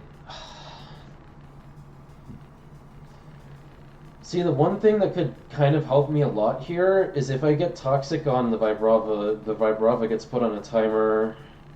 Once the Vibrava's down on that side, the Yanma comes out, and the Yanma has way lower damage potential, and then it becomes a lot safer to send Chestnut out. And if the Vibrava goes down and then the Yanma goes down, then it's like then we get very close to pivoting into a pretty comfortable spot. 4 Mons up on Terra's side is definitely inclining me to want to focus on taking Luna down. Chansey's not going to help me with that. Killing the Haunter here is not helping me a ton, though. I think there's probably higher upside to clicking Toxic this turn on the Vibrava if I get the chance. This might be it for Plume It's not super likely, but it's... things are not looking amazing. Alright, well, it's time to send. Oh, hell yeah, we dodged Supersonic.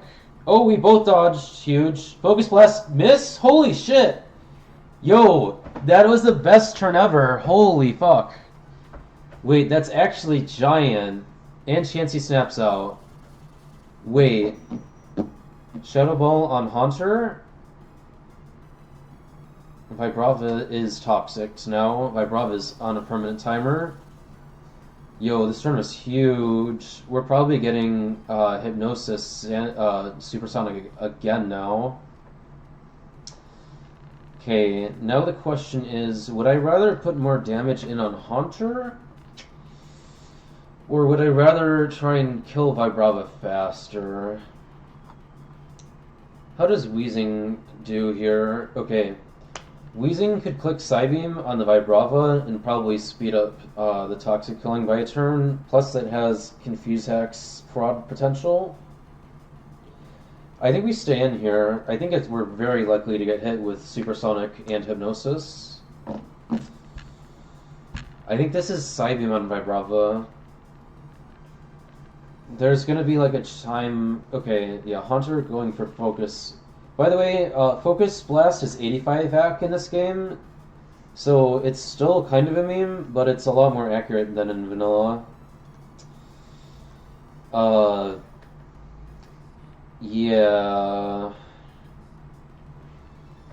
I think we're definitely gonna want... Chansey might bot and soft boil this turn, I don't know. I think the value in Psybeam on Vibrava this turn is really high. Okay, Supersonic into Plume Bob. No Quick Claw, unfortunately. Okay, we're both Confuse Hexed. Hypnosis on Chansey is really good. That means Chansey is hopefully switching on next turn. Will I hit myself in Confusion? Nice.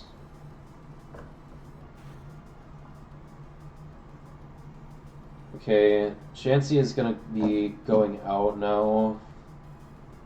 probably. Oh wait, it's still Sand Tomb. Fuck! Oh god, Sand Tomb. Okay, Haunter could attack this turn. Vibrava is going to attack this turn. I'm hoping that Haunter is going Hypnosis on Plumbbob. Plumbbob has provided enough value in this fight at this point in time where I'm in a pretty okay spot. Haunter being out is not amazing for me at this point in the game. Smeargle being out is worse though. It's just that I don't have great counterplay to Focus Blast other than switching Plumbbob or Maimin, but that's still not a terrible deal. I just need this Vibrava dead as soon as possible. I guess the one thing that would be valuable here, potentially, would be like an Assurance high roll on Haunter if I Quick Claw. Like, killing the Haunter is still good. I just don't have great counterplay into the Smeargle. And I have no idea... Well, okay, Chansey is just stuck. Hopefully they just target Chansey. I think Vibrava... I don't know. I'm hoping Vibrava targets Chansey. I'm hoping that Haunter targets Chansey too. This is like a super RNG turn.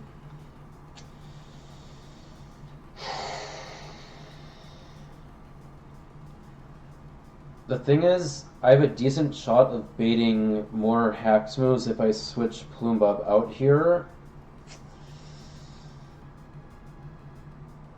If I catch an Ominous Wind, that would be really good for B-Barrel. That would just stop Haunter for a turn. If I catch Sleep, then that's kind of not great, but I could switch out on Focus Blast kill. I could probably like switch back into Wheezing.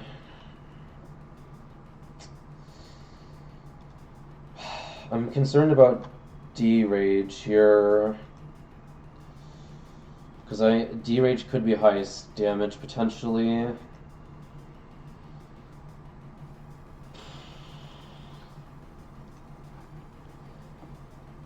Sand Tomb.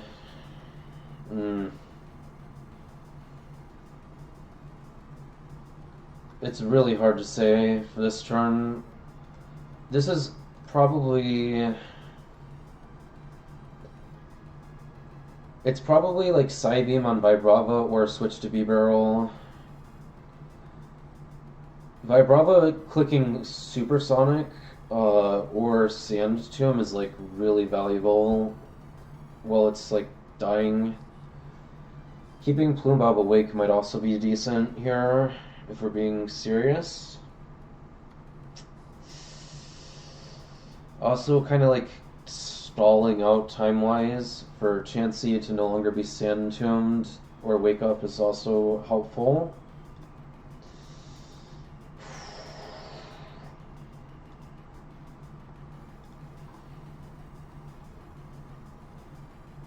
Yeah, catching Ominous Wind with B-Barrel would be really helpful here. Catching Dragon Rage and Ominous Wind would actually not let these guys see kills with anything other than Sand Tomb, which I could send Plumbbob back into.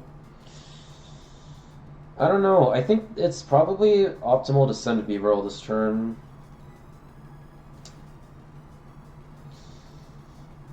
Alright, you got this, Beebs. Sand Tomb on Chansey is helpful.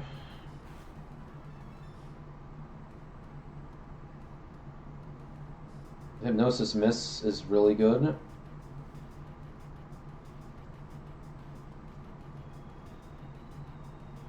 Vibrava is not out yet, but it will be out next turn. And I think it's... Oh, it's going for the kill on Chansey. They both see kill on the Chansey.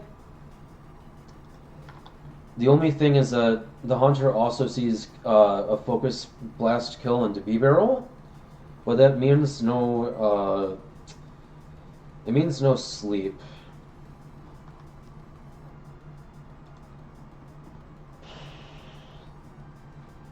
I think there's a serious consideration here to sending Mime out. I don't know if Mime actually kills Hunter here.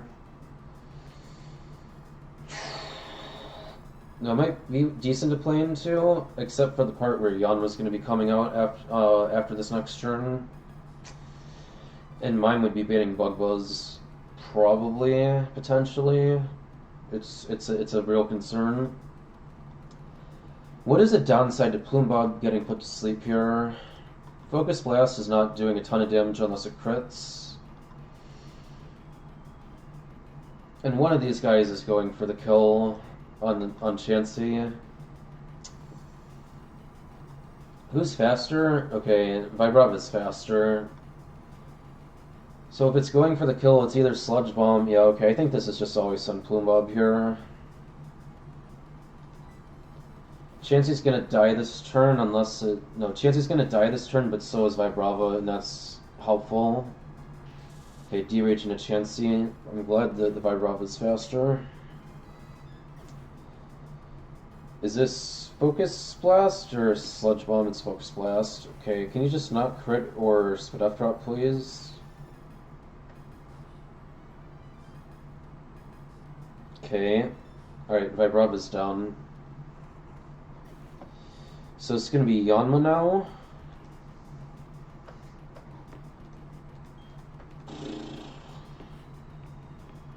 The real question is, who is Cheryl sending here? Is this gonna be Mizzy? Oh, this is Mizzy.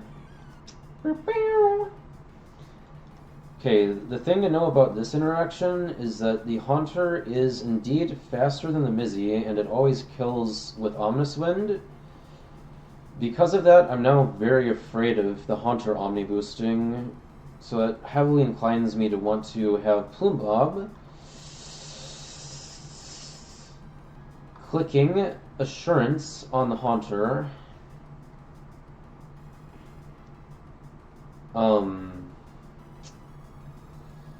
The Yanma is faster than the Mizzy as well.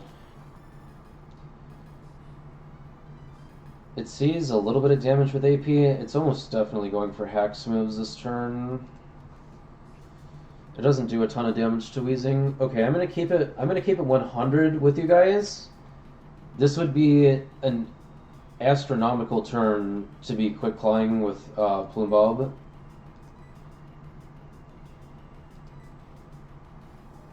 Please don't Omni Boost. Please, please, please don't Omni Boost.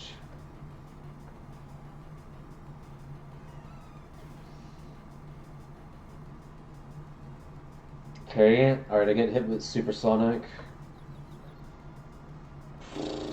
Please hit through. Come on, Plume Bob. You can do this. Will I hit this range? I will. Okay.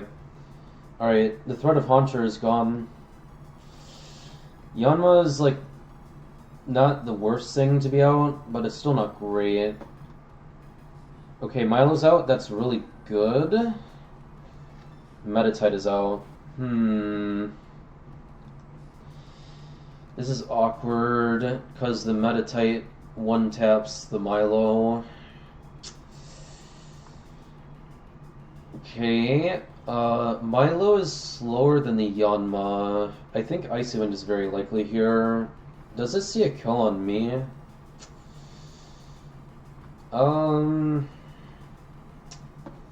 Okay, Zen Headbutt does 54 max roll. It does see a kill into me exactly. Damn.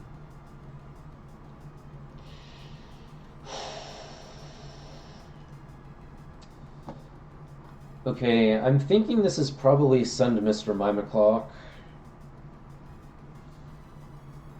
Right? Is that what we're thinking?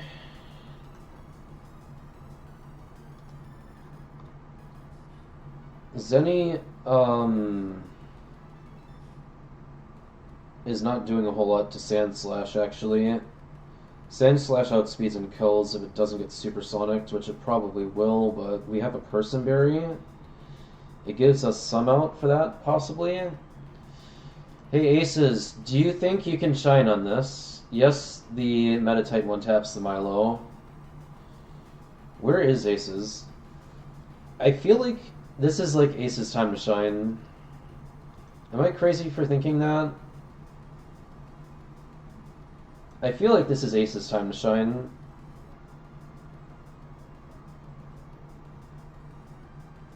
Once we get the Meditite down, it actually becomes very way safer to get Chestnut in. It's not amazing because the Smeargle's still around, but like B-Barrel here actually has utility with quick attack priority and stuff. Okay, I think this is probably the right time to send Aces.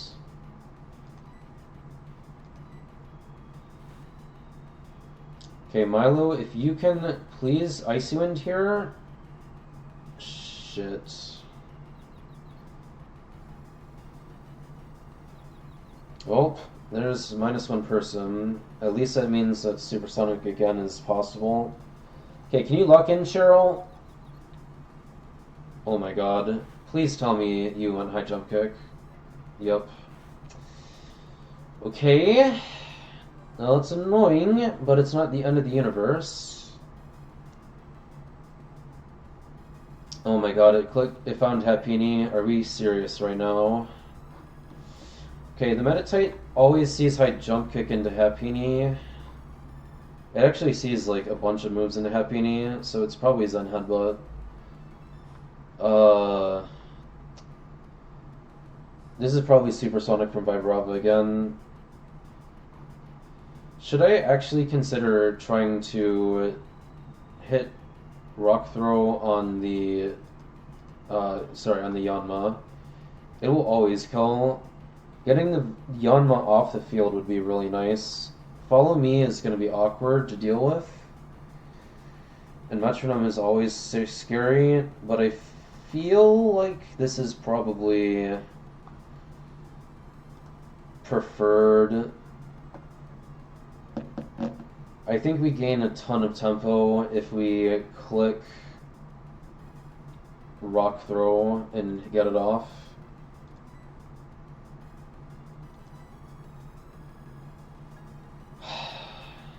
Can you please lock in Aces? I need you to come through for me. Aces, please! Please! Yes! Okay, Yanma's down. No more Confuse Hacks. The Confuse Hacks is done. Luna only has 1 Mon left now. And this Meditite is using its turn to kill Happini. Okay, Plume is 27. Alright, we're not missing her jump kick today, I see. Okay, Cheryl's down to Nidoqueen and Leafeon now. Clefable out. Nidoqueen out. Oh god. Okay, Nidoqueen is gonna bot. The good news is that, once again, this is baiting Zen Headbutt kill on Nidoqueen. So this, if we don't get Follow Me, this baits out a free kill on the Meditite. Now, since I'm not getting targeted this turn again, there's a lot of value potentially in just going after the Clefable and removing the Follow Me and the Metronome bullshit from this fight and getting a 2v1. I think it's probably optimal to click Drill Run, and it's probably best to do it on the Clefable this turn. Getting Clefable in kill range is going to matter when Leafeon comes out. Aces, can you lock in one more time? Yes! No shot you crit, right? That would be huge. Okay, fine. Oh god, this is why we attacked. Overheat on me. Okay, of course. At least it clicked it on Meditite. Oh, what?! Come on, man. What was that? You saw a kill on Nidoqueen. Bullshit. What the hell? Okay, so Nidoqueen is not confused, and it definitely sees a Sludge Kill on the Clefable here. It's probably still gonna bot and click Charm though. I'm getting double targeted now.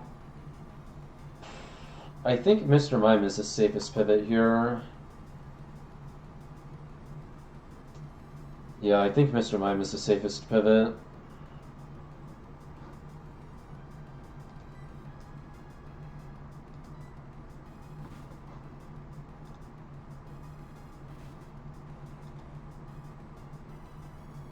Oh my god, please. Please don't flinch, Nidoqueen. Thank you. Rock Tomb? Brother. Okay, you got the kill. That's all I care about.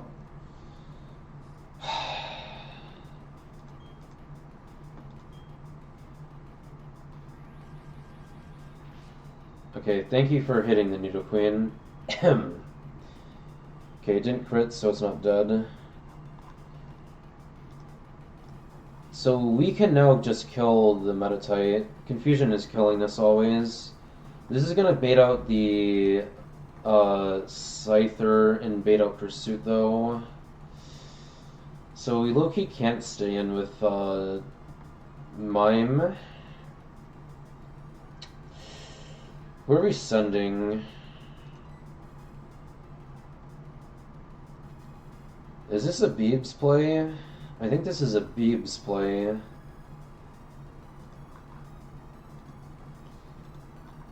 Beebs is gonna bait high jump kick, but Mime could come back in on that if it has to. Yeah, I think this is a Beebs play. We're getting close to getting to a safe position here. Is Sludge killing? Oh my god, it's actually killing? Okay. B-Barrel is baiting out the Scyther. It's only dead to a high roll Brick Break. Does it see a kill on Nidoqueen here? Yeah, it should see like a Aerial Ace kill on Nidoqueen.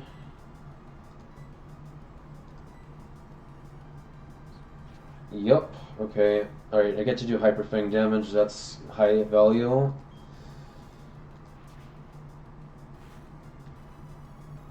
Okay, Leafeon out. This thing does not see a kill on Leafeon, but it does highest damage into Leafeon. We're gonna click, I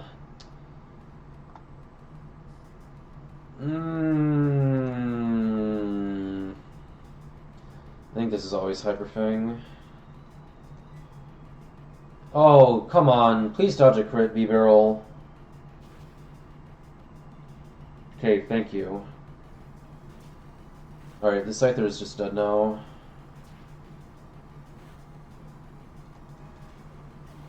Alright, even B-Barrel is clutched up for us. All that's left is the fucking Smeargle. And the good news is that because B-Barrel's out, and I'm over half health, it does not see a Dragon Rage kill. See, now, the scary thing here is Debond, but we can outspeed Debond by clicking Quick Attack this turn.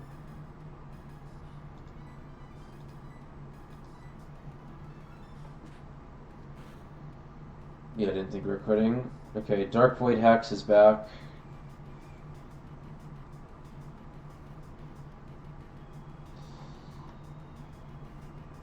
This Leafeon is Magic Guard, but that's not helping it.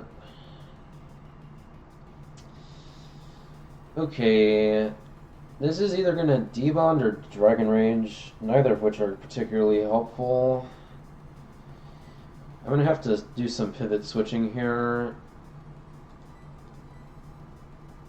Lisa is never dead to a single D-Rage. I think we probably send Lisa here. Actually, you know what? If we send Mr. Mime and it goes D-Rage, We should always outspeed and kill with confusion. I think this is always on mime.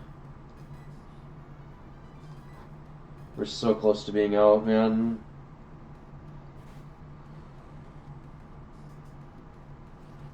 Yes, debond.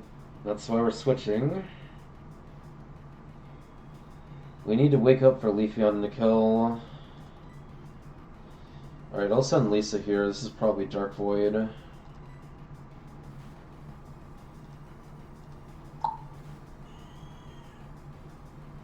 Yep. Okay, got him. Leafeon is taking a long one. Alright. Go debond again.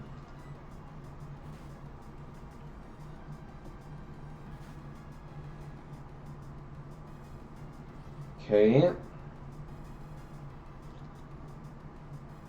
Oh, there we go. Boom shakalaka. We did it. We got through a turn of forest without anybody dying. And nobody overleveled. Delcatty is level 28, but Chestnut is still level 26, so...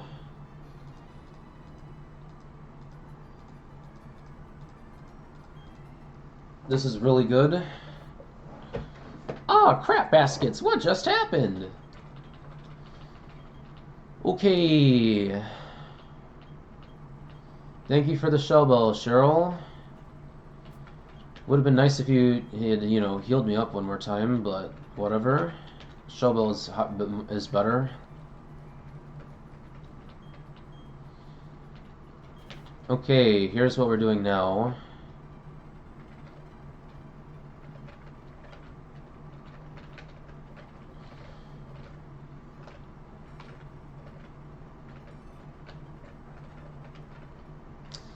You're taking Silver Powder and the Silver Wind TM.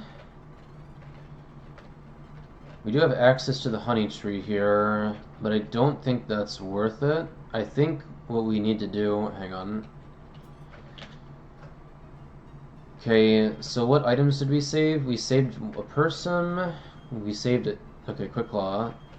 We saved a Chestoberry, and we saved a second Chestoberry. I think we're only down one Chestoberry that fight, so that's pretty good. Okay. Alright, so basically, now the game plan is we're going to go for the Eterna Forest encounter. Basically, what I'm looking for here is to hit either Shroomish or Paris. So we're going to want to play for the daytime table. No, we can't get Weasel here.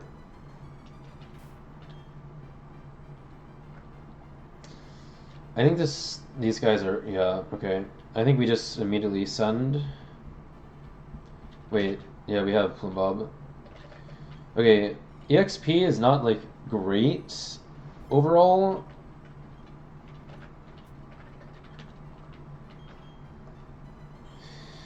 You still at least got a little ways to run. We're not using you the rest of this split. You're like fine, it's whatever. You're not that bad. You're not that bad. Because you got like 4k before you overlevel. Chestnut is not great, but not that bad considering there's only 3 fights where he's fine to overlevel in. So Chestnut XP is probably fine at this point. We gotta be careful with Delcatty is the main thing. And kind of be conscientious with Plumbob. Okay. Yeah, let's just immediately send after we switch. Well, okay. Save. Now we are gonna set to daytime.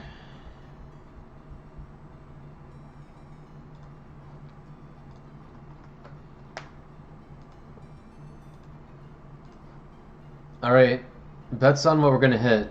We can't hit Chingling here, dude. Okay, Titsu. Here are the possible encounters, in order of how likely they are. Baneri, Roselia, Nuzleaf, Paris, Wormadam, the bad Wormadam, Shroomish, Pineco, Kricketune, Mothim, Venomoth, Combi.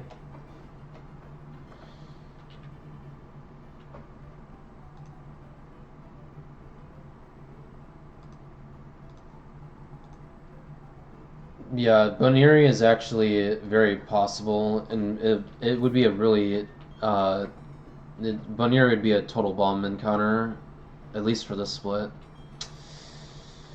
Let's just see what we get, man.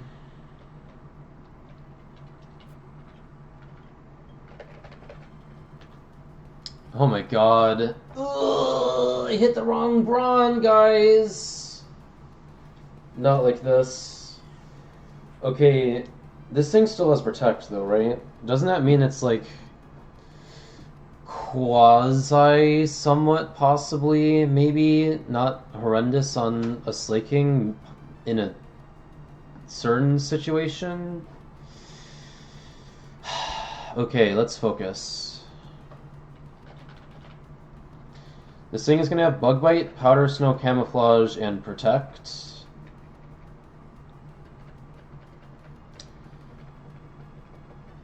Man, this thing is just so not real. Ugh. Wrong Brawn.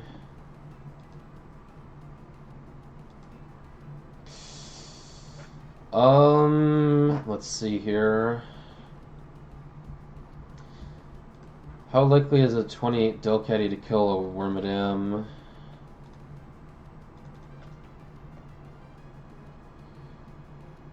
Okay, according to my calculations, Fake Out should never kill. What is the catch rate on this thing? 59?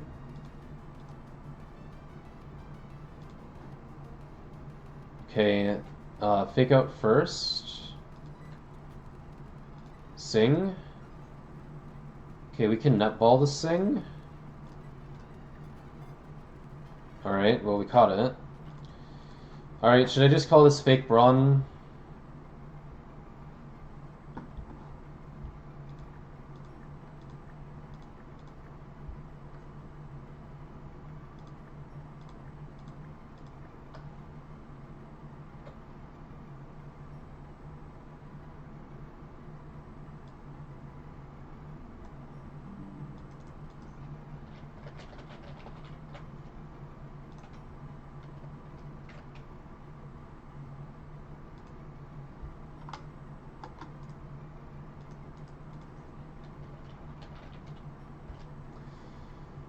We're calling it Fake Brawn.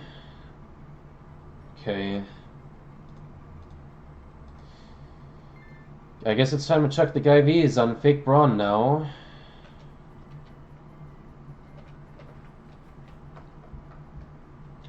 They're probably going to be horrendous.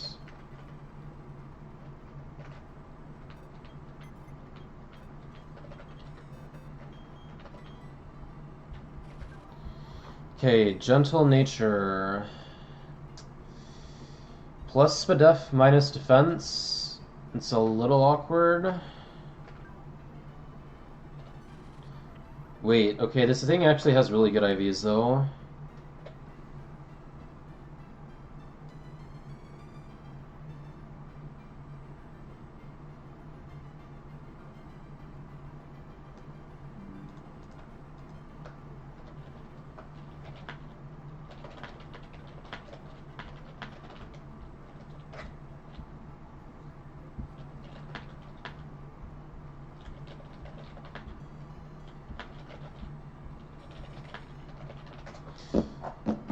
Oh man, what am I even capable of using this thing on?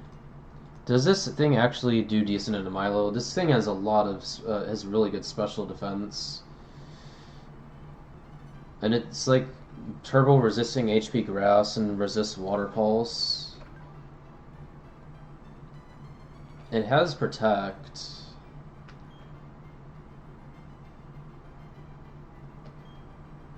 Bug Bite.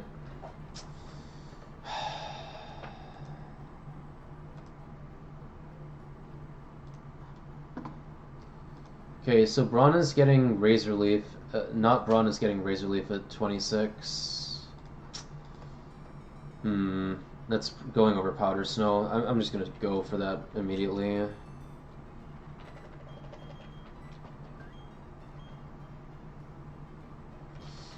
Fake Braun, everyone.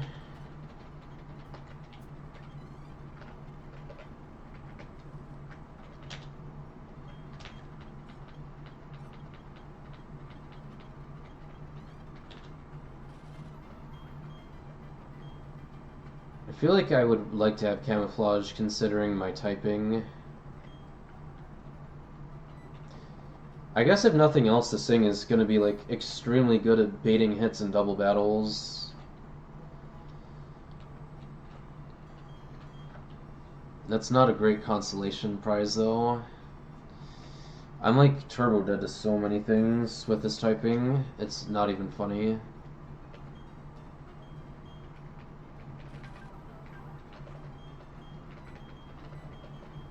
You know what?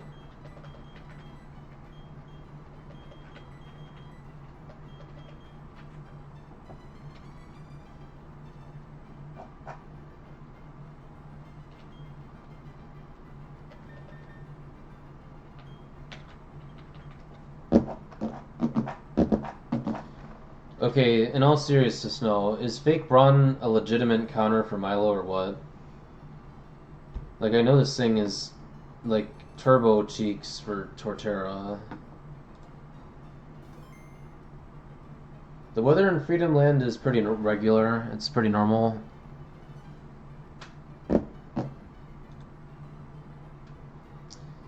Alright, let's think about this for a sec. I'm thinking about Gardenia right now.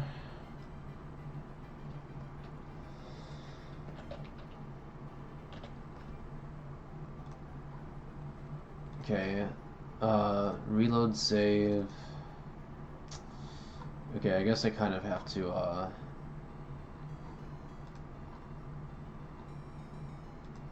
do this. Yep, slower than Torterra and Dead Rock Climb. I kind of figured. I'm taking hella damage from rocks too. It's gonna be really, really unfortunate.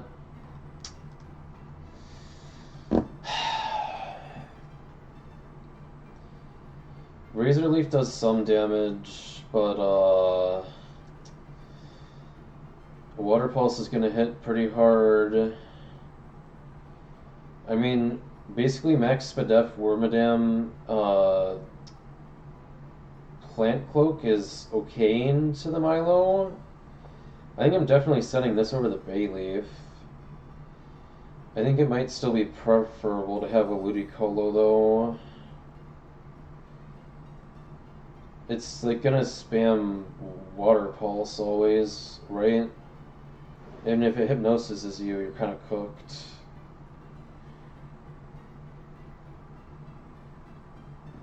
Would you give this thing berry juice? I feel like you might give this guy berry juice. Because you're always looking for like a 3-hit KO. Well, you're not actually getting 3-hit KO comfortably.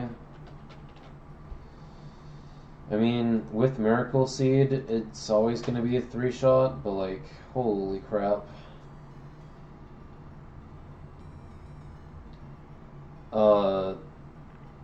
Yeah, you're only capable of like, you're at what, 55? 3 Water Pulses are gonna do you in. Yeah, I don't know. Wormadam is looking very uncomfortable into the Milo.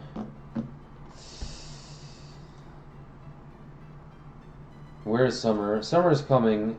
I looked at the forecast for Nice next week, and it looks pretty good.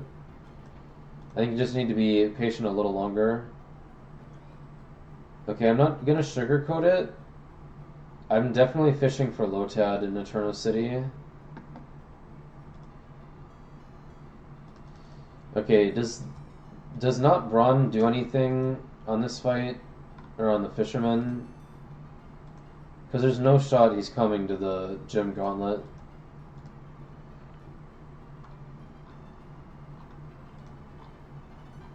Like, this guy is just not... I mean, okay, in fairness, bug bite is, like, not super bad.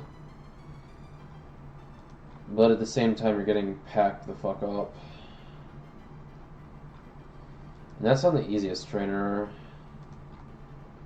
Like, it's not even leech life, it's fucking bug bite, man. The guy is so ass.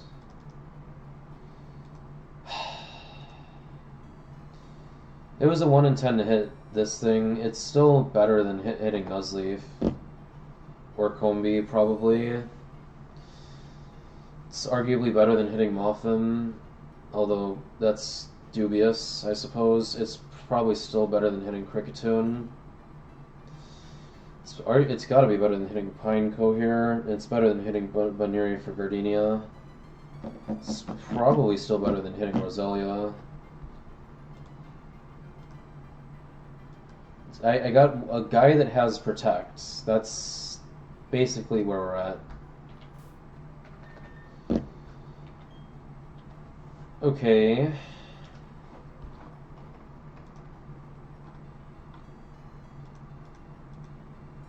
So about the Fisherman, with the Miracle Seed, Braun is just not really hitting very hard.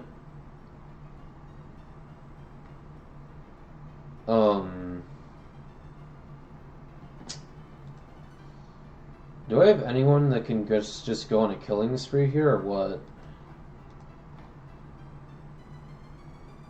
Bayleaf, Magical Leaf with Miracle Seed. You're gonna kill the Slowpoke. You're gonna bait the Tentacle. You kind of can't stay in on Sludge Bomb. Actually, Aces has got the Tentacle matchup covered. And then it's gonna bait the Poliwag, and then it's either gonna click Waterfall Hypnosis or Belly Drum, and if it clicks Belly Drum, we can low-key just kill it with Drill Run and chain that.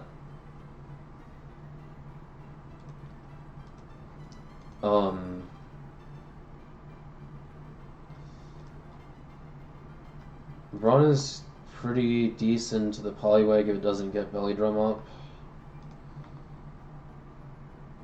I guess Delcatty is always an out for the Poliwag if it comes down to it. Delcatty kind of chains on the guys in the back on this. I just don't want to dump that XP into him, or into it.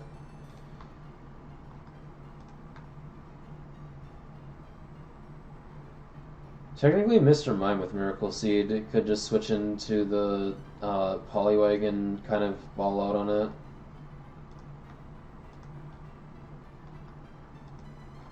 It might be better to dump that XP into Mr. Mime. It's kind of not really a huge deal for Bayleaf to not have Miracle Seed. Magical Leaf has a... Well... It's gonna win the matchup into the Slowpoke, surely. Okay, these fights aren't, like, completely free, but they're not particularly bad. I guess the other consideration is that instead of Razor Leaf, like, I could technically go Bullet Seed on Braun, but I don't know how I feel about putting Bullet Seed TM on that guy. I think I'd rather cope and suggest that I'm going to get Breloom in like Amity Square later or something and wait to put it on that guy.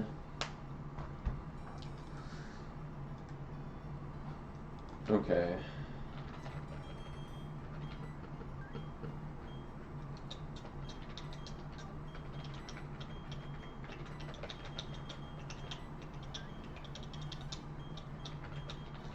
I guess Plumbbob will sit behind for this.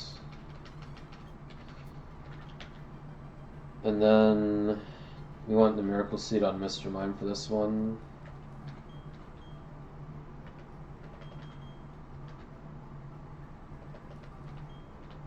Okay, I guess run takes quick claw, and then I put focus band on turtle, I guess.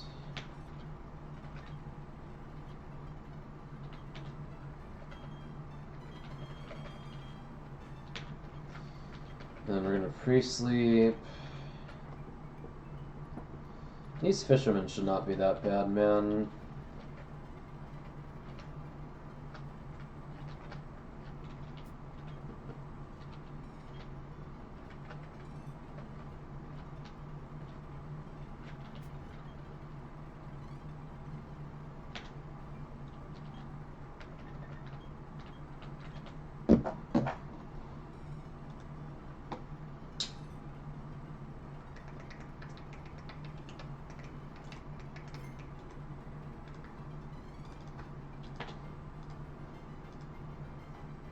Sandslash is very fortunate to be outspeeding this tentacle.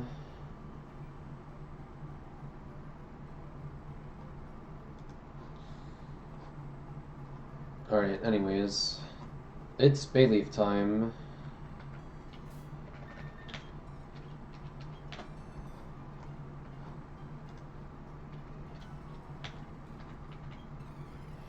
Oh, I should have given someone the shell bell. Okay, that was dumb. Alright, anyways, click Magical Leaf. Nice, it went for Zenny. Why didn't I click Leaf Blade there? Okay, Tentacle sees a kill. Well, no, it's just always going Sludge Bomb here.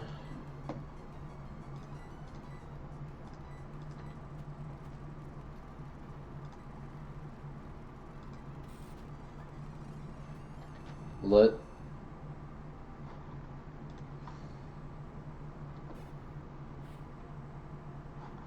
Okay, Poliwag out.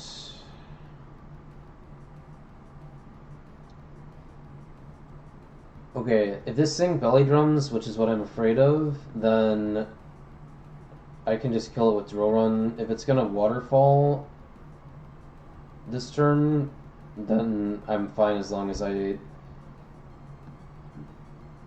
Yeah. Pretty much no matter what happens, I have an out. So let's just try and click Drill Run again, I think.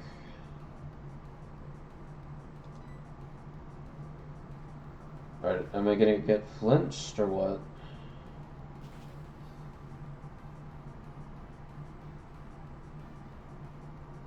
I see.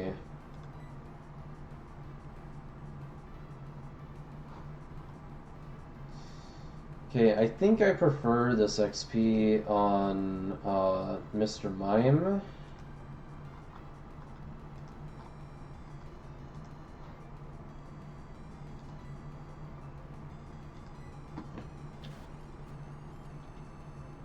W.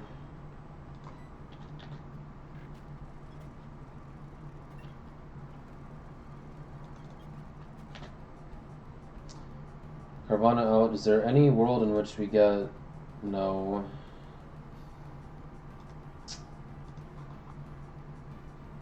Yeah, I'm just always sending Magical Leaf into this.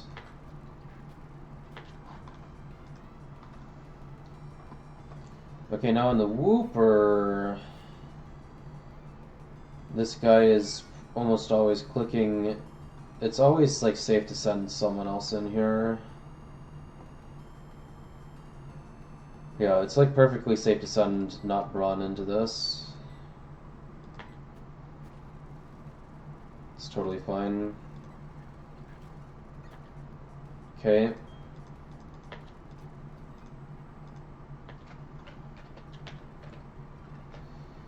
Alright, first fisherman down, 2 to go. Yeah, my grass types are just not that fast is the main problem.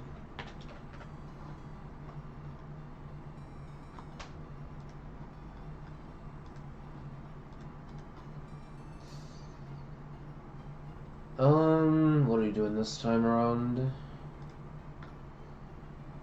So we would bait the Barboach second, and then we would bait the Goldien third.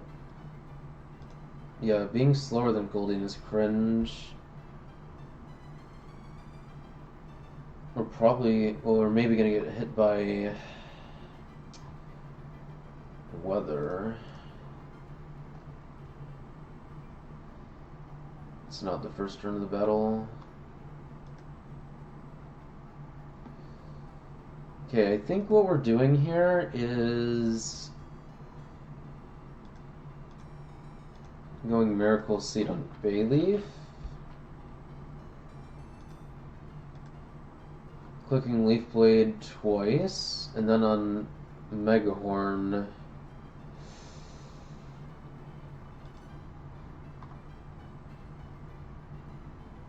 yeah, Sandslash doesn't have this one.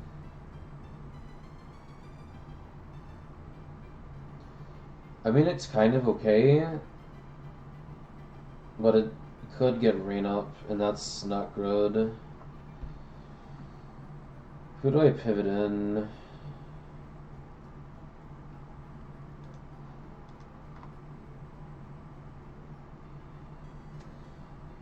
Beebs is kind of like probably fine. Well, not exactly.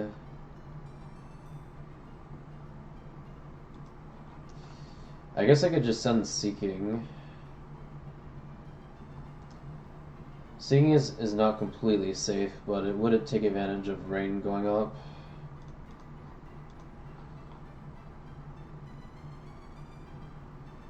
No, if rain goes up, the Goldeen is faster than me. Dokkaetti is kind of my like backup plan.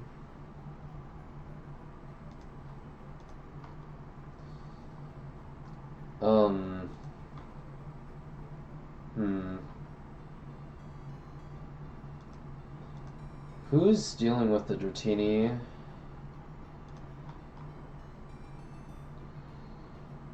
Man, Delibird, I just can never get you in, can I? You're just gonna be dead to a Dragon Rush crit.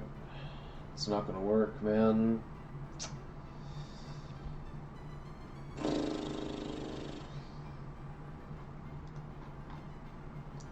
Yeah, Beebs is not really very good for the Dratini. Sandslash is honestly good for the Dratini. I underestimated Ace being able to have value on these fishermen.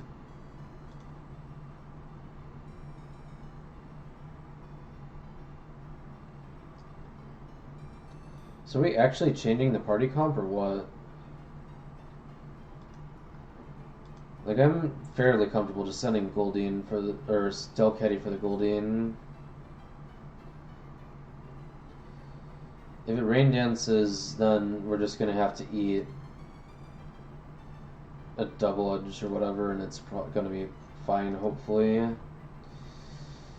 If we get hit with Horsia,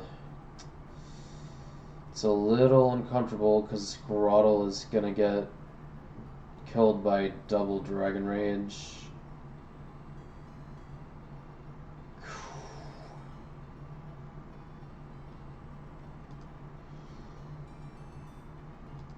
I guess putting an Oran Berry on Groddle kind of like makes it okay.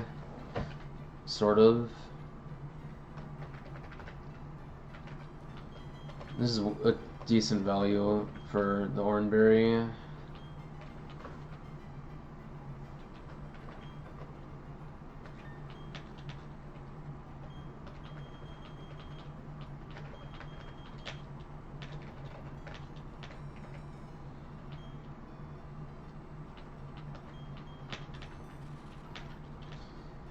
I think I still like Quick Claw on Fake Brawn.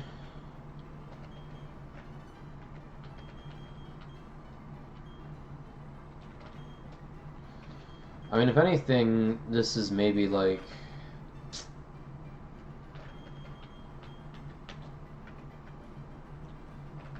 maybe Shovel on you. Focus Band on you in case of emergency.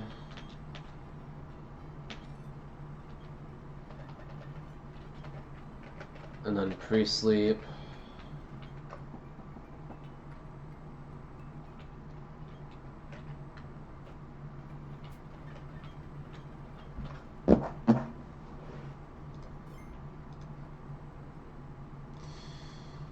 This should be pretty comfortable.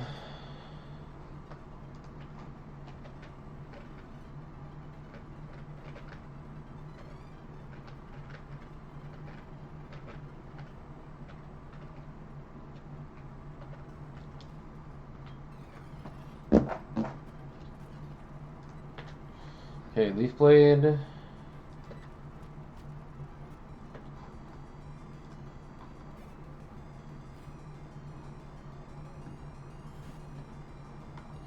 I'm not going to sugarcoat it. Another Leaf Blade.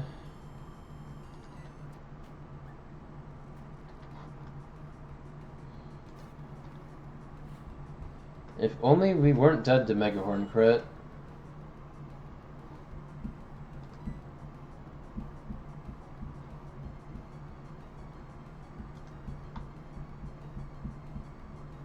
Should he really send Sand Slash here?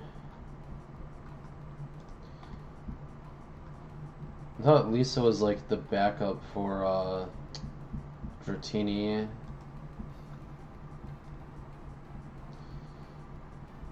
I would rather send Aces.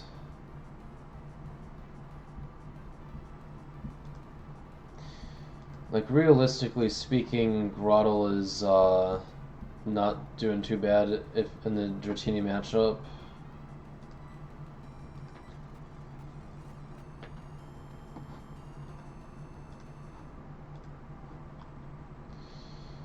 Drone might not kill, but I'm not dead to a crit here, so...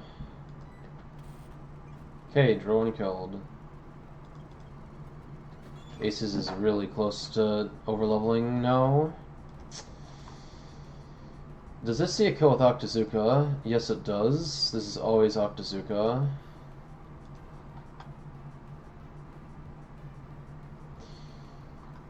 How bad is Octazooka? Crit. It doesn't get me to Dragon Rage range, right? I think it's fine to send Bayleaf here. And just play for another Leaf Blade.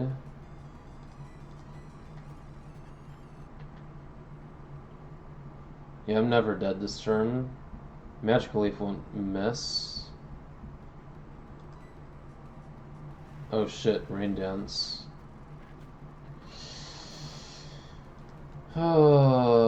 Well, you know what? There are no Swift Swimmers left.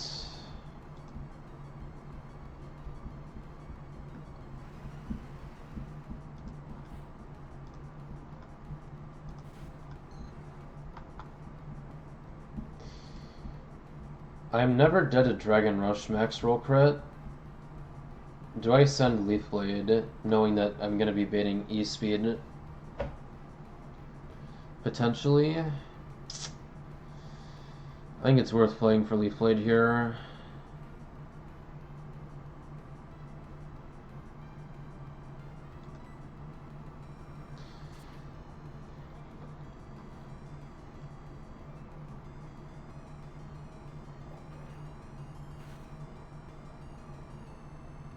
That's a lot of damage.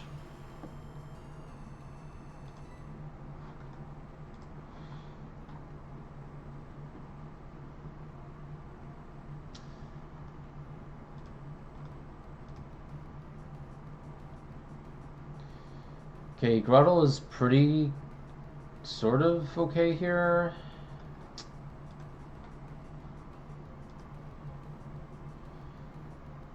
I guess Aces can win this one for me.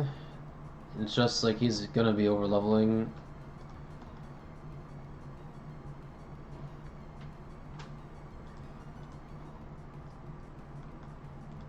I may actually want Aces to ball out for me on the Chin Chow.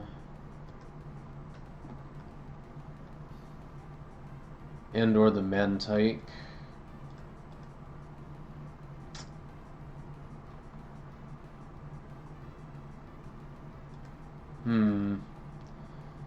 Oh, possibly on the Krabby too. Let's see, Dratini XP split in half. Technically doesn't overlevel him this fight.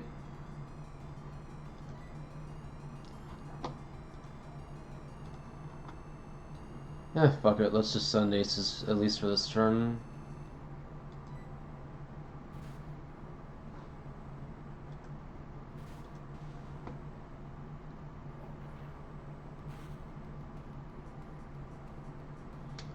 Okay, I outspeed you, and you're never killing me with E-speed crits.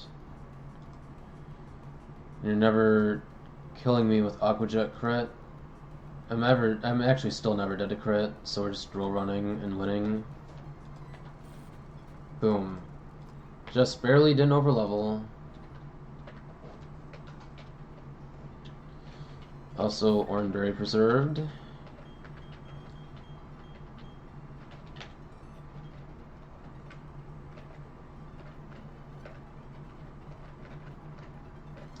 One more fight and we make it to Eterna City.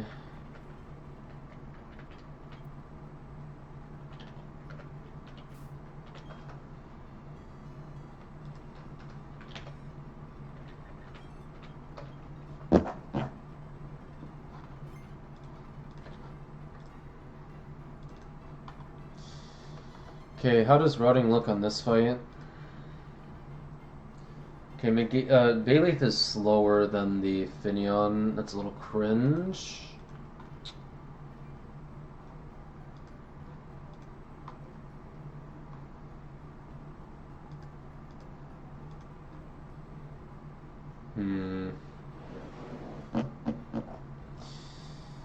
This is gonna be a real problem if it sets rain turn 1.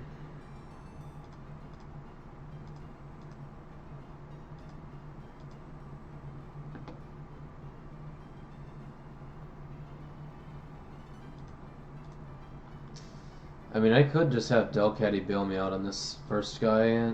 That would bait... Oh, you know what? That baits Remoraid, and that just couldn't immediately remove Remoraid from the picture for me. I mean, it's dumping a sizable amount of XP into Delcatty, which I don't like. But it is like a safe route into a safe conclusion to this fight.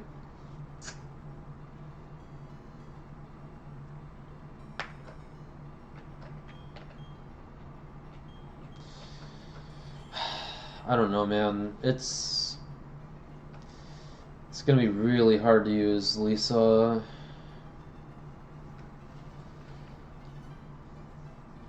If I get stuck like this with like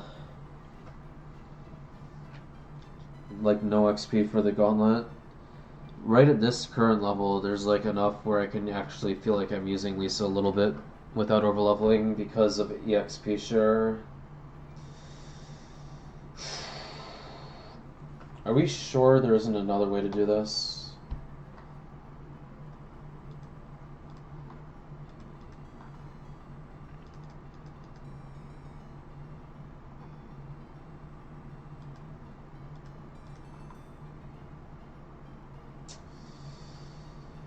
Aces is not always killing the Finion despite outspeeding.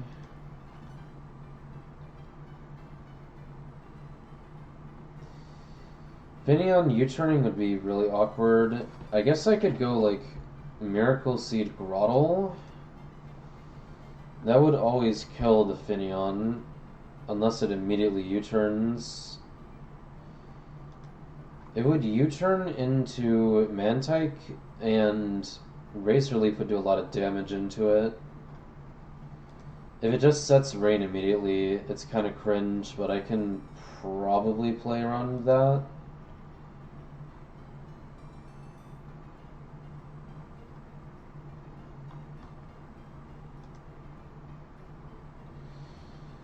That might be the move.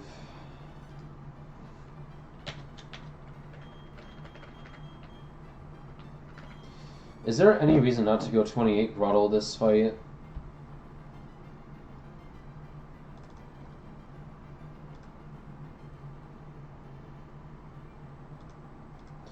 Because then I don't need the Miracle Seed, and I can actually maybe like try and put a Quick Claw on Grottle.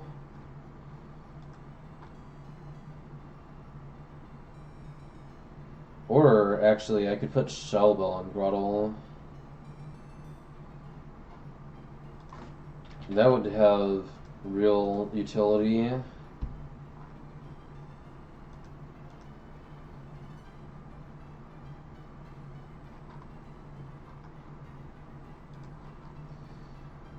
I think I probably trust Stasis to beat the Krabby. Okay, but if it's Sword Stance on the switch in, that's gonna be really cringe.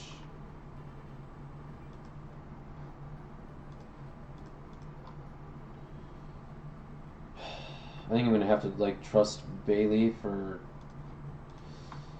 just bail out with Delcatty potentially, depending on how things go. I don't see why we can't go 28 Grotto for this one.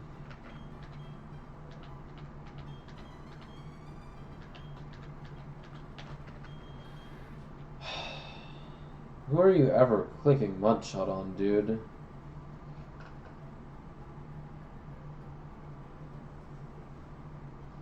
I can't think of, like, that's not... This thing is only, like, coming for Milo on Gardenia ever, and Mudshot is, like, not saving... It's not helping. I'm not taking Mudshot. I'm taking Rock Tomb before Mudshot.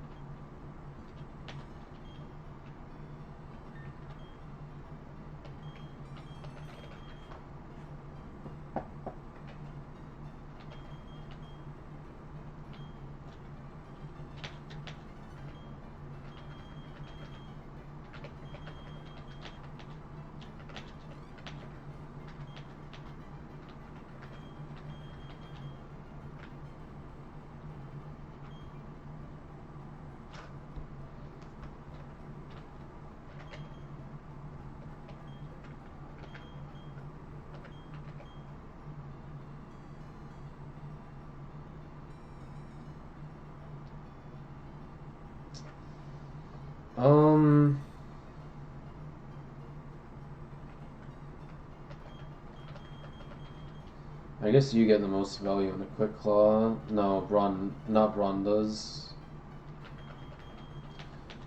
Alright, I guess I don't have any other items to distribute here.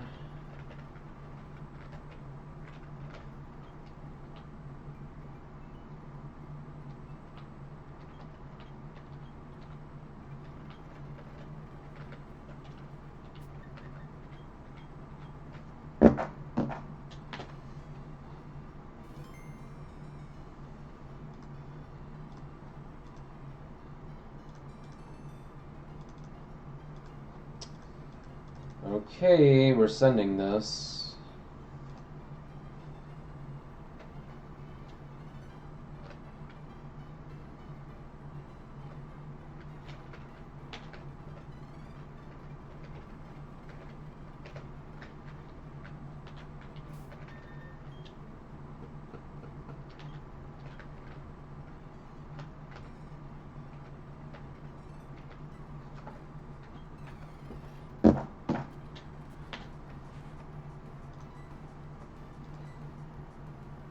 Okay, bounce can't paralyze me.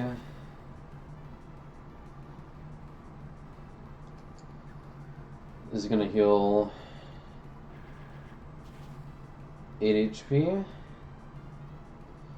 Get me back up to 71. And now we're gonna see... Oh! Titsu! Titsu! Titsu, look! Guess who it is?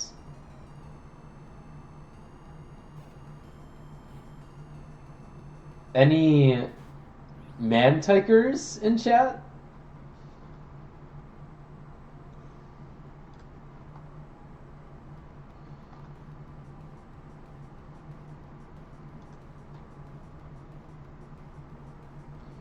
Ayo, real shit? Sandslash can come in on Air Cutter if it's not Rain Dance, which it might be Rain Dance.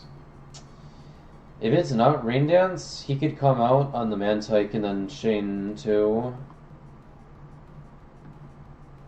It's super cringe if it's Rain Dance.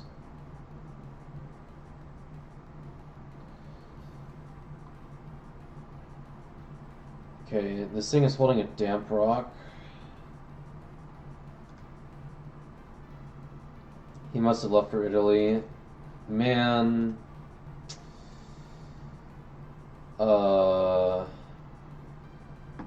Okay, so Air Cutter has a 50% chance of +1. Rain Dance is always getting +1. This is probably Rain Dance.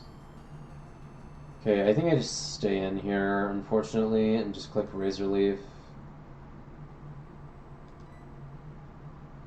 Oh, it went for Air Cutter. Now I look like an idiot.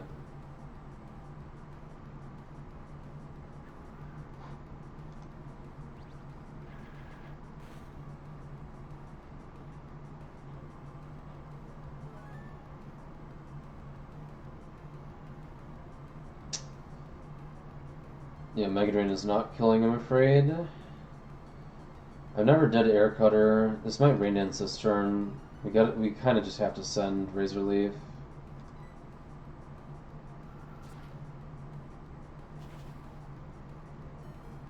Alright, well, that was good value out of Grottle here, preventing rain from going up.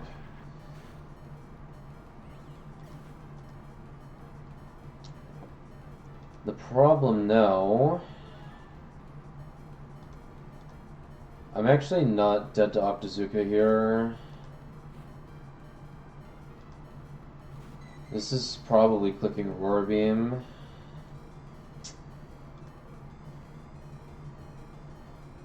I think it's always safe to send Mr. Mime here. Into a Roar Beam, surely. If it's Rock Blast crit, Sniper crits, it's pretty cringe, but... I believe in you, Mr. Mime. This is definitely a Roar Beam. Okay. Alright, now we outspeed this and kill with Magical Leaf.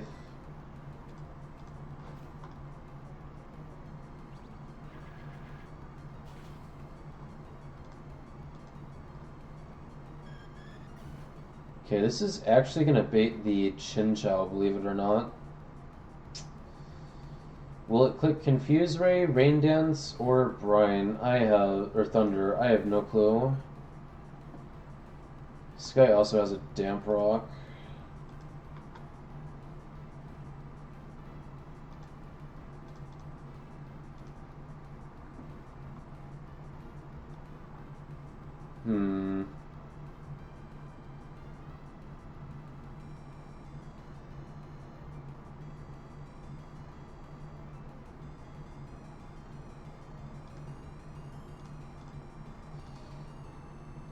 Yeah, I really don't know what this thing is clicking this turn. I'm never dead to Thunder Crit. I think I'm just sending Magical Leaf here.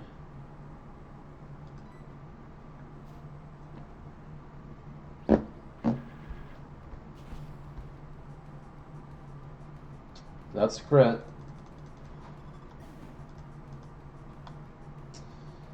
Okay, we got Krabby out now.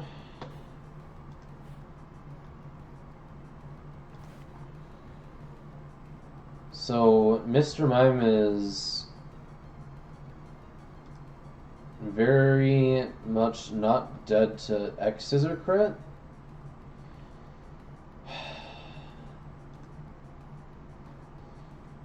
Okay, Delcat, you get like 300 XP to switch in here and just win.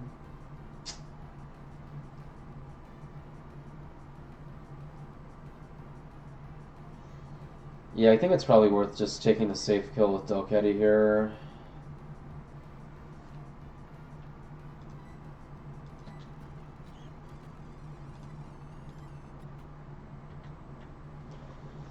With the sash broken now, if this is potentially...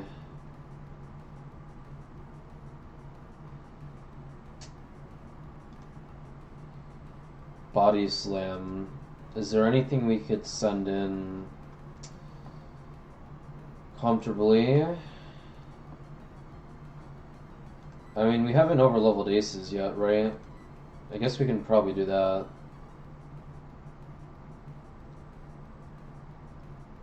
Drone's not actually going to be a guaranteed kill, though. Sword stance and Aqua Jet crit is just kind of cringe. I think we just take the free win. It's not that bad. It's still a decent chunk of change for Lisa to play with an XP share. Alrighty, well we made it through that. Haven't had to fight those fishermen that carefully. Probably ever, but whatever.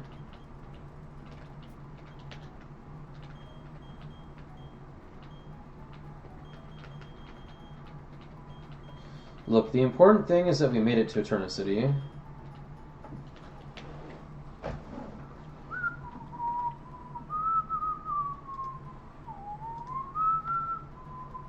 Now, I'm not doing the gym gauntlet tonight, I will tell you that right now.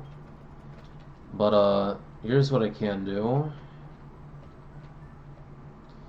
I can pick up the EXP share. Huge item.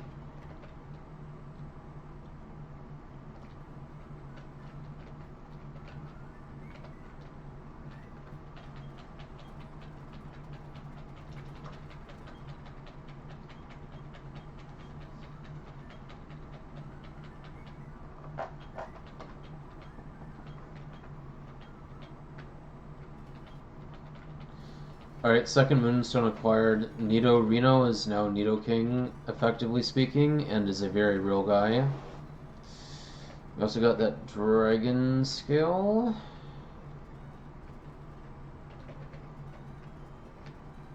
And, hey babe.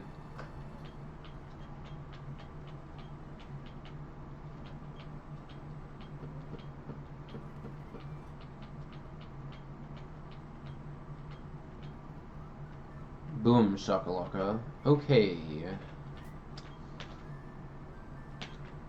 Just go ahead and save that.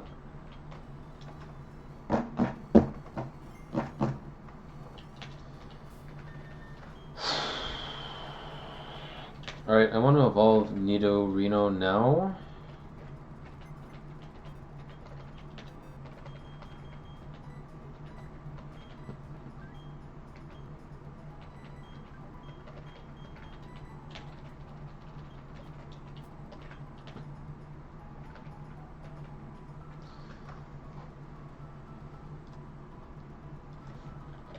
Nido King gets Poison Jab at 23.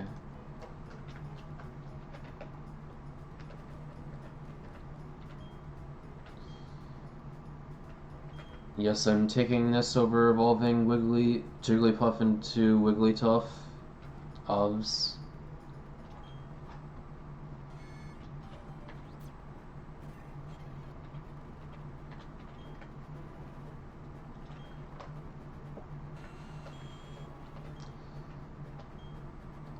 I think we actually just dropped Poison Sting here.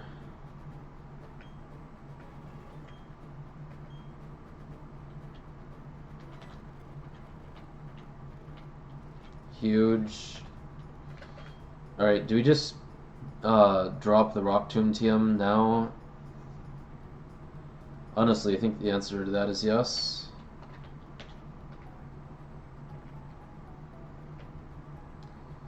We'll still have one more.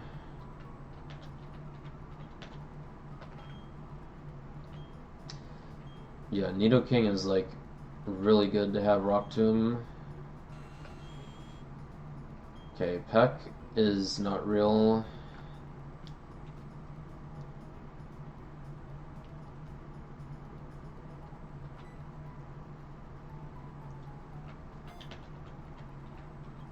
Boom.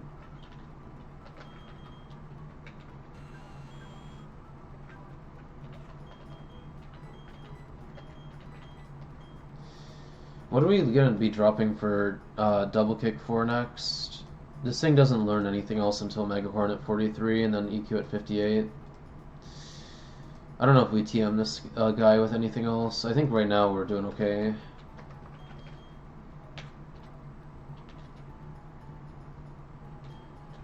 Alright, and then obviously like we can Kenny this guy to like 26 like with no negative consequences, really.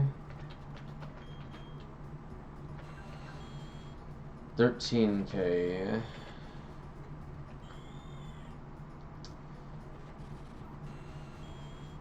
Bro, what the actual fuck is Nidoking's XP curve? That should make Squaddle look like he has, like, a ton of XP. Whatever, dude. We have a Nidoking.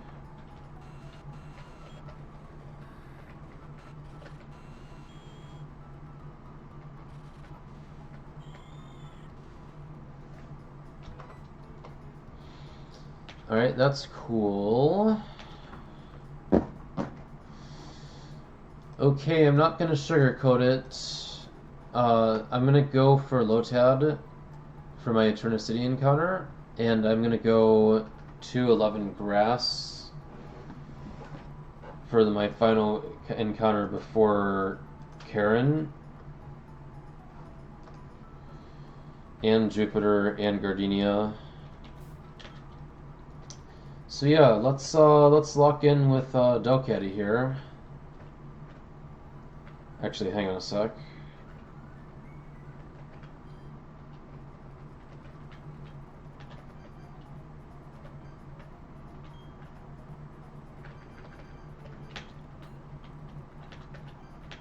You got a boatload of nutballs.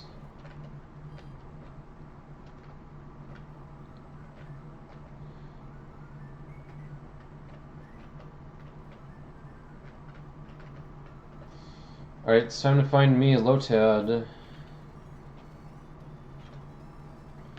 Real quick, what does Lotad actually know at these levels? Okay, guy's gonna have... Oh, he's gonna be super low level. It's like 10 or lower. Okay, we're talking like Razor Leaf Astonished Tackle Bubble type stuff.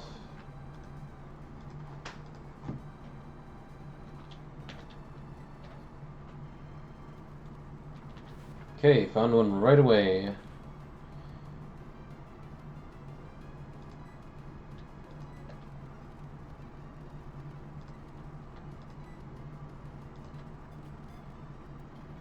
Okay, we got ourselves a Lotad.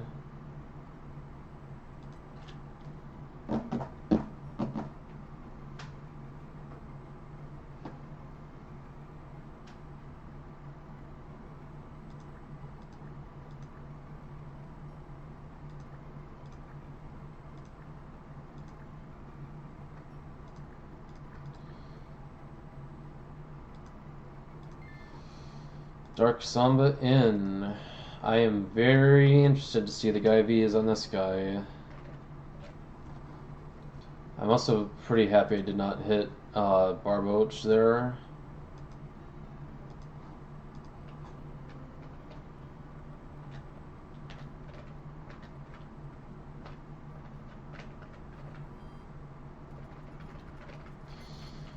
Please, for the love of God, be good. Alright, so mild nature means we're dealing with plus special attack minus physical defense. That's good in the context of Milo, potentially.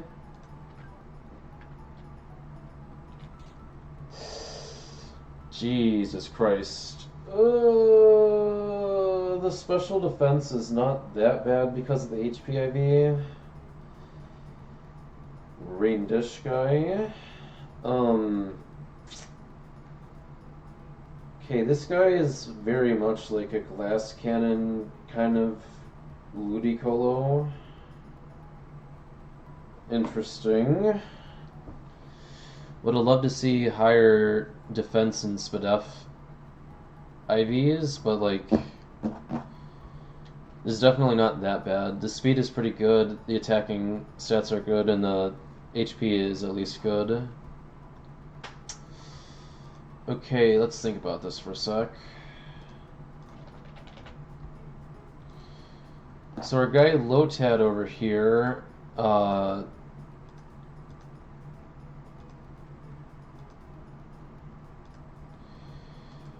We can cop Magical Leaf at level 25 and Nature Power at 19.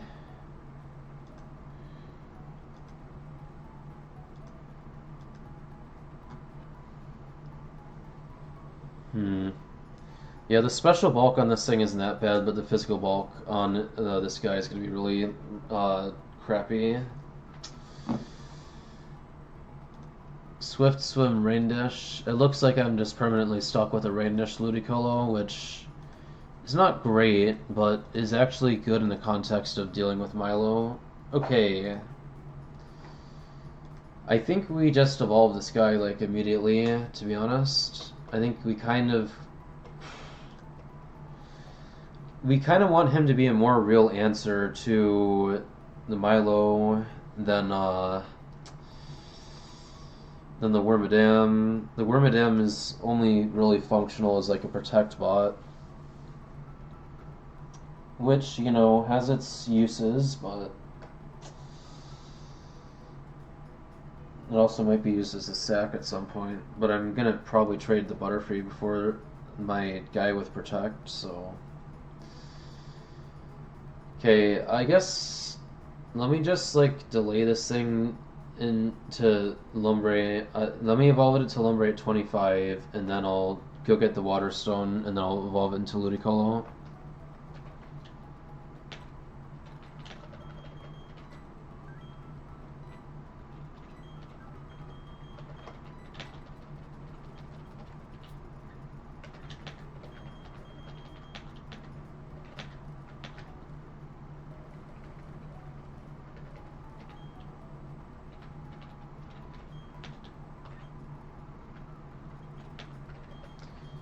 Never had a Lotad before.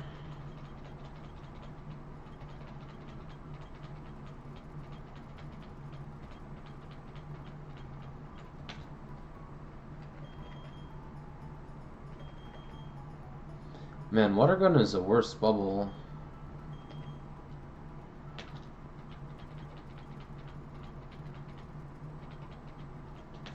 Okay, Absorb is actually kind of like a real move.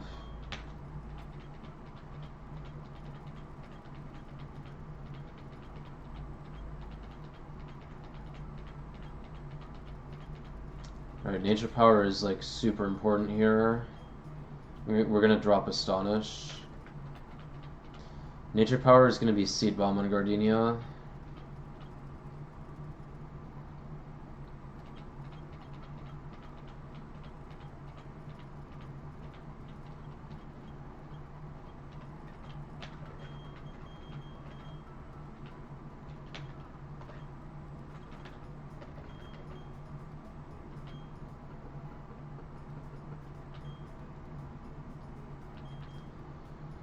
Okay, yes, we want Magical Leaf. It's going to be important on the Fantina split. The question is, what do we drop for it? I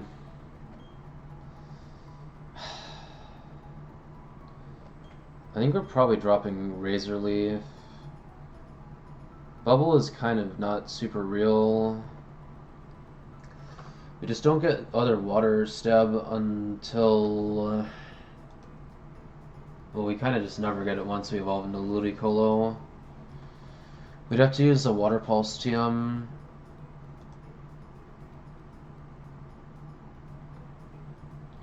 This guy can learn Roar Beam. Also, Surf HM would go hard on this guy. Yeah, I think, I don't really want to drop Absorb. Dropping Razor Leaf might be a dumb play, though.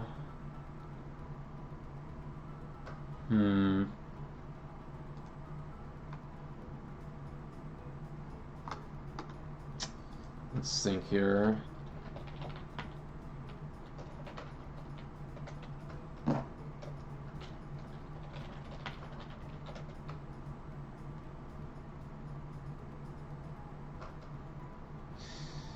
Yeah, I'm thinking maybe I drop Bubble after all. If I'm trying to use this guy for water moves, then I'm teaching him something else. I mean, 40 base power is just like it's not cutting it.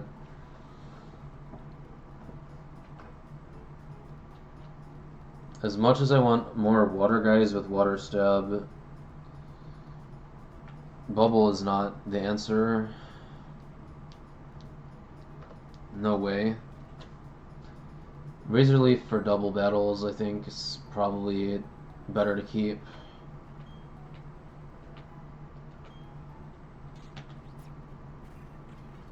Okay. So we need to get a water stone.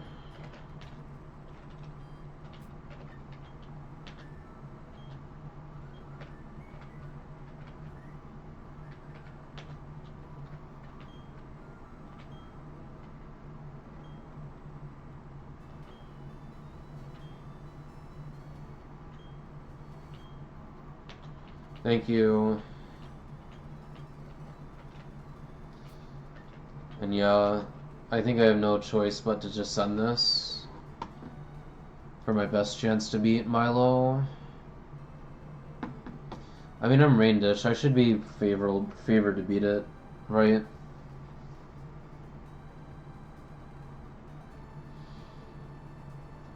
Like, eventually you're just gonna scale Energy Ball when it comes to it. And you'll find opportunities for Water Stab. Where do you get Water Pulse?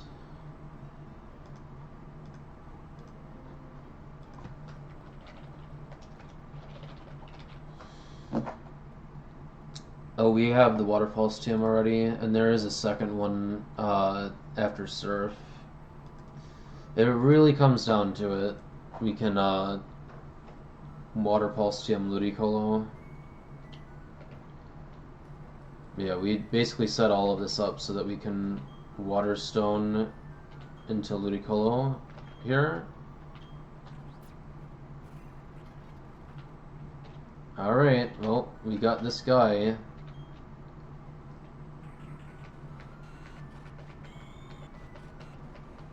Yeah, this guy's XP curve is something else.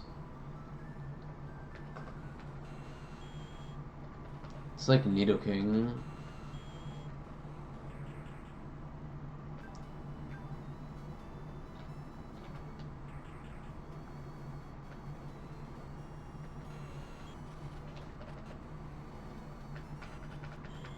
I mean, we're kind of cooking with the Ludi, right?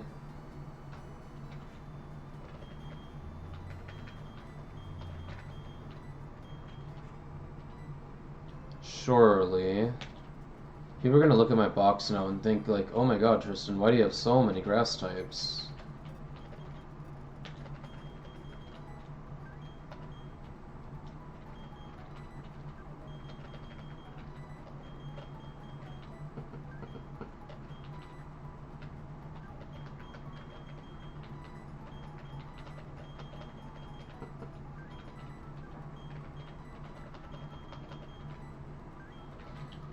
Alright, let's go get our final encounter before we pack it up for the night.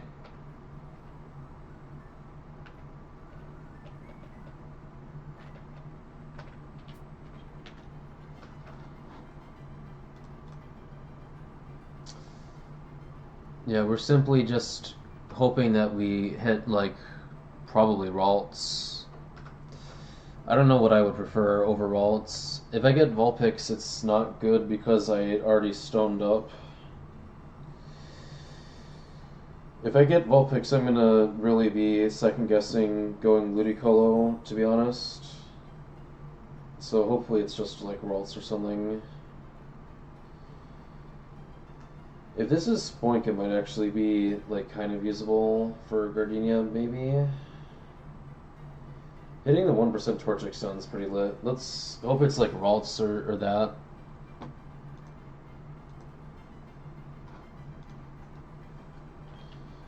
Alright, we want to attempt to make it to the Ultra Ball.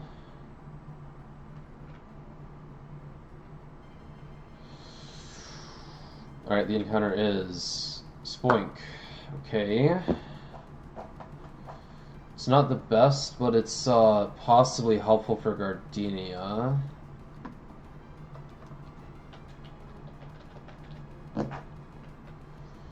So at 17, this guy's gonna have Body Slam, Psybeam, Magic Coat, Snore.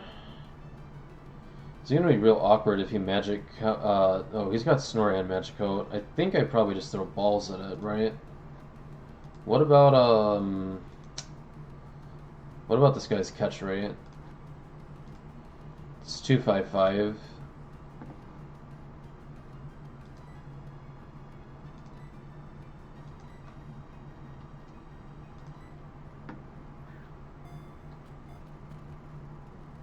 Yep, I want Magic Coat right away. Twice in a row. Got him. Alright, welcome back, John Pork.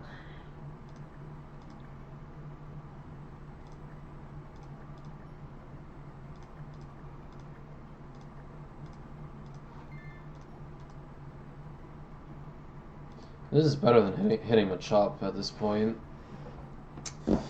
Man, I've got like pretty much everything on the 206 encounter table available. Interesting.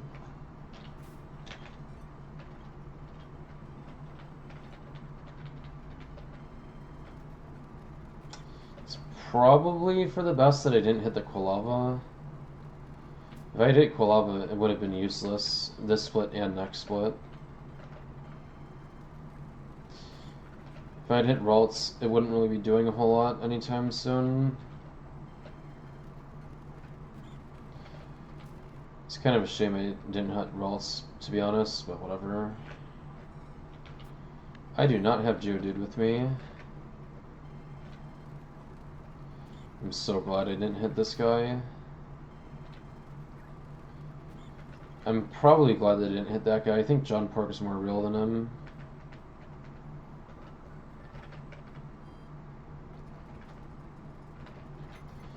Alright, I will look at John Pork in a minute. Right now, I want to Rock Smash.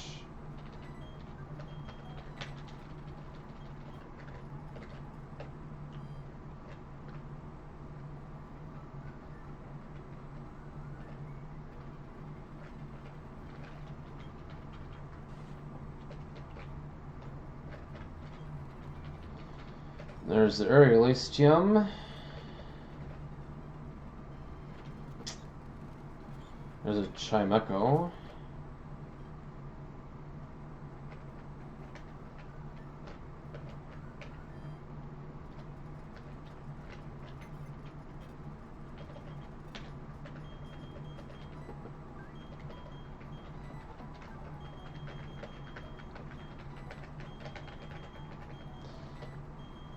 Alright, before I look at like the nature of the guy V's and everything, I'm just gonna think immediately about moveset and level up moves.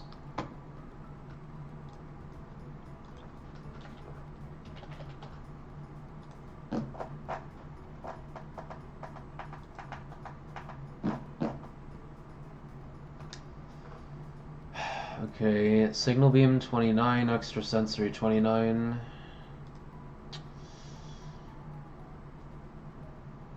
Evolves at 25. Zen Headbutt at the same level. Okay, there's no reason to worry about that. This guy might be an XP share guy, potentially. Signal Beam and Extra Sensory are pretty legit. We're gonna have to see how fast this thing is. But yeah, let's just power level it now.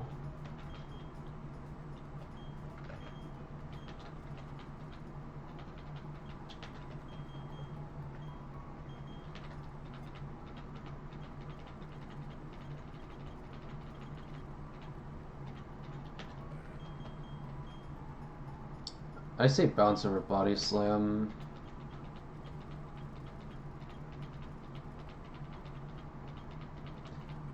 Alright, here he is, ladies and gentlemen, John Pork.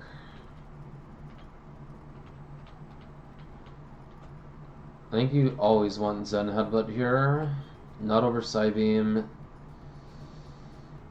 Not over Bounce. But over confuse Ray. I think Magic Coat is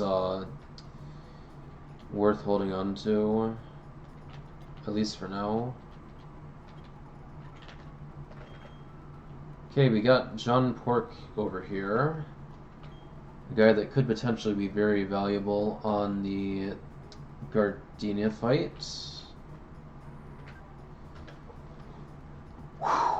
Rash nature. Plus special attack minus special defense. I mean, it's frustrating because this thing is like supposed to be a special defense guy. But the extra special attack might matter. He is own tempo. Oh god, this is like minimum special defense John Pork. It's got really solid physical defense, I guess, which is nice. Minimum SPDEF on this guy, kind of not great. The speed IV is not bad. It's got really solid special attack, and it's got above average physical attack. I just don't know how, if this thing is going to be fast enough to outspeed anything, is the main concern.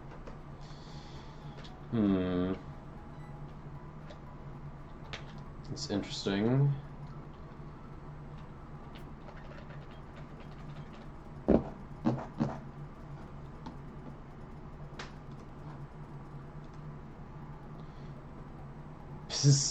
Potapim, brother.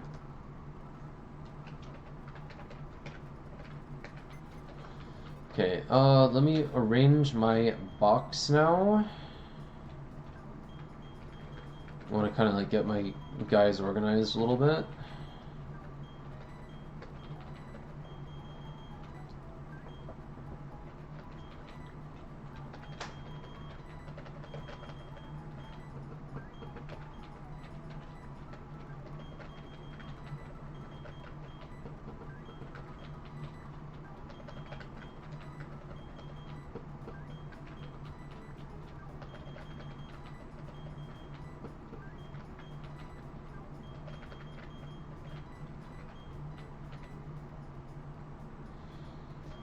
Okay, let me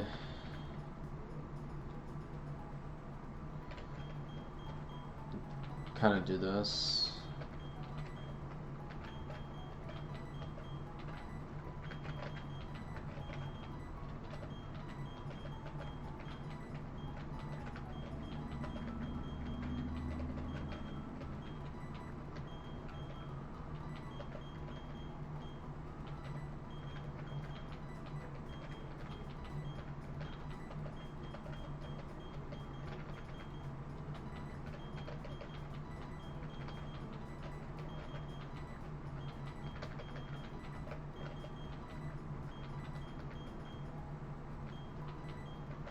What should you cook for lunch?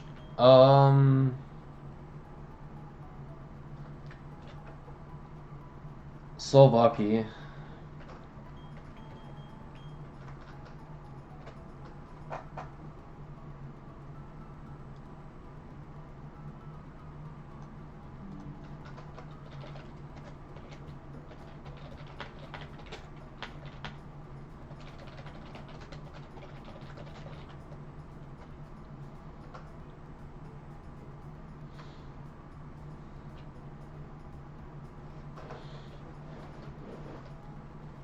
What about tomorrow? Oh, how about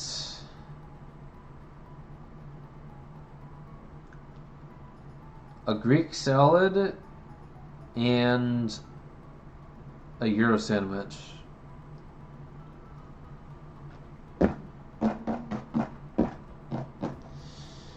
This box has potential. There are definitely some actual guys sitting in the box. It's just, Fantina Split is gonna be janky. Getting through Karen is not gonna be chill. A Euro sandwich. Okay, eat a chicken wrap then. Eat a gyro ball sandwich. You'll buy steaks? Okay, I like steak. Okay, I think it's time for me to save and go to bed. It's almost morning again. It's kind of cringe. Okay, thank you everybody for watching. Good night.